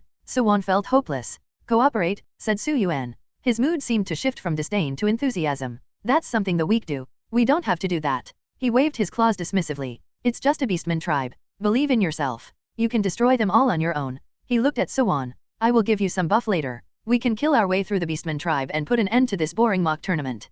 Yuan was stunned. She didn't even know what to say to him. Why is Su Yuan so enthusiastic about killing monsters? Yuan's first thought was that there was something terribly wrong. Su Yuan had always been lazy. He had never shown a shred of interest when they fought enemies. Usually, Yuan and the rest of the troops took care of fights and killing monsters, while he slept soundly. However, Su Yuan had suddenly shown an interest in killing monsters and even actively followed her to the battlefield. The situation confused Yuan. She wasn't sure what was going on. It was a good thing that Su Yuan was trying to involve himself in these matters, but Yuan still couldn't get rid of the feeling that something was wrong. However, she didn't think that Su Yuan would ever harm her. He often tricked her, but Su Yuan had always proved reliable when she needed his help.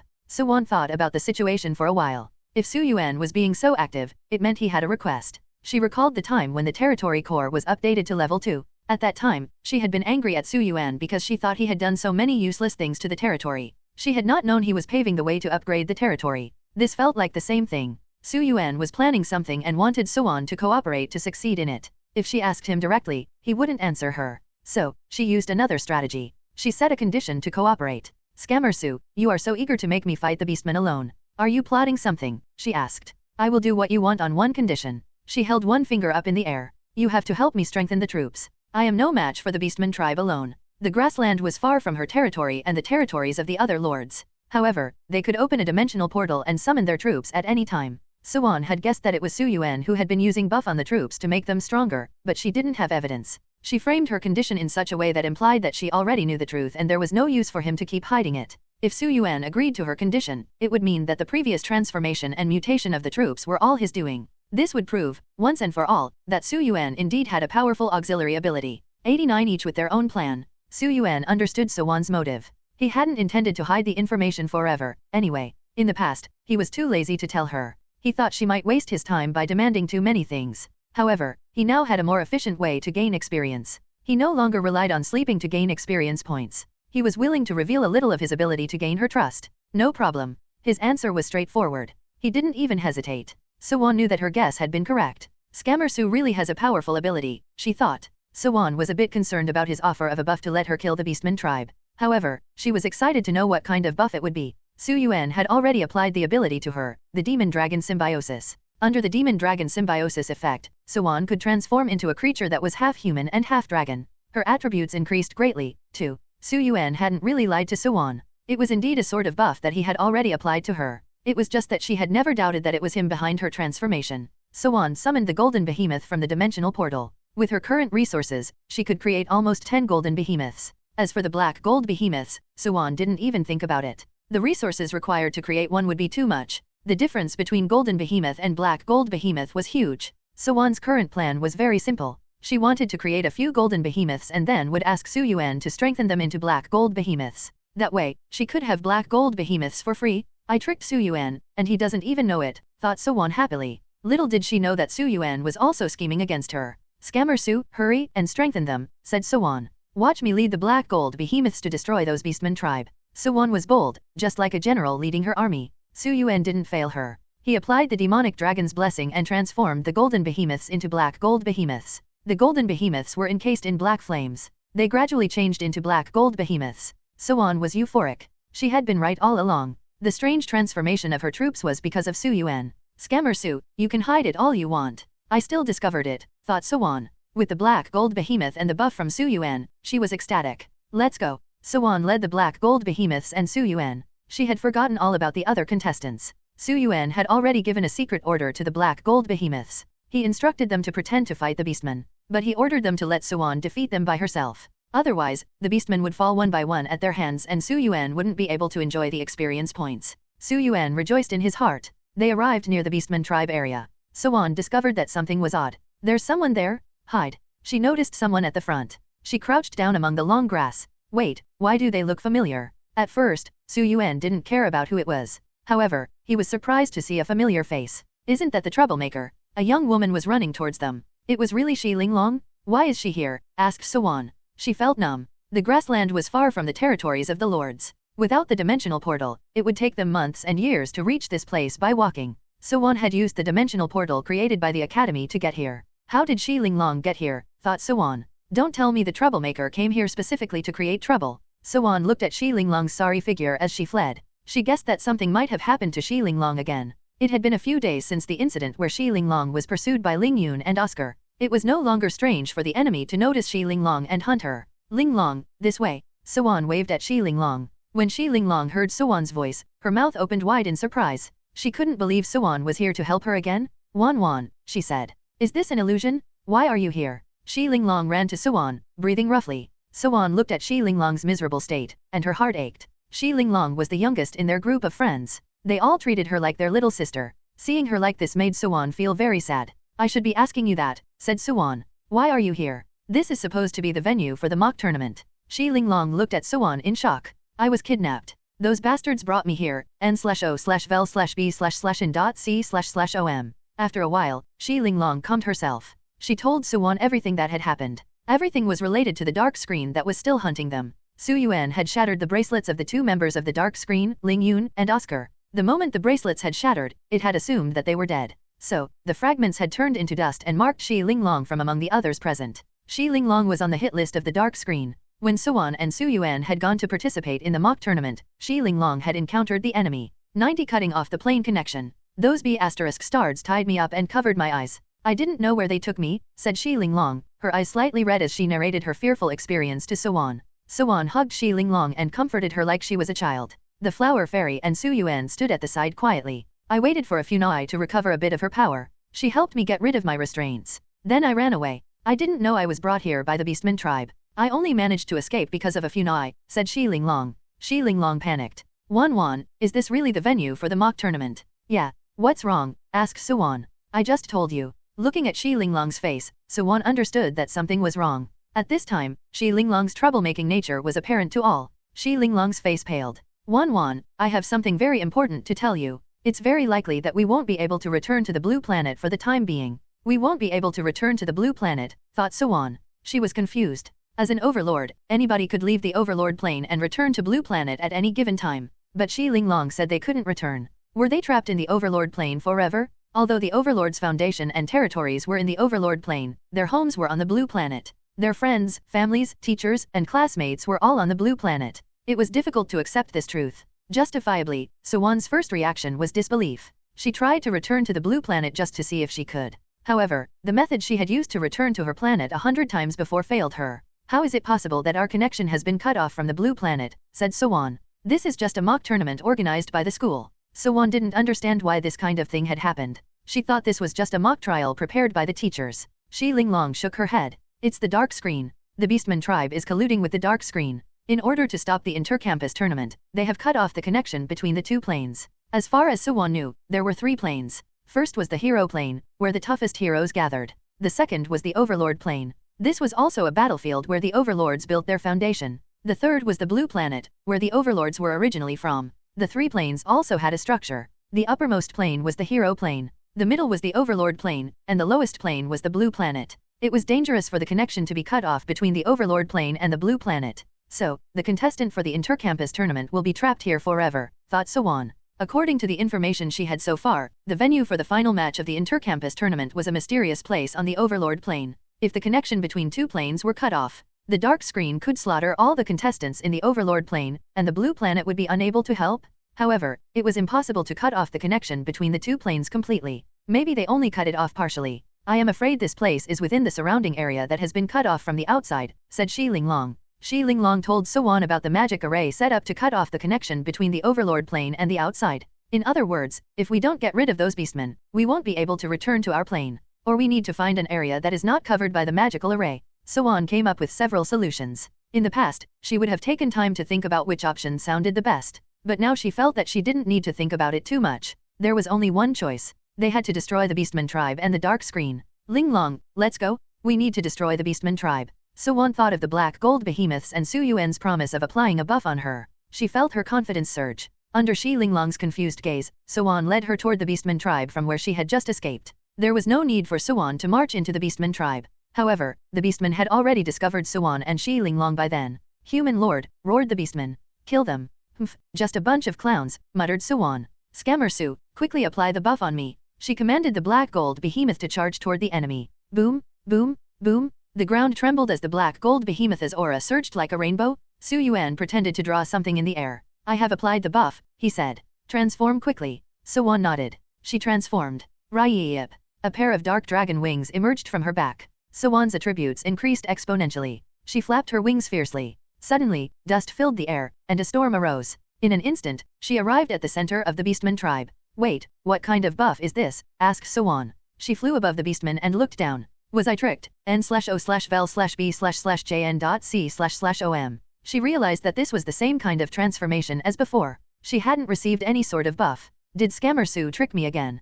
Yuan was angry. However, she didn't have time to settle scores with Su Yuan right now. The Beastmen had already launched their attack on her. At this moment, Shi Linglong, who was watching the battle from a distance away, was stunned. She looked at Su Yuan and then turned to Yuan. The dragon and the lord both had similar wings. She was sure that both of them shared some kind of power. How had Yuan suddenly transformed into a half-dragon? Did she borrow some sort of power from Su Yuan? Shi Linglong was busy trying to find an explanation for Yuan's transformation. Meanwhile, Su Yuan felt the experience points being multiplied by 100 times and reached him as Yuan fought. As for Yuan, she gradually discovered that something was wrong. The black gold behemoths were all extremely brave and powerful. Moreover, she had transformed, and her strength had skyrocketed. But why did it feel like she was the only one fighting? The black gold behemoths were of no use. She looked at the black gold behemoths curiously. 91 Director Su, you are putting on a show again, aren't you? What were the black gold behemoths doing?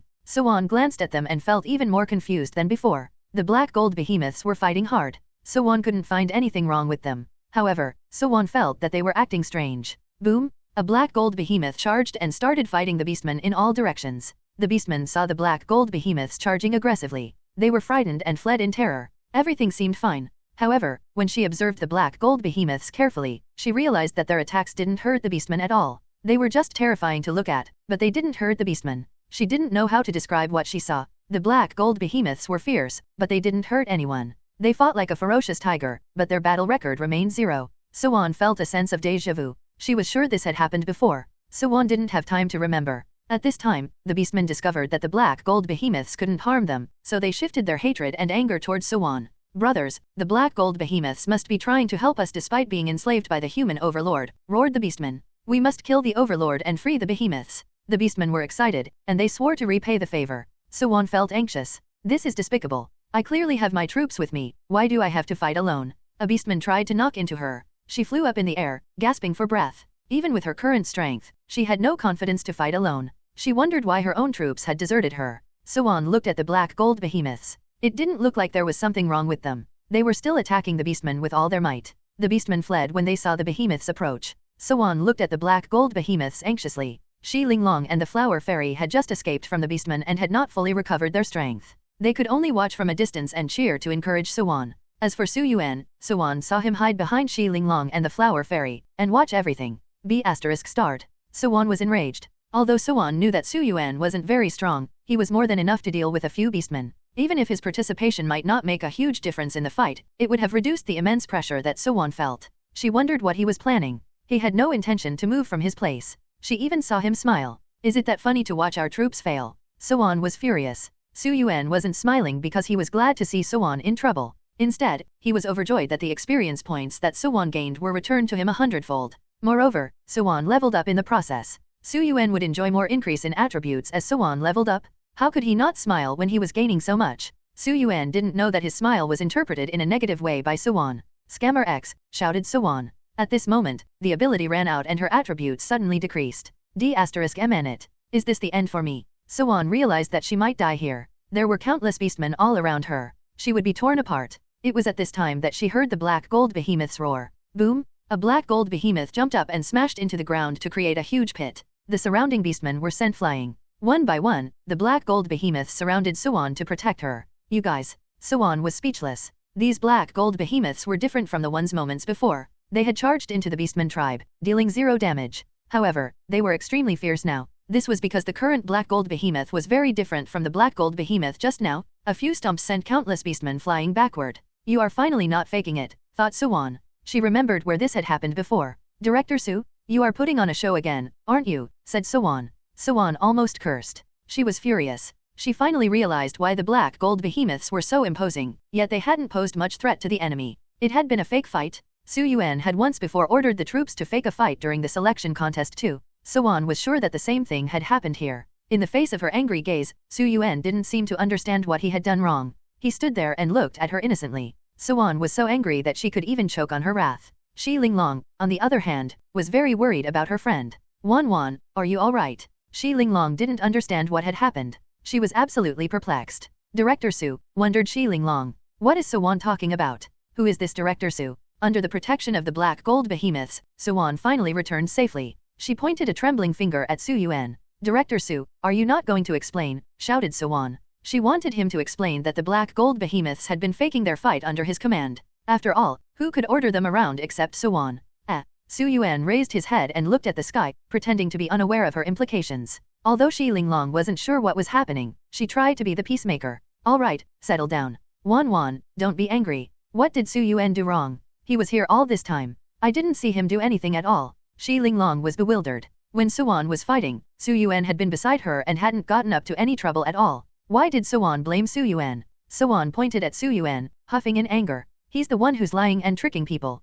Yuan sneered and quietened down. If her friend found out that she was tricked by her hero, she might laugh at her. When other lords interacted with their heroes, they either had absolute control over their heroes to order them around or were friendly and helped each other out. n/o/vel/b/in.c//om. However, Yuan did none of those. He scammed his overlord time and again. At this moment, the situation at the battlefield was grim. Some time had passed and the buff from the ability had worn off. Black gold behemoths turned into golden behemoths. The golden behemoths were no match for the beastman's mighty army. 92. The White Dragon Saint. Scammer Su, what do we do now? In the face of the grim situation, Yuan temporarily set aside her resentment and asked Yuan for advice. Both her transformation and the black gold behemoth's transformation had a time limit. After the time ran out, their strength dropped drastically. It was difficult for them to face the enemy. At this moment, Shi Linglong expressed her opinion. She tugged at Yuan's sleeves and whispered, Wan, we don't have to fight the beastmen to death. Our goal is to break the magic array set up by the beastman tribe so that we can return to our original plane.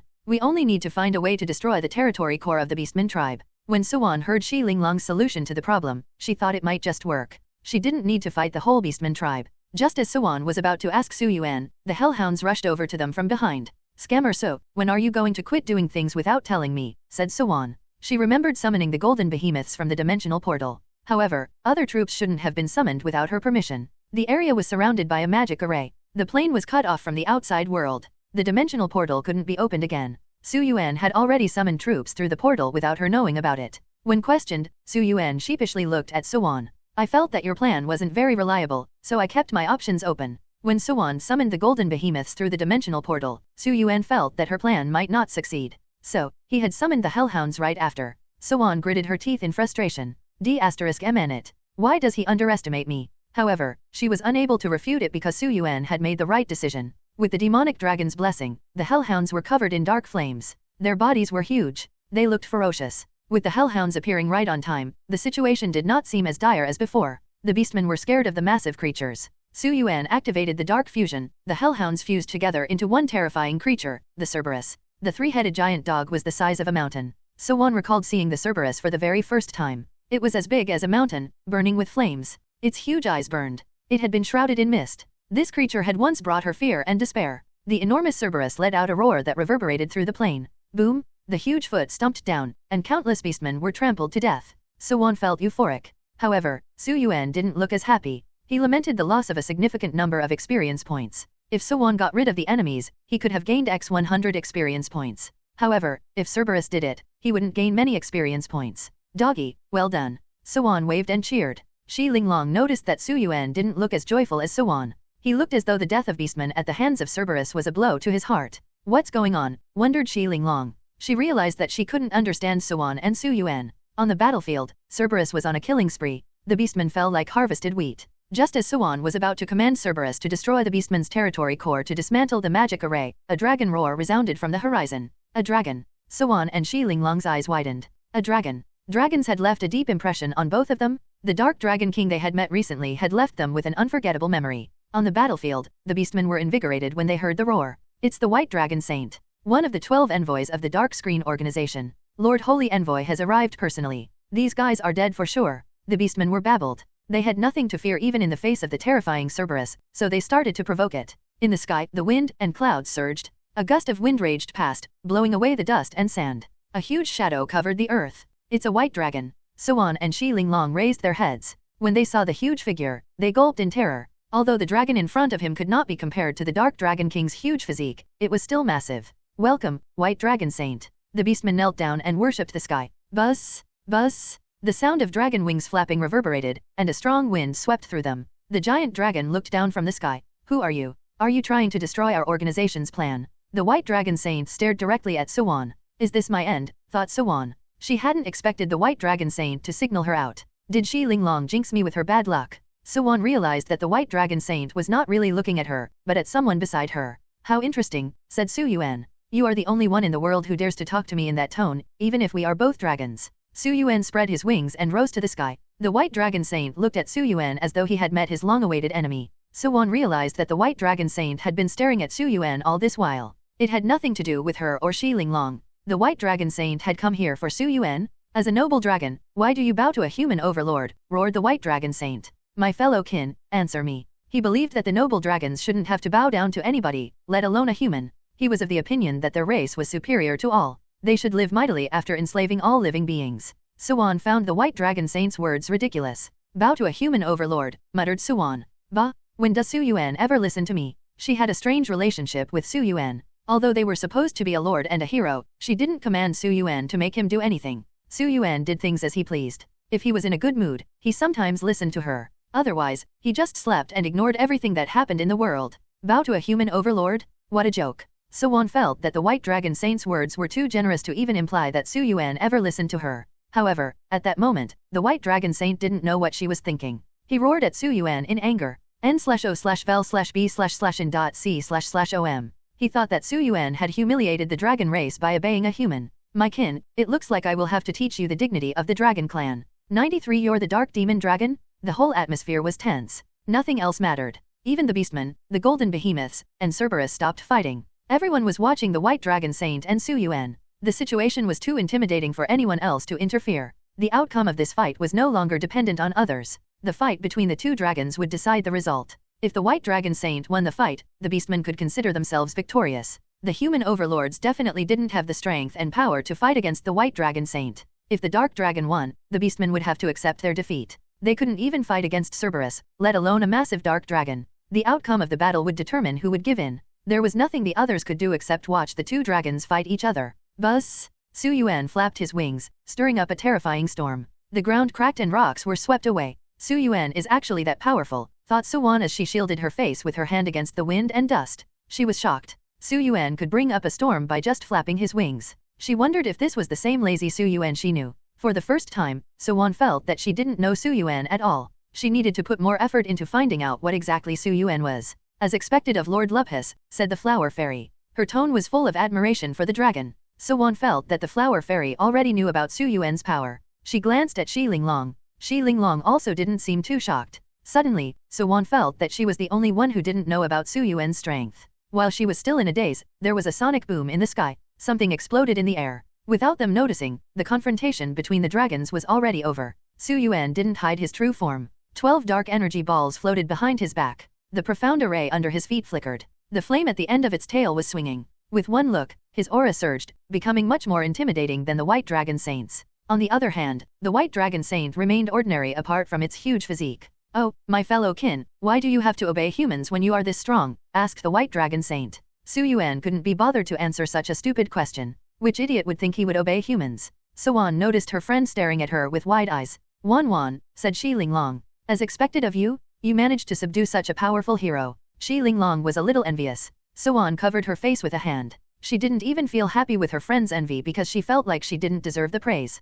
Yuan knew that she could never subdue Su Yuan. It was definitely not the case. At this moment, the two dragons clashed again in the sky. Boom, boom. Both the White Dragon Saint and Su Yuan didn't use powerful spells. The White Dragon Saint was afraid he might destroy the Beastman tribe and the magical array in the area. Su Yuan was afraid he might hurt Yuan and Shi Linglong. Therefore, the two dragons rose higher into the sky and fought there. Everyone was engrossed in the battle. Suddenly, a black crack appeared in the sky, as though a dark eye had suddenly opened in the air. The White Dragon Saint and Su Yuan fell into the crack. In the pitch-black space, numerous demonic eyes appeared. The White Dragon Saint looked around. At this moment, he discovered a huge figure. You are the Dark Dragon from a few moments ago. The incomparably huge Dark Dragon stood in the darkness. A massive magical array flashed and illuminated the immense dragon's body. The dragon's eyes were like entire galaxies, each as big as a sun. The prehistoric giant dragon was like an ancient beast of the starry sky. Welcome to the Dark Dual Domain, said Su Yuan. In here, I will shed away all pretense and appear in my truest form. The winner will step on the loser's corpse, absorb their power, and leave the space. Su Yuan activated the Dark Dual Domain ability. Once the domain was activated, it would drag the user and the target into a different space. This was a fight to the death. The exit would only open if one of them died. D*MN cursed the White Dragon Saint. This is just an illusion. The White Dragon Saint couldn't believe what he saw. Su Yuan had been a small dragon in the Overlord plane. Among the dragon clan, he was the size of a baby dragon. However, what he saw in front of him was unimaginably huge. The pair of eyes that were staring at him contained a sky full of stars as if the whole galaxy was sealed within them. An illusion, thought the White Dragon Saint. However, the massive dragon snorted softly. An illusion, said Su Yuan. You are deceiving yourself. The golden eyes of the dragon clan could see through all illusions into reality. The White Dragon Saint activated his golden eyes. The massive ancient dragon remained as before. It was real? This was the true face of the Dark Dragon? The White Dragon Saint was stunned. In reality, the White Dragon Saint was partially right. This was a sort of illusion. This was Su Yuan's true form at its peak. However, Su Yuan couldn't reach his peak just yet in the Overlord plane. With that logic, this was indeed an illusion created by Su Yuan. The golden eyes could see through illusions, but the true eye of the demon dragon countered its effect. Su Yuan used the true eye of the demon dragon to block the golden eyes and maintain his illusion. Wait, said the White Dragon Saint. His voice trembled. If this is your true form, Nov, L, B /JNN. The White Dragon Saint had left the hero plane many years ago. However, he had heard of the appearance of a dark demon dragon recently. He had seen the dark demon dragon through a special ability that only some heroes possessed. When he saw Su Yuan, he slowly remembered. You're the dark demon dragon. Fortunately, the White Dragon Saint was white, so even when he went pale with fright, there was no significant difference in appearance. My lord, this is a misunderstanding. The White Dragon Saint knew the legend of the dark demon dragon. He had no intention of fighting such a creature. The dark demon dragon was on top of the food chain of the dragon clan. It was terrifyingly superior to all other types of dragons. It was simply impossible for the White Dragon Saint to fight the dark demon dragon. 94 Dark Demon Dragon, I'll follow you. In the alternate dimension, after facing Su Yuan's powerful form, the White Dragon Saint was scared. The White Dragon Saint was powerful too. If the Dark Demon Dragon had signed a contract with a human overlord, his strength would be severely limited because of the human. The White Dragon Saint knew that it was impossible for the Dark Demon Dragon to reach the peak of his power. However, the Dark Demon Dragon was on top of the food chain of the Dragon clan. The White Dragon Saint didn't want to offend such a powerful creature. In a battle, if the whole Dragon clan could even match 10% of the Dark Demon Dragon, it was considered impressive. The White Dragon Saint could only make one decision, and that was to surrender. Misunderstanding, said Su Yuan. That's a pity because I can't take back the spell that has been cast. Either you die, or I die here. Only then will the magic be dispelled. Su Yuan looked downward at the White Dragon Saint. Although the White Dragon Saint was supposed to be a huge dragon, he was like an ant in Su Yuan's eyes. Of course, it was all just an illusion. Su Yuan wasn't at the peak of his power. However, the Dark Demon Dragon was still the strongest among the dragons. He was capable of subduing every dragon in the clan. The White Dragon Saint had guessed as much. Su Yuan's form was just an illusion. However, Su Yuan was still capable of defeating the White Dragon Saint. But the White Dragon Saint looked up. His voice trembled. The Dark Dual Domain would only disappear if one of them died. He was terrified. Is this where I am going to die? D*MN the dark screen, he said. If he hadn't been invited by the organization to become one of the 12 holy envoys, the White Dragon Saint couldn't help but complain about the dark screen. If he had not been invited by this organization to become one of their 12 holy envoys, he would not have encountered the Dark Demon Dragon. No matter how he saw it, it all felt like the dark screen's fault. The White Dragon Saint was in despair. However, there is a flaw in this spell, said Su Yuan playfully. Su Yuan finally revealed his ultimate purpose. The sole reason he had trapped the White Dragon Saint in the Dark Dual Domain was to force him to surrender. "If I taint your soul with my aura, the Dark Dual Domain will see you and me as one entity," said Su Yuan. The Dark Dual Domain recognized the soul level of those within it. When one of the two souls was completely destroyed, the Dark Dual Domain would then allow the winner to exit the space. However, if Su Yuan could leave a mark on the White Dragon Saint's soul, the space would think that there was only one entity in the area, and that was Su Yuan. The Dark Dual Domain wouldn't be able to detect the White Dragon Saint's soul. The dual space would then disappear. Su Yuan had put in enormous effort to fulfill this goal. He had assumed that the White Dragon Saint would choose to fight and die rather than submit to him. However, what happened next left Su Yuan speechless. The White Dragon Saint was suddenly happy. His dejected look was replaced by one of joy. "That can be done," asked the White Dragon Saint. "My lord, why didn't you say so before? I, the White Dragon Saint, will follow you?" The White Dragon Saint did not even hesitate. Instead, he was excited. As a member of the Dragon clan, it was an immense honor to follow the legendary Dark Demon Dragon. It was the dream of many dragons in the clan. If it wasn't for the hostility he had shown in the beginning, the White Dragon Saint would have surrendered at once. Su Yuan was speechless. He marked the White Dragon Saint's soul. After doing this, he would be able to control the White Dragon Saint. N/O/vel/b//in.c//om. The crack gradually opened in the pitch-black space, and both returned to the Overlord plane. Su Yuan hadn't expected the White Dragon Saint to be so obedient. He didn't think that the enemy would surrender so fast if he revealed his identity. Su Yuan realized that the Dark Demon Dragon's body he had transmigrated to was far more powerful than he assumed. Su Yuan did not have a deep understanding of the Dark Demon Dragon race. Despite transmigrating to a Dark Demon Dragon's body, he was still a demon. He hadn't fought with anyone in the hero plane. All the heroes ran away after they saw him. Su Yuan didn't have an opportunity to try his strength to see how powerful he actually was. Su Yuan sighed as he saw the crack enlarge. He and the White Dragon Saint returned fully to the Overlord plane. The White Dragon Saint watched in awe as Su Yuan shrank to the size of a small dragon once again. He was unaware that Su Yuan had to return to this form because there were limitations to his current state. The White Dragon Saint felt that, as an underling, he should shrink to a smaller size too. It was similar to the respect one shows to their boss in the office. If the boss doesn't take a seat first, it is considered disrespectful to sit down before the boss. Thus, the White Dragon Saint gradually shrank to a size that was slightly smaller than Su Yuan. Dragons used their body size to show off their strength. The larger they were, the stronger their power. The White Dragon Saint made himself a little smaller than Su Yuan so that he could maintain his deterrent force and not let others think that he was too weak. At the same time, he did not want to offend Su Yuan by being bigger. In the Overlord plane, the grassy plain was a mess. Even when the White Dragon Saint and Su Yuan had tried their best to control their power, the Beastman tribe and the magic array had been destroyed. Yuan rushed over to Su Yuan as soon as he came out of the crack in the sky. "Su Yuan, are you alright?" She was so worried that she didn't even call him Scammer Su. She called him by his name. Only the heavens knew how terrified she had been when she saw Su Yuan disappear in the crack. Every second felt very long and torturous. Finally, Su Yuan had reappeared. 95 You came to scout for information but ended up annihilating the Beastman tribe.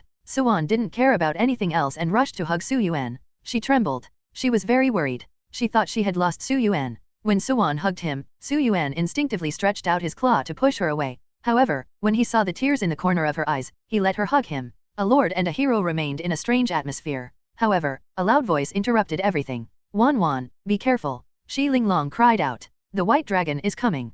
Yuan was startled. She turned her head to look. The White Dragon, almost as big as Su Yuan, was watching them from a distance. Yuan was angry. It was because of that dragon that she had almost lost Su Yuan. Shi Linglong mustered up her courage and walked over to the White Dragon Saint. Shi Linglong and the Flower Fairy glared at him. The White Dragon Saint looked at Su Yuan as though it was all unfair. The Lord seemed to have a complicated relationship with his new master. He wondered if he was going to get beaten up. Before the White Dragon Saint could figure out what to do next, several other lords rushed to the area. The battle had been so intense that the lords had rushed over to see what was going on. They finally arrived at the scene. "Captain, what happened here?" an overlord asked Yuan. There were potholes around and the ground was cracked. The place looked chaotic. The buildings of the Beastman tribe had been destroyed. The place was in ruins. Moreover, the ground was covered with the corpses of the Beastmen. Yuan was stunned. She didn't know how to answer them. She tried to recall why she had come here in the first place. She finally remembered that she was here for the mock tournament. She was supposed to work with the other lords to defeat the Beastman tribe. However, after meeting Shi Linglong, things had gotten complicated. Shi Linglong was prepared to explain everything. Yuan noticed that the White Dragon Saint, who once had blotted out the sky and struck fear in their hearts, followed Su Yuan like his little fan. "Scammer Su, well done," thought Yuan happily. It seems he has taken in that terrifying dragon as his little brother. Yuan secretly praised him in her heart. Yuan stopped Shi Linglong. She rushed to explain everything. However, Shi Linglong found her explanation a little strange. Yuan told them that she had come to scout the area and found Xi Linglong. She explained that Xi Linglong had found out that the Beastman tribe was colluding with the dark screen. Therefore, they worked together to destroy the Beastman. That was roughly true. However, Xi Linglong noticed that Yuan kept Su Yuan's involvement a secret, as well as the matter of the White Dragon Saint. Xi Linglong was good at reading people. She understood that Yuan was trying to hide something. So, she decided not to expose her. When the other lords heard this, their eyes widened. So, Captain, you came to scout for information but ended up annihilating the Beastman tribe. Everyone was baffled. They all knew how powerful the Beastman tribe was.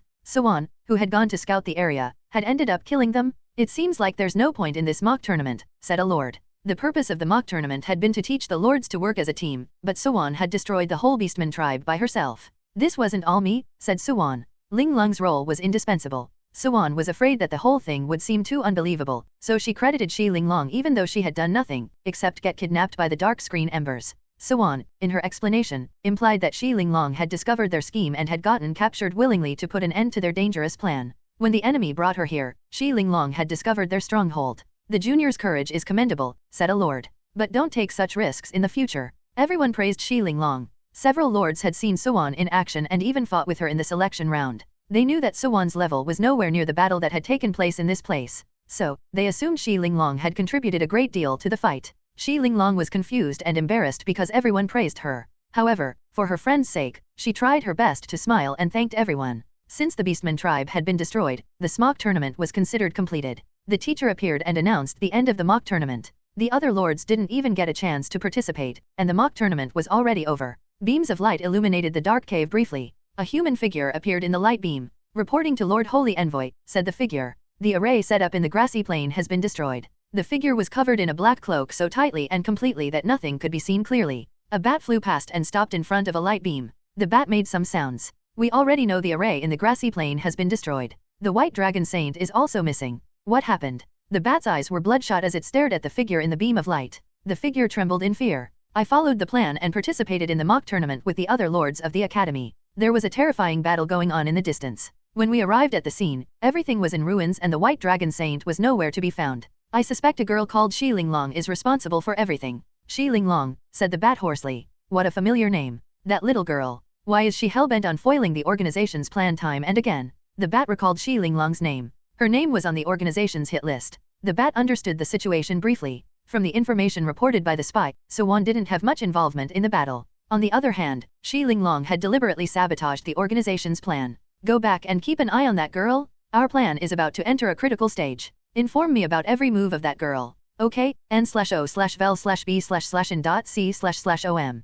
96 The real conspiracy. Some time had passed since the mock tournament before the intercampus tournament. During this time, Yuan understood that the White Dragon Saint had become Su Yuan's little follower. The intercampus tournament will start tomorrow. Can we win this championship? Said Yuan. She was full of confidence. She had seen the White Dragon Saint's power with her own eyes, after all. The White Dragon Saint had joined her camp now.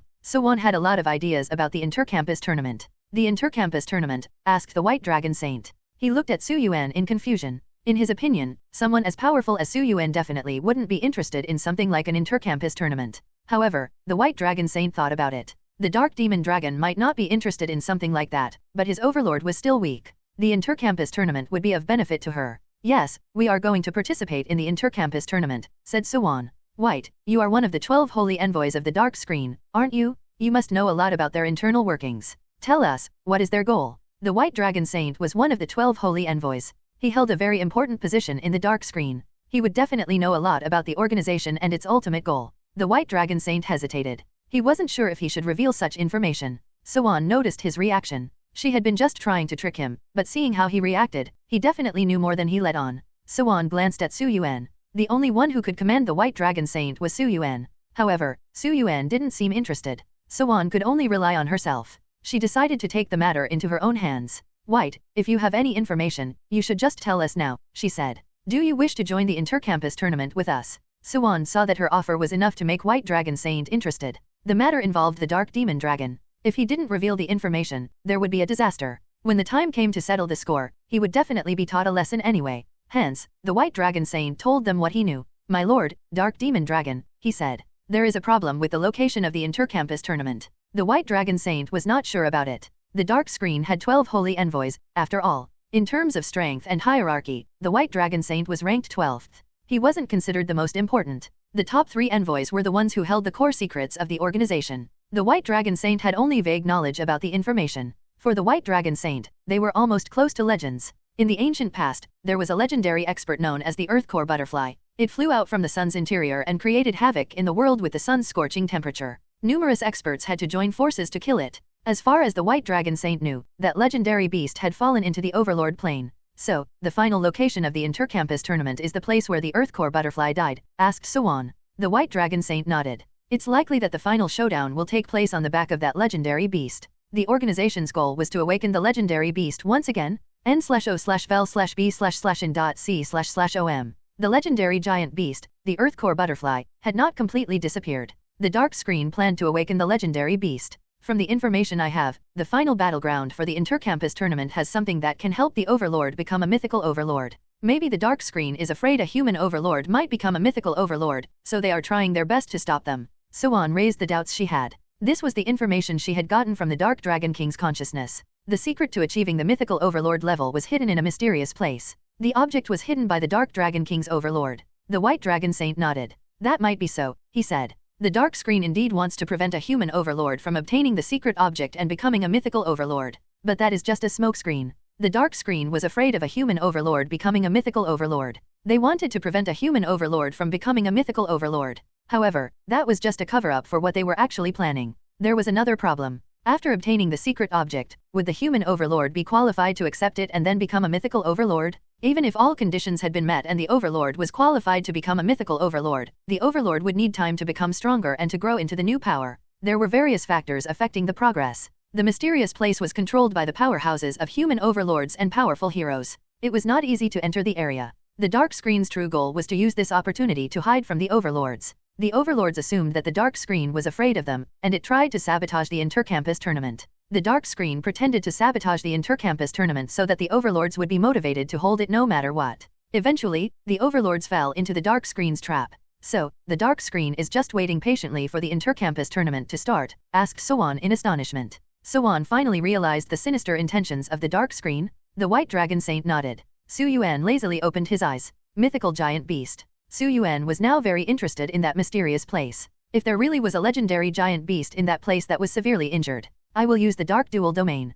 Yuan narrowed his eyes. His Dark Dual Domain ability would allow him to devour the soul and power of his enemy after defeating them in that dual space. If what the White Dragon Saint said was true, then the legendary beast was fatally injured. However, the godhood of the beast hadn't been destroyed completely. There was still a chance for resurrection.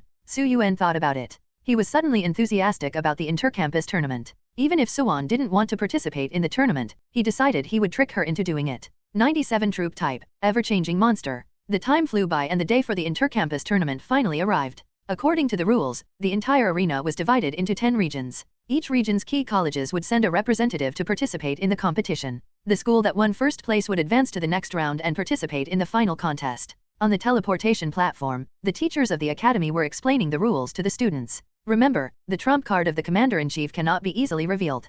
Yuan listened to the teacher's warning. The entire arena was divided into 10 regions. How many schools were there in each region? Yuan was not clear about the specific numbers. There would be a preliminary round anyway. 10 schools engaged in fierce competition. In the end, only one person could represent the winning school in the finals. The qualifiers and regional competition were supposed to work in teams. Only the final contest was based on individual achievement. The winning schools from each region would send their best contestants to participate. In other words, even if Yuan's school won, there was only one person who could represent the Star Academy in the final contest. Our school's results have been pretty good in the past, so we're exempted from the preliminary selection, said the teacher. Only 10 people were allowed to participate in the regional competition. 5 were selected through the qualifiers. The other 5 spots would be given based on the results of the previous regional competitions. The top 5 schools would be able to participate in the next regional competition directly without having to participate in the selection round. The overlords of the Star Academy had been exempted from the preliminary process. Yuan and the other contestants could directly enter the qualifier round. All participants, get ready. The teleportation gate opened. Yuan, as the captain, led the Academy's lords and stepped into the gate. Ancient trees reached up to the sky and drowned everything. This was an extremely ancient, primeval forest. I didn't expect that our district's competition venue would actually be the Wild Woods Forest. A teammate sighed softly. The Wild Woods Forest was a famous place in the entire Overlord Plain. The ancient trees towered in the sky. Each of them was more than 100 years old. There were 10 schools in total, and each school had 10 overlords. A total of 100 overlords were competing in this ancient forest. Everyone, be on guard, Yuan muttered softly. Under her command as the captain of the team, the lords summoned their troops. Treants, pangolins, forest demons, and many other troops gathered before dispersing to scout the area. Yuan summoned her own troops. None of her troops were suitable to be used as scouts to patrol the area. However, Yuan felt that if she didn't send someone out, she would be seen as unhelpful, especially since she was the captain. After thinking about it for a while, Yuan summoned Su Yuan. The White Dragon Saint appeared along with him. Scammer Su, what's your opinion on the current situation? She asked. Yuan saw that Su Yuan wasn't as unmotivated as before. Thus, she took advantage of this golden opportunity and asked him for his opinion. However, there was no reply from him. The White Dragon Saint was eager to prove his usefulness. Lord Dark Demon Dragon, I think we can use this chance to sow discord among the other schools. The White Dragon Saint smirked. His plan was simple. He wanted to drive a wedge between the other groups, so they fought each other. When they were done fighting, the number of enemies would greatly reduce. At that time, Yuan and the others could take them down. When the White Dragon Saint relayed his plan of action, he didn't look at Yuan. He directly talked to Su Yuan. In his eyes, only Su Yuan was his master, and he would do his all to give him a good show to partake in. If it came to a fight, he knew that the Dark Demon Dragon could wipe them all out on his own. If Su Yuan was not doing anything yet, it meant he was there to enjoy the show. Drive a wedge between them, said Yuan. How do we do that? She frowned. The plan was simple and crude. It might be effective, but it was difficult to implement. Just as Yuan was deep in thought, a familiar person appeared in front of her. Chenya. In the selection round for the Star Academy, he competed with Yuan for first place. A dissension spell, he said. That is a great idea. It just so happens that I have a troop that is suitable for this tactic. Chenya summoned his troop. Red Mist Slime, asked another lord. The other lords were all very curious when they realized Chenya had summoned the Red Mist Slime. Chenya wasn't a new student. He was a senior. Everyone thought he wouldn't have such a lowly troop type like the Slimes. Slimes were usually left behind when lords progressed to a stronger level and chose other heroes. Chenya chuckled when he saw the other lord's reaction. This isn't any ordinary slime. Of course, if you trace back to its roots, you will find that it evolved from slime, but this one is very useful. The slime-like creature looked at Su Yuan. Transform, ordered Chenya. However, the creature trembled in fear. It didn't dare transform into anything. Chenya pointed at the White Dragon Saint and then to the Red Mist Slime. Transform. Chenya, you are just being silly, said one of the lords. Don't joke around. They still did not understand what Chenya planned. At this moment, Chenya was a little taken aback. Finally, Chenya looked at another troop and pointed to a tree man. N/O/vel/b//in.c//om. Transform. This time, the slime-like creature reacted. The creature emitted a white light and grew bigger. The outline of a tree was visible. When the light dissipated, the red mist slime had turned into a tree man. This tree man was exactly the same as the one Chenya had pointed to. Exclaimed one of the lords. Chenya, you still have some tricks up your sleeve. Good fellow, you're hiding your true strength. Everyone exclaimed in surprise. Even Yuan was surprised. She looked at the creature a few times to make sure she wasn't imagining things. Chenya looked satisfied. This is a special troop type I obtained. It's also called the ever-changing monster. The ever-changing monster usually looked like a muddy slime. However, it had a powerful transformational ability and could change its appearance at will. 98 The secret blessing from Su Yuan. Everyone looked at Chenya in shock. They did not expect him to have such a trick up his sleeve. Under everyone's expectant gaze, the ever-changing monster, that had turned into a tree man, felt discouraged. It shrunk and changed back into a red mist slime. The time limit for it to keep up appearances is short. Chenya looked dejected. He had been so pleased with himself that he had forgotten about the time limit. It's not a very reliable creature. Chenya had wanted to appear cool. However, he hadn't expected that his plan would fall flat so fast. Chenya told them the truth. It's a defective creature among other ever-changing monsters, said Chenya. There are sometimes defectives born because of something that might have gone wrong in their evolution. It has the same ability, but also has many limitations. From Chenya's description, everyone understood the nature of the ever-changing monsters. This particular shape-shifting slime was a defective piece. If one was lucky, it could transform into the enemy for about 10 minutes. If not, it would revert to its original form. Chenya had thought that his luck wouldn't run out so fast, so he had brought out the ever-changing monster to show off a little. But the creature and its limitations were exposed in an instant. We can still try to sow discord among the others using this creature, said Chenya. Even if the slime had its limitation, it could still be used to drive a wedge between the other contestants and make them fight each other. It was a very good plan. Just as everyone looked at the slime and lamented its disability, black flames erupted and covered the slime. It started to mutate. What's happening? Asked Chenya. When he saw the slime encased in black flames, he was anxious. Granted that it was defective, it was still very important to him. If it was destroyed, Chenya would be heartbroken. But Chenya saw that the slime was alright in the middle of the flames. It did not seem to be burning to death. The flames did not cause them harm. What's happening? Everyone was puzzled. They thought that this was the work of an enemy who was lurking in the shadows. However, it seemed that things were not that simple. Yuan stole a glance at Su Yuan. Su Yuan looked sheepishly back at her as if saying that it had nothing to do with him. Yuan was now certain that Su Yuan had done this. She remembered that this happened whenever the skeleton soldiers transformed. It was Su Yuan who did it. He must be secretly making a move. Yuan didn't expose him. She chuckled internally. She quietly walked to Su Yuan's side. Her look implied that she already knew about his little trick. Su Yuan didn't care at all. Ever since he had enhanced the demonic dragon's blessing, the limitations had been reduced. He could not only strengthen Yuan's troops, but also others. The current transformation of the red mist slime was just a small experiment for Su Yuan. When he used the effect on the ever-changing monster, the result was miraculous. When Su Yuan applied the ability, the ever-changing monster shed its limitation. It had evolved into a true ever-changing monster. How is this possible? Chenya was surprised. The black flames that appeared around the ever-changing monster flickered. Chenya, I don't know what happened, said one of the overlords. But it's not defective anymore. It might be useful. Chenya nodded. Everyone discussed how to make good use of the ever-changing monster to make the other lords fight among themselves. After various suggestions, everyone turned to look at Yuan. She was their captain, after all. Moreover, Yuan and Shi Linglong destroyed the entire Beastman tribe in the mock tournament. Their mock tournament had ended the moment it had started. Yuan didn't say anything. She glanced at Su Yuan. What do you think, Scammersu? He had strengthened the ever-changing monster, so he definitely had a plan in his mind. Yuan knew by now that Su Yuan never did anything without a reason. However, it seemed Yuan had wasted her breath. Su Yuan didn't have a plan at all. He had just wanted to see how the demonic dragon's blessing would work on other troops. That was all. When Yuan asked Su Yuan, the other lords also turned to him. By this time, they were familiar with his presence.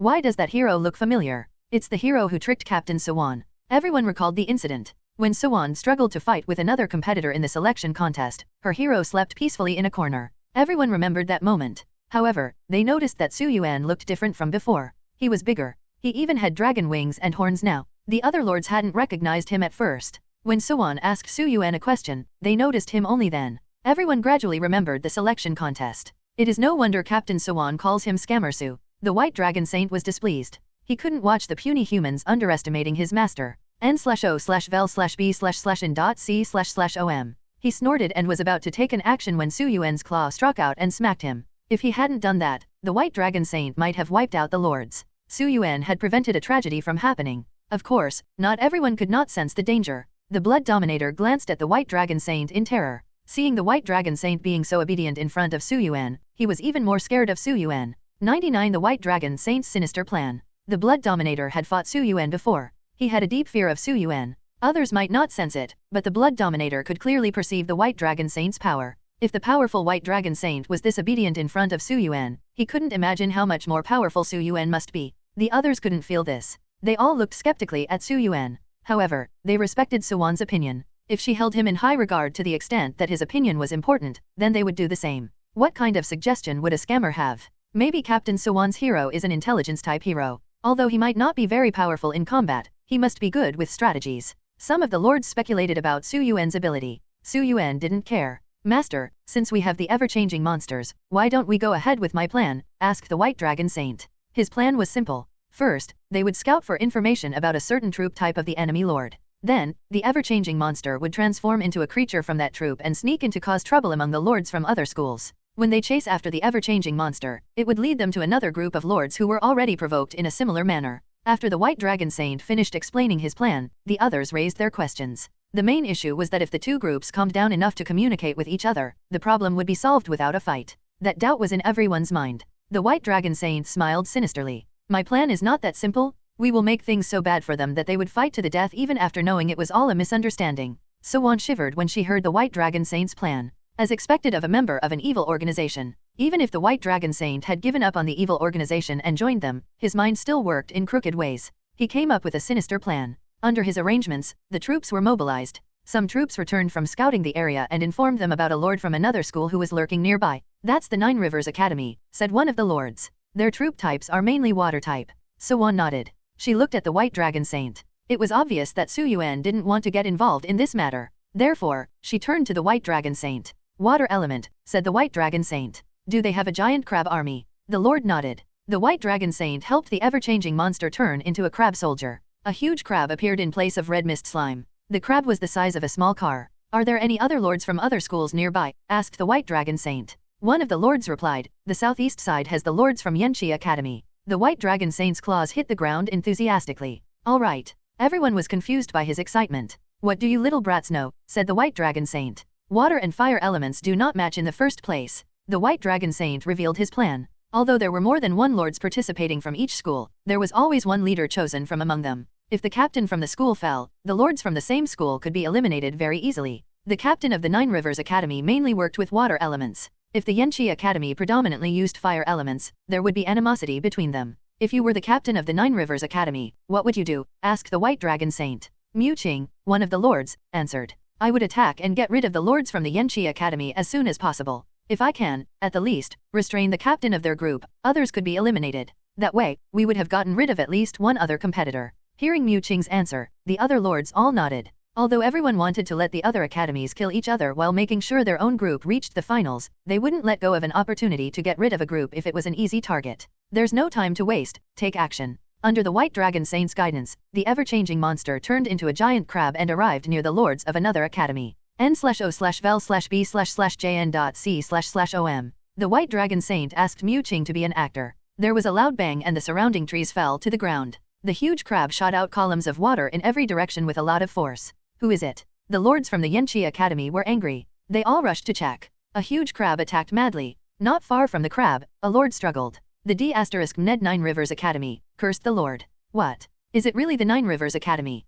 D*Mn it. The water crab is too abominable. It has already attacked. The lords from the Yanxi Academy cursed. In the distance, crab fought with an unknown lord. At this moment, Mu Qing looked at the other lords. Friends from Yanxi Academy, he shouted. I am from Star Academy. Our captain was planning to cooperate with you, but the Nine Rivers Academy discovered us. They seem to hate you for some reason. They said if we cooperate with you, they will kill us too. Mu Qing played the role very well. The helplessness and anger were vivid on his face. What? The Nine Rivers Academy is really looking down on others. The lords from the Yanxi Academy were enraged. Then, the giant crab used its ultimate skill. Mu Qing ran for his life in fear. The giant crab chased after Mu Qing and disappeared from everyone's sight. Chase it. The captain from the Yanxi Academy hesitated for a split second and then commanded everyone to follow. This is a great opportunity. The captain was motivated because the enemy was the Nine Rivers Academy. He seized the opportunity that presented itself to him. From his perspective, the Nine Rivers Academy wouldn't stop until the captain of the Star Academy was taken down. It was only a matter of time.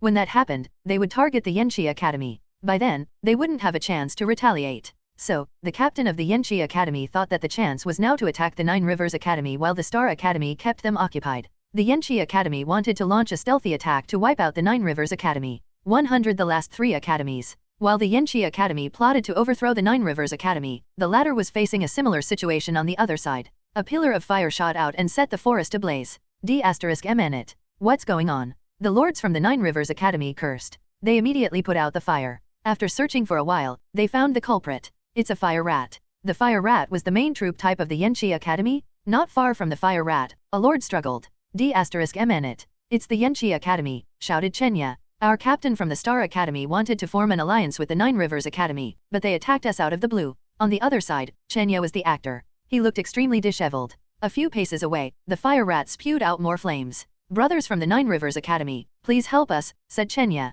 We are being chased by the Yanxi Academy. Our captain will accept your friendship willingly. Chenya ran toward the Nine Rivers Academy. In the beginning, the lords from the Nine Rivers Academy were indifferent. Why would they help a person from Star Academy? They had no reason to get involved in the matter. However, when the lords said they were willing to ally with the Nine Rivers Academy, their opinion changed. They want to become our ally. Yanxi Academy dares bully our ally. The Nine Rivers Academy was full of themselves. As Chenya ran to them, the fire rat followed. B***start. We haven't even made a move yet, and you're already attacking us. Little rat, do you want to die? The flames of the fire rat were harmless to the lords of the Nine Rivers Academy. However, they felt insulted. The lords from the Nine Rivers Academy chased after the fire rat. The fire rat fled in terror. Taking advantage of the chaos, Chenya quietly slipped away. Yuan and the other lords were perched on top of the highest tree. They observed everything from this vantage point. They had all seen what had happened at the Nine Rivers Academy. They're going to collide. The White Dragon Saint said. The lords from the Nine Rivers Academy, who were chasing after the fire rat, and the lords from the Yanxi Academy, who were chasing after the water crab, clashed. At this time, the captain of the Nine Rivers Academy had already summoned his main troop, the giant water crabs. As for the captain of the Yanxi Academy, he had summoned his main force, the fire rats. The Nine Rivers Academy was sure that the other academy had tried to create havoc when they saw the fire rats in front of them. Similarly, the Yanxi Academy was sure that the giant water crab that they had seen in their area had been sent by the Nine Rivers Academy because here they were with more water crabs. At this moment, the scene was tense. However, neither side fired the first shot. The method still doesn't work. At the top of the ancient tree, a lord of the Star Academy was frustrated. However, the White Dragon Saint shook his head. He smiled mysteriously. "Master, please watch," said the White Dragon Saint. At this moment, the scene below exploded in chaos. From the direction of the Yanxi Academy, a jet of flames shot out toward the Nine Rivers Academy overlords.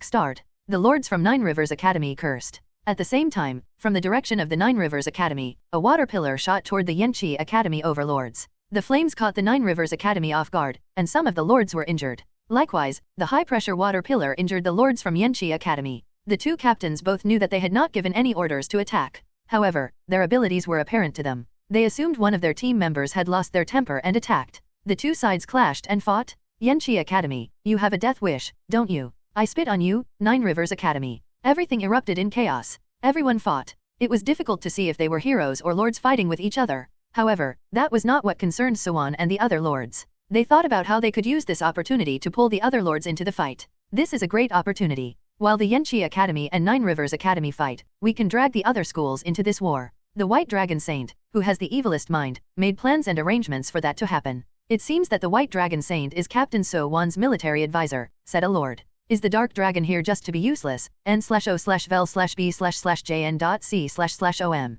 Soon, due to the ever-changing monsters trick, lords from other academies were also dragged into the war. Before anybody could figure out what was happening, the lords from other academies were already affected by the fight and joined in. One by one, they entered the battle. The same old trick was used time and again. Gradually, more and more schools were drawn to the battle. At this moment, the ever-changing monster had completed its mission. The demonic dragon's blessing reached its time limit and the monster turned back into a red mist slime. However, there was no longer a need for the ever-changing monster to be a spy because many academies had been lured into the fight successfully. The Yanxi Academy and Nine Rivers Academy were already eliminated. The other academies were engaged in an intense fight. Is it finally going to end? From the ancient tree, Yuan and the others quietly observed the battle. After the intense fight, only 2 academies were left. There were now only 3 academies in the forest, including the Star Academy, which was observing everything in secret. I didn't expect the plan to go so smoothly. Although they hadn't eliminated the other schools, the outcome had been impressive. The other 7 schools had been eliminated because of their plan. Now, there were only 3 academies left. As long as the Star Academy continued to hide and managed to remain undiscovered, the 2 other academies would fight each other until one of them got eliminated. The winner would be low on strength, so the Star Academy could make a move then and easily win. It was the perfect plan. However, at this moment, the lords of the 2 academies looked up at the ancient tree. They had been discovered.